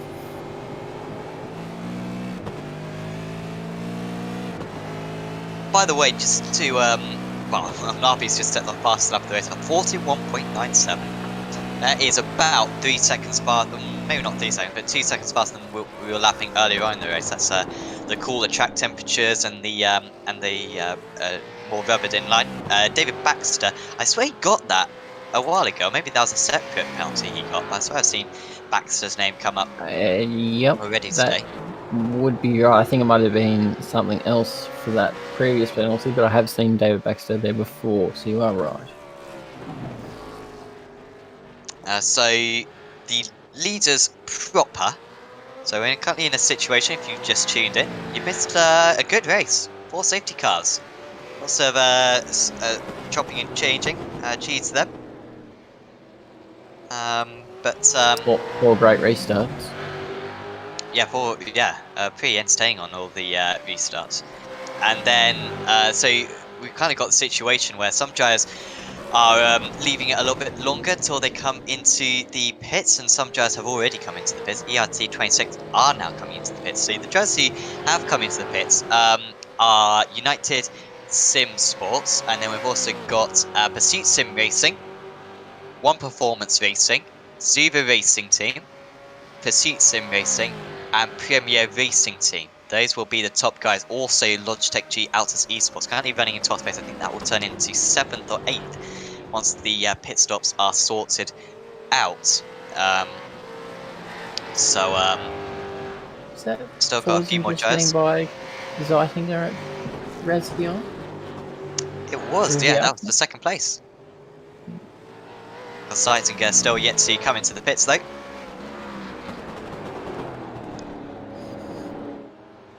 So he's just got to close down that 7 seconds until he regains the lead. 7 seconds as well ahead of Andrew Gilliam. Would it be nice to see El Nabi versus Gilliam with them properly being close to one another after the pace car? As we saw it was about 4 seconds between them by the time that Gilliam got through all the traffic that El Nabi had been able to open up. I mean, I guess El Nabi still got the advantage because the gap is currently at 6.6, but it would have been close between the two of them. I mean, it's still decently close anyway. But Gilliam trying to really push him as hard as possible. El Nabi or Gilliam with 1 lap fresher tyres at least for Pursuit Sim Racing, which will turn into 2nd place in a little while. Fishing Motorsports then, so they came in on lap 97. They should be able to go to lap, well, if they want to, they could go to lap 124. But that would perhaps be a little bit excessively long. And you'd think that you'd want some fresh tyres before then. Especially if you're going to be in that last little battle. You want fresh tyres, you want, probably not fresh shield, but you want good tyres underneath the car to battle if you're in that pack. And they certainly will have that when they eventually come into the pits. Cold Weetabix at night for the win, or Rob Carmichael. Rob, I know. I'm not convinced, Rob. I mean, May was talked to some people. Also, cold Weetabix. Do you have warm Weetabix? Why is there why are you dividing that between warm and cold? Does people put Weetabix in the oven, or do you put soup in Weetabix? You can put some milk with them and maybe heat them up in the microwave. Right, the plot thickens. Where's so did the Weetabix. Yeah.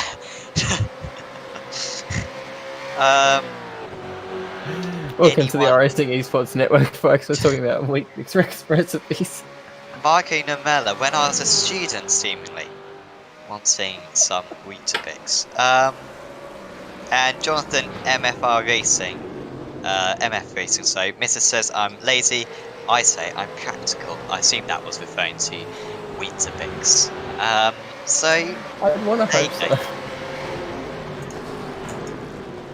This has moved back close to one as to Ian Bird is at the front of this pack. Then we've got Jack Boyd, who had a spin since the last pit stop. He also had a drive-through penalty, I think, did Boyd for GRM. Remember, we're running up as high as 3rd place earlier on. And really could have had a chance at a podium, but they are moving themselves back up. The 41 car, I think, will go with them of Synergy Sim Racing, and also going through there. Oh, that's a disastrous couple of corners there for Mach 1. Synergy also go through up into the top 20. Reaper Sim Racing, the next car behind. Disqualification for Baxter. Oh, no, he was not ignoring the stewards. He got a penalty for exceeding the instant limit. and he has been disqualified for noise stewards. I doubt. I imagine that's something to do with often drivers with running VR can't see the messages that pop up. However, you can't do that because he hasn't served the penalty. So unfortunately for him and his team, back to the pits. That's why you need your teammate to be an excellent spotter, and you need him to be able to be on those messages as they come through. It's unfortunate for them because they were doing all right tonight. So it would have been nice if they got the finish. It's a bit unfortunate to be robbed probably less than 10 laps from the end. So I'm apologies to keep going back to this, but now there's talk of A2 milk. What's A2 milk? I mean, we have. Do you have the blue top, the green top, and the red top? No, mate. Nah. Oh, no. Okay. No. We've got 15,000 different varieties of milk. There's the comment from Rob Carmichael that he just wants milk that tastes like real milk. I mean, I think that's what we all want. I think that's one saying that could unite the world. Safe to say. I think there are quite too many milk offerings at the moment. So yeah, maybe if we cut down on some of them, we'll get some issues that are wrong with the world right with the world. So I just go for the blue top one, full fat milk. It tastes the best. I don't really know the difference between all the milks. I don't think there's a whole lot of choice in the UK, to be honest. I have to send you a list, mate. Your mind will be blown. Well, maybe I can. You know those wine tasting evenings. Maybe I could book myself into a milk tasting evening. I think we might need to be, I think we might need to be calling the Indianapolis 500 if we're tasting milk. Well, exactly. Yes. I'm sure there's a few Indy winners who will be experts on the matter. Yeah, definitely.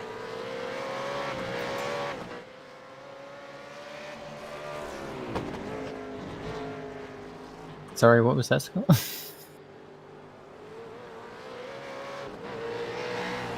Aha, right. Yeah, May 16th, Indy 500. Let us know if you are taking part in that. I might do that. I've never done it before. I will crash. We might get you that milk tasting experience. I might. I mean, I assume if you win in iRacing, any split, if you don't go and get yourself a carton of milk, then you haven't really won, have you? Nope.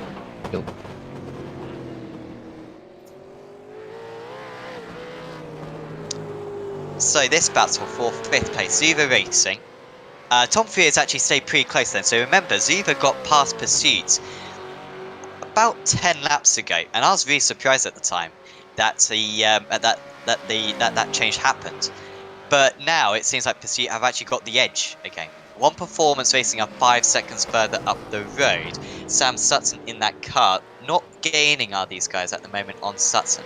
So I think there's going to be a whole lot of change on that front. Are they being caught, these drivers? They've got Premier Racing Team behind them in 7th, who are being caught at the moment by ERT26 of Jordan Caruso. In fact, we might have to go back to that battle because this is really close. James Scott as well for Logitech G Altus Esports catching up to these drivers. Should just point out as well, ERT26 with much fresher tyres, 6 up fresher tyres, and maybe that was the advantage that they needed. Ahead to do their hairpin, Jordan Caruso, a team that we haven't seen a whole lot of today, the ERT26, but they come on strong late on, and they're up into 7th place, and they've got a small chance. I mean, it's going to have to be some phenomenal lap times, but they've got a small chance of catching up to 5th and 2nd now. Yeah, it was a good move by Caruso there on McMullen, and yeah, he was clean there around the outside. I think McMullen will probably suffer the same fate to Scott in a bit. McMullen's got pretty old tyres, came into the pits a little bit early to get the undercut. I think that was the right strategy to do, to be honest, to even out those last 2 stints of the race, but now it's going to probably suffer him a little bit more. Ben Anthony, how is the 88 in 8th place when they blew up the motor? So they tow back to the pits, and I think when you tow back to the pits normally from the position that they were, they'd normally be 2 laps down. However, because it was under safety car, everyone was going so slow that they only dropped 1 lap down. So they were 1.5 laps down. Then they were very quick and got pretty close to the front runners. Then there was a safety car. The front runners came into the pits. They stayed out, got themselves back onto the lead lap, then proceeded to pit anyway, but remained on the lead lap, and have just been charging along ever since. That was under a safety car, so then not only were they on the lead lap, they were about 10 seconds off the lead, but of course down in 24th place, and then have just been picking up the places ever since. So it's been a phenomenal drive from them, particularly James Scott. It's been really impressive in these last couple of stints, and they've been able to recover a lot of points back up into 9th place now. Same as the ERT car in 6. It was a safety car strategy. I didn't realise the T26 was a lap down, but there you are. Maybe that's why we didn't see them a whole lot earlier on. Brenton O'Brien posted that in the YouTube chat for us, so that was thanks, Brendan. Appreciate your insights. United Simsports nearly into the lead then.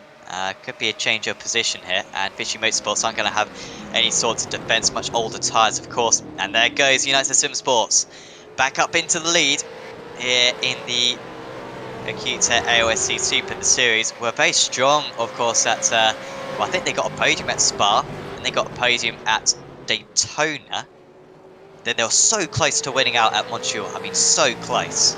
Just got beaten by James Scott and his team, and then of course managed to finally win out at Barcelona with a little bit of luck, and a little bit of luck has come into this one as well, because they weren't being beaten fair and square by Logitech G Altus Esports earlier on, but it's very tricky to tell what would have happened if it weren't for that, because while Scott I think has been the fastest driver today, I think El Nabi and Haber have been the most consistently fast lineup, and certainly driven a perfect race to move up into the lead now.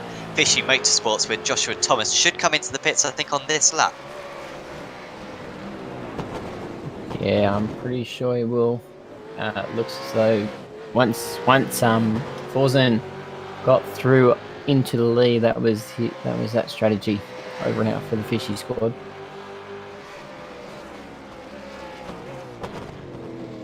They have got 33 incidents now, have Fishy Motorsport. I'm a bit concerned for them.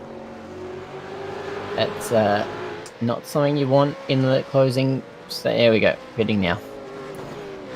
So that unfortunately is their, I wouldn't say their day done, but that extraordinary run they were having, not quite so extraordinary anymore. I reckon they will come out between. It'll be a short pit stop, won't they? They'll only be stationed for a bit. Should be around Marlon McMullen, I think, for Premier Racing Team. And if that is the case, that would be phenomenal. No, actually, they're going to be behind McMullen, I think. I was going to say, you can't call that many things right, Nicole. That's insider knowledge. Geordie Sinney gets him back into the car. So he'll be taking that to the finish. They're absolutely miles behind Premier Racing Team. I've ruined it. I got one so close early on. Look at that, they're not even close. Oh, no, they've got a penalty. Well, must have been a penalty because they've been stationed for 31 seconds. That's 15 seconds longer than what you'd expect. 15 seconds and a bit. I mean, 20 seconds longer than what you'd expect. What a shame. What a shame for Jordan Stinney and that team, but must have just overcooked the pit entry, I can only imagine. Got themselves a 15-second stop go, and they've come back out in 11th place, very much by themselves. They may have been behind Jordan Ross in 10th place anyway, but instead it's going to be quite a lonely race, I think, for them to finish in 11th. They are ahead of Henry King and co. King in the ANZ car, as I think just behind them was that DPR losing a couple of places, just being shoved out a bit to the Tamburello. Driver change is 25 seconds. Aha! Thank you to Marco Namella for that insight. Marco's been on a lot of the call tonight. I wonder if he wants a pit reporter's position. That's a fantastic insight. Thanks, Marco. The problem is, if we did that, we'd have to actually pay him. Well, that's what he's doing at the moment. It's so called voluntarily. So don't even open that can of worms. Right. No, I'll retract that. I only just got this job. Yeah.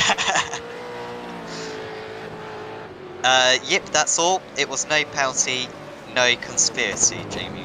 I mean, Jamie weren't saying any conspiracy, so that's a bit, don't want to put my tin hats on or anything, but that's a little bit suspicious for you to explicitly say no conspiracy. So, Pursuit Sim Racing anyway, 2/10 of a second behind Zuva Racing. This is the battle for 4. Is this where Tom makes the move? Is this where he... Oh, I thought he was going to dive there. Oh, that's a good run for him. Pursuit Sim Racing always have really good tyre wear. The second place car's got good tyre wear as well. Maybe not quite so evident today, but in previous rounds it's certainly been the case. Certainly Montreal, they really came up a lot stronger. As the stint goes on, as here he goes down the inside into Aqua Minerale, and they make contact door to door, and they make more contact, and Freya goes off the circuit. Can he keep it off the gravel? Yes, he can, so he loses barely any time. And the stewards will have to look at that, but I think Freya will take matters into his own hands here as they go into the chicane. Drive penalty, by the way, for Harris, the number 92 car. That is Rob Harris actually on the lead lap as well in 19th place. KF, the driver's seat, are going to lose out a few places because of that. But Freya will be infuriated by that one. I'm not quite sure whose fault that was. They felt like they both could have given some more room. Yeah, no, that's not on from either driver. This is a bit to blame for both of them there. I'm sure neither of them will admit it, but yeah. I think Freya won't be happy, and Loxton won't think that he did anything wrong. So, if racing control isn't having a look, I'd say race on. But yeah, that's an interesting one. That one. Freya certainly seems to have more of a pace advantage now than he did earlier on. They lost over a second to Caruso on that last lap. I mean, to be fair, they did go off the circuit, so I doubt they'll continue losing that amount of time. That's a 30 degrees track temperature now. It's 12 degrees cooler than it was earlier on in the race. Only 1 degree cooler air temperature, but I don't think that'll make too much of a difference. And 6 o'clock in the evening, and this Imola circuit looks even more picturesque in such a setting. But Freya, up second behind now, nowhere near as close as he was on the last lap. We've got about 4 more laps to go after this one, as KF, the driver's seat, do serve their drive-through penalty now, by the way.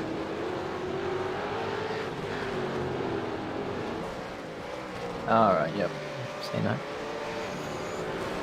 Premier Racing Team have been caught by Logitech G AOSC Sports. Not to be a pessimist when it comes to their chances, but I don't think they're going to be able to keep them behind for too long. This is big for Logitech. If Logitech G AOSC Sports got past them now, they might be able to catch and pass ERT26. But I don't think that would happen, to be fair. Scott with a mid 43 on that last lap, Caruso with a high 43. You need about a second a lap to catch and pass by the end of the race. So this is probably just a straight battle. Premier Racing Team, hopefully they'll put up a fight because, well, they may as well. There's no one else behind them who are going to catch them by the end of the race, so they can afford a couple of clashes and still remain in that 7th or 8th battle. Considering we almost called James Scott and Brady Myers out, or we almost called them off when they had their incident, it's amazing to see the resurgence they've come back through. Obviously picking the right safety car strategy. It's now a full-on dice for the final 4 to 5 odd laps remaining. So James is going to be all over Marlon in the next couple of corners.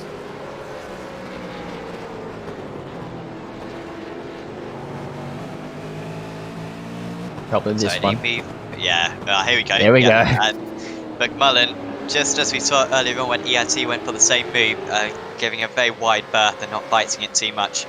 So Premier Racing Team dropped down to 8th. I mean, this would be another top 10 for them. They've really been able to rake in the points. McMullen and who's McMullen's teammates? It's his Borg, of course. Apologies, Brian. But these guys have really scored their best results in the team race so far, rather than the individual races. Both definitely racers rather than qualifiers. And also, they've got very few incidents still, I am sure. So they have currently got They've got 9 incidents. Get this, so, alright, I didn't even realise they were this far ahead. So, McMullen and Borg, then, have got 9 incidents. How many incidents do you think the next lowest have got?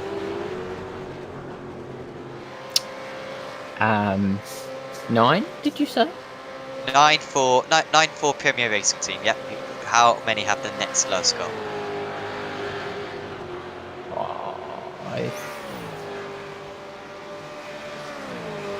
I want to call that 13. 13, alright. 20.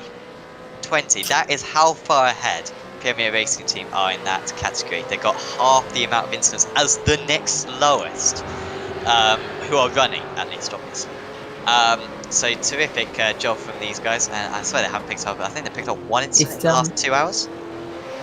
Is Marlon in the running for the Clean Driver Award?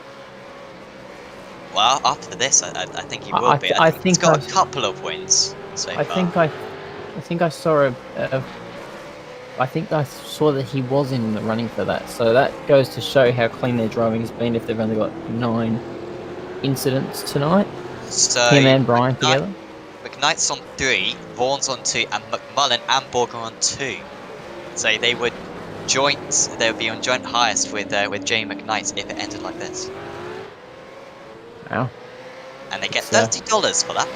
Sponsored by Knight Rider Designs, by the way.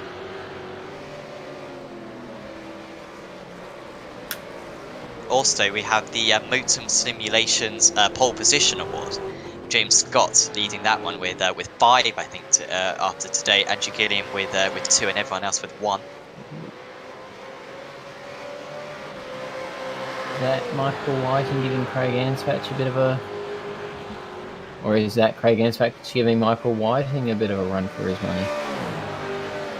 Well, it's Whiting, he's going to have to come from behind the Tamburelli if he's going to take this 27th place, and that is what he does. Big slide as well for the car behind. That is a back marker or driver coming through to lap them. Looks to be Aston Hurley. I may be wrong there, but that's the 019. Yeah, I think so. And then, he's not getting out of the way of the... Is that the 717? Oh, that's Tom Freer, I think. That's Freer. And Freer is off the circuit, so he was catching up to Loxton. Is Freer going to lose a place? That is Caruso. And Caruso... No, is that Caruso? No, it wasn't Caruso. It's alright. Their liveries look the same. They're both quite white, blue. But that wasn't Caruso then moving past. That was another car. So Caruso remains behind there for EOT. And I wonder if there's going to be a penalty given for that, because I think that was Freer's fault. That was the back marker just being a little bit too stubborn. That was the back marker not really aware of what's going on. Final lap then for the race leader, United Simsport. Oh, as Pursuit Simulators have gone off again! And ERT! What's happened here? What's going on? So, is there more to be told?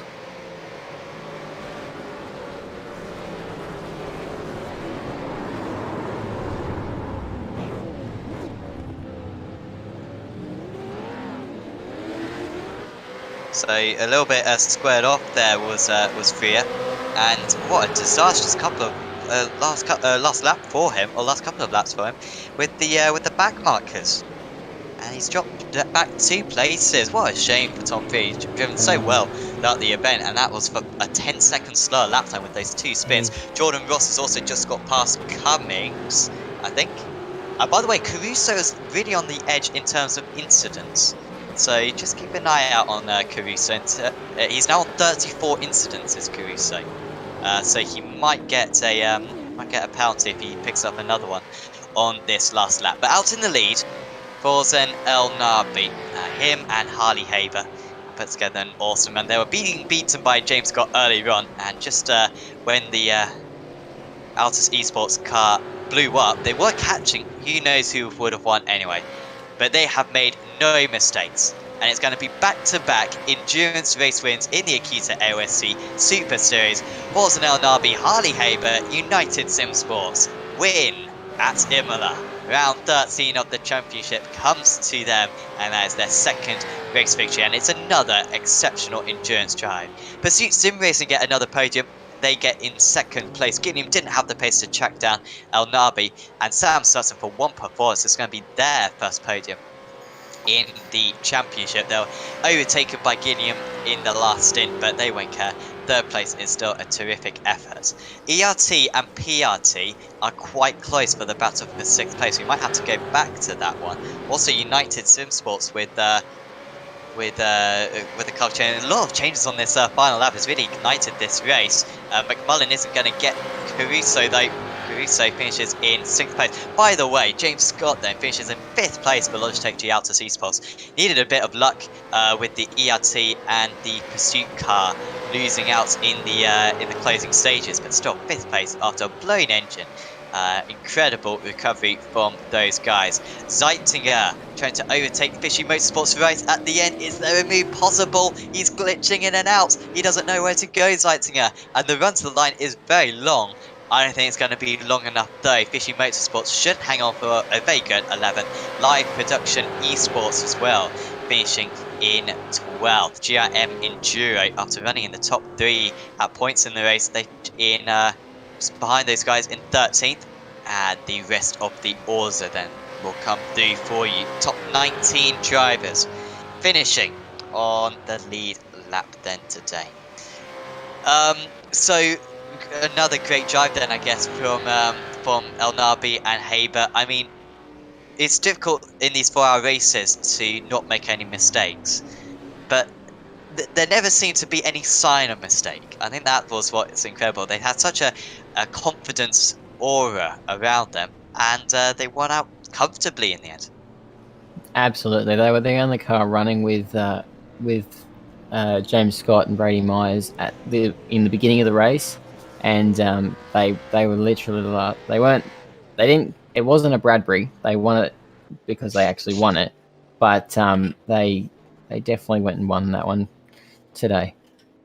I'm so pleased that I understand that reference to Bradbury, the greatest sporting triumph of all time, lest we not forget 2002 Salt Lake City.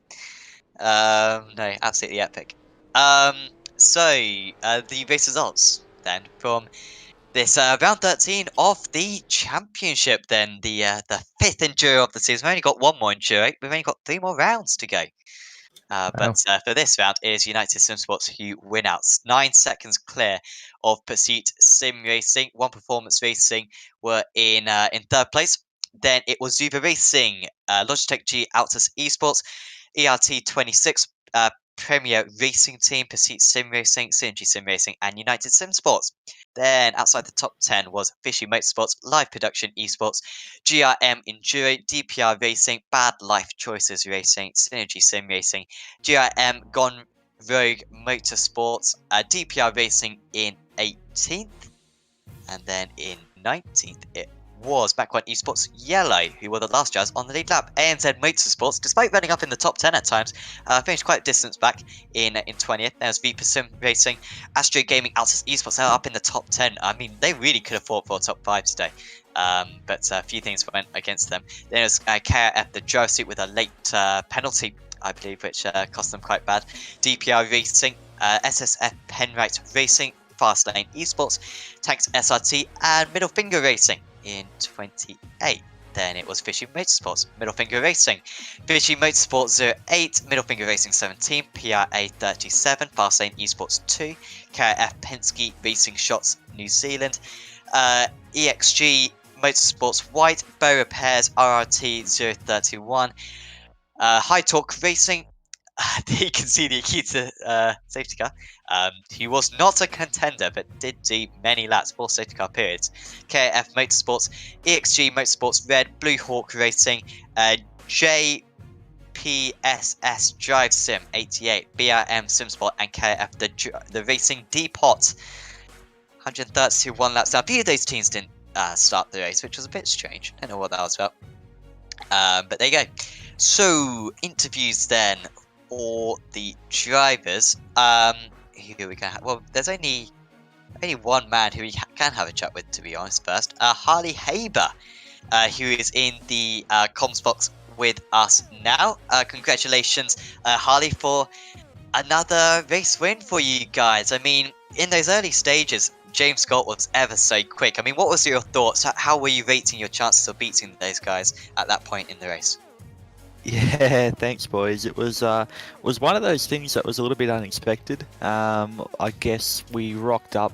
We've been really quite busy with a lot of other series and cars and tracks and things like that. So we've came into this I guess race night with little preparation. We haven't had much time to get the car together. We haven't done any practice really, other than half an hour, to be honest with you. I didn't talk to Forza until 10 minutes before the race. So I came into this with not much of an expectation. But look, in true class, everyone has their place in our team and everyone does a really good job. So Forza obviously qualified the car. That's one of his strengths, right up the front of the field, and that was good. But then, obviously I jumped in the car for that first stint, and I was pretty much waving to James as he drove off in the distance. So if you asked me at that time, yeah, it was pretty much time to park it up and settle for second. But happy to get the win in the end. Absolutely. Were there any tricky strategy calls as the race went on? I mean, there were 4 pace cars. I mean, the first one was a bit pointless anyway because it was on lap 1. But you, particularly on the 3rd pace car, you went against what many of the others teams didn't do. So you didn't come into the pits, whereas many others did. What was the thinking behind that? And do you think you got the strategy perfect today? Yeah, look, I think any time that you win a race, I think you've got to go back and say that you've done it right. If we had our time again, would we have pitted that time? Probably. Although in hindsight, we had to, by staying out that time, it meant that Altus would remain a lap down, at least for that section of the race. So, look, Chris Rad, he does all the strategy. Obviously, Forza was driving in the car at the end, and I was just kind of sitting back watching, and I was in a YouTube chat a little bit at the end there. But look, I think we got it right. And obviously, our results showed that one, even if it wasn't completely on outright pace. So I think you mentioned it a little bit there, but was that part of your strategy decision then to try to keep Logitech a lap down, just so that they weren't away later on in the race? Was that part of your thinking? Yeah, I think if you look back at it now, mate, if we had pitted on that 3rd one, they would have got their lap back, and then they would have had the safety car on the 4th one, and they would have been right up there with us. So, like I said, when you look back at it, it's pretty easy to say, oh, should we have done that? Should we have done this? But ultimately, what we done worked to get us the result that we got tonight, and I think we can look back and say that as a whole, we done the right thing. Absolutely. So we've got 3 rounds of the championship to go. Any goals for you guys? I mean, you're kind of still in the championship hunt, but I mean, if you could get the race win at Bathurst as well, I mean, that would be incredible. I mean, if you could get 3 consecutive race wins, you've finished on the podium pretty much every endurance race of the season. I mean, these endurance have been absolutely phenomenal. Yeah, we've had a really good showing this year. Me and Forza have really clicked with our partnership in just driving the car, and obviously I think really towards the end of the year now, our goal is really focused on the enduro rounds. We're pretty much out of it for the overall championship, but I'd still like to get second in that. However, we would like to obviously win what we've still mathematically got a chance at winning, which is the enduro stuff. So Bathurst, I'm really strong there. It's a track that I love, and I've always been fast there. So definitely looking forward to that. It'll be hard to beat me at the mountain. Forza has won the 1000 there too, so you got a strong teammate for that one. Yeah, so I think we should have that covered. Awesome. Well, best of luck for that one, Harley, and best of luck as well for the next couple of sprint rounds as well. Before we say goodbye, is there anyone you'd like to thank? Yeah, mate. Obviously, sponsorship-wise on the car as a team, obviously it takes a little bit of support to get that going. So, obviously, I'd like to thank Valvoline, Too Easy Finance, West End Mazda, and Parramatta Isuzu Ute. So, those guys have done a great job to be on the car, and obviously, helped us get a win tonight. The other one, obviously, the Wheat Bix Chat as well, mate. So, 3, Norrie, is the answer. I do 3 tonight, mate. And that was for dessert, not dinner. Well done, mate. Awesome. Well, thanks for having a chat with us, Harley, and best luck next week. Cheers. So, next up, I think we're going to have a chat with the guys from Pursuit Racing. Nori, would you like to take this one? Yeah. Awesome. Just about up.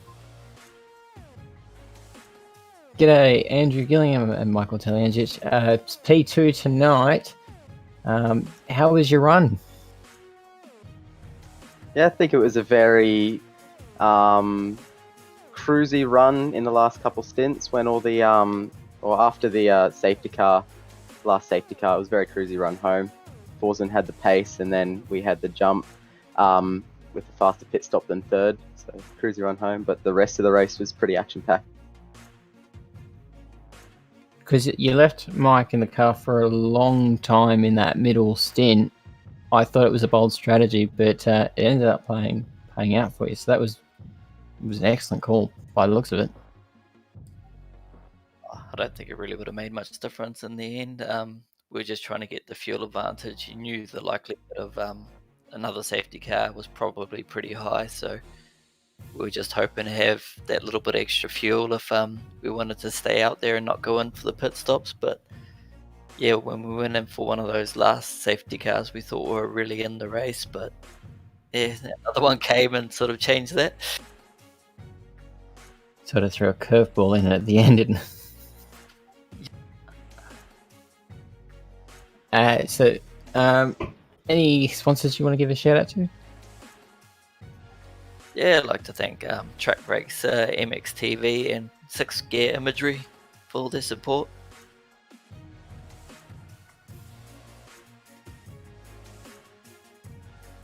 Fantastic. Sam, any more questions for you? No. Awesome. Thanks, guys, for having a chat with us. And yeah, see you next week. Thank you very much, guys. Thank you for the broadcast.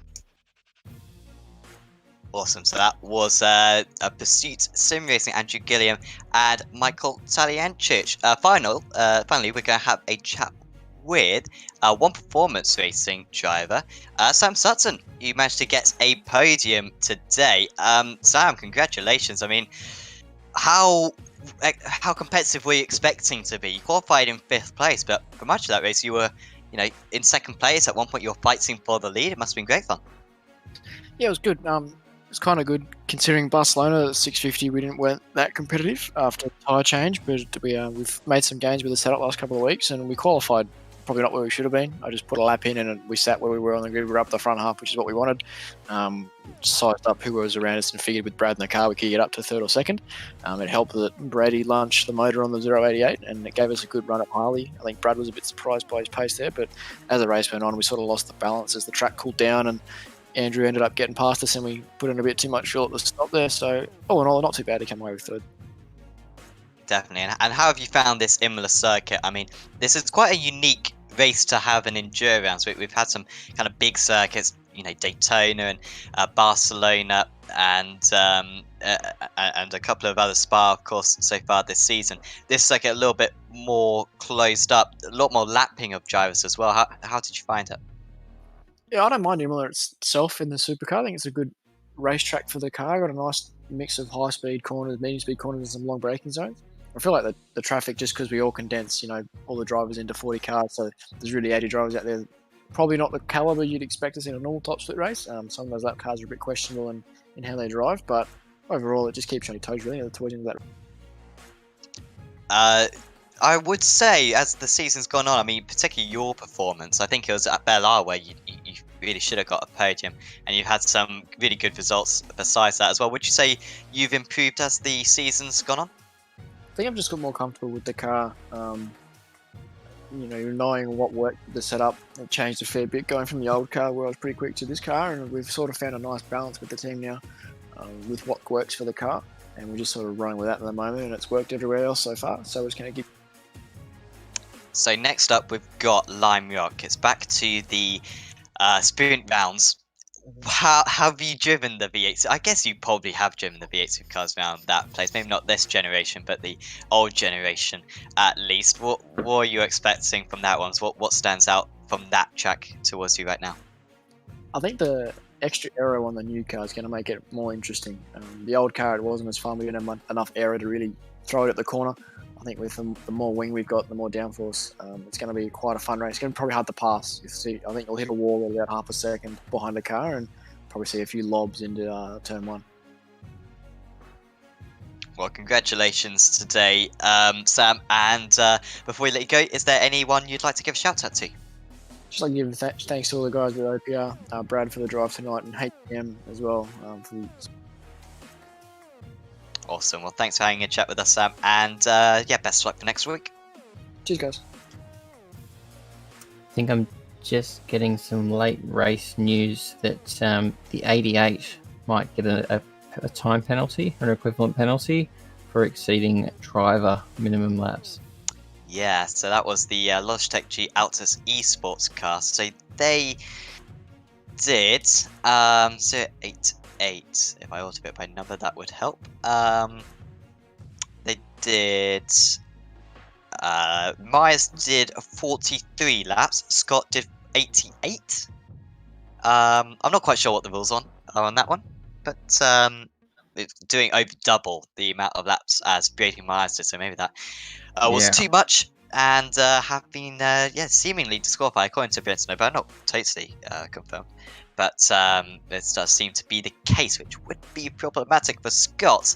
Would mean that he would have pretty much 2-0 scores as his drop rounds, which would mean he'd have to be very clean for the final 3 rounds of the championship to make sure that he did secure that title win. But still looking very good for him going into the final 3 rounds of the championship. Next week, we head to Lime Rock Park, the new version, of course.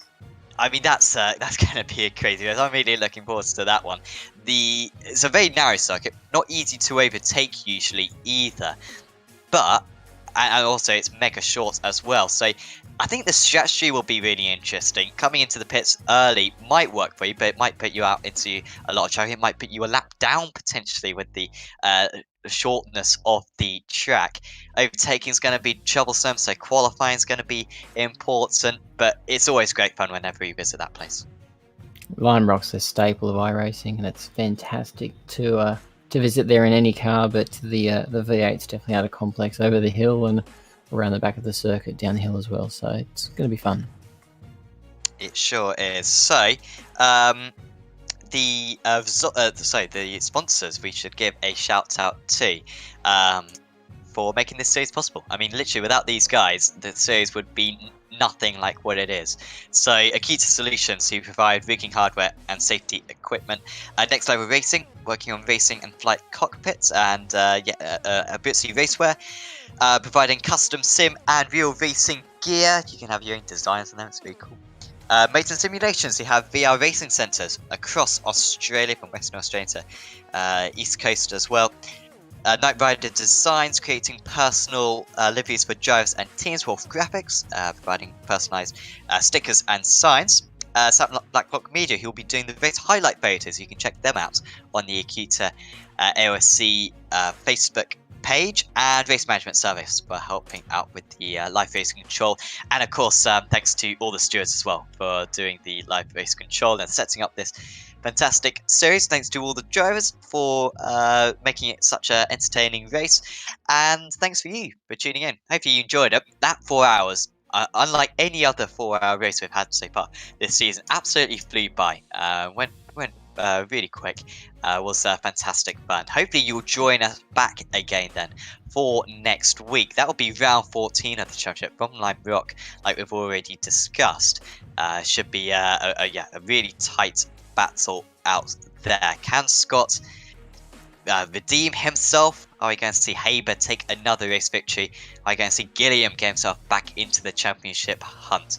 Should be a fantastic one. Certainly do catch it there. Of course, on the iRacing Esports Network, there's plenty more stuff coming up today, I'm sure. Certainly do check out the World GT Championship, which will be on tomorrow night for Europeans. And we've also got the, Monday night for Europeans. We've also got the Aussie Mixed and Fixed GT Championship, which will be myself bringing you the action there. That will be on Sunday evening for you Aussies, Sunday morning for Europeans. So certainly do check that out on the iRacing Esports Network. And also, if you wouldn't mind, please do check out Apex Racing TV as well, where we do many more broadcasts. But for now, from me, from Matt, from Scott, we will say goodbye, and we will see you next time.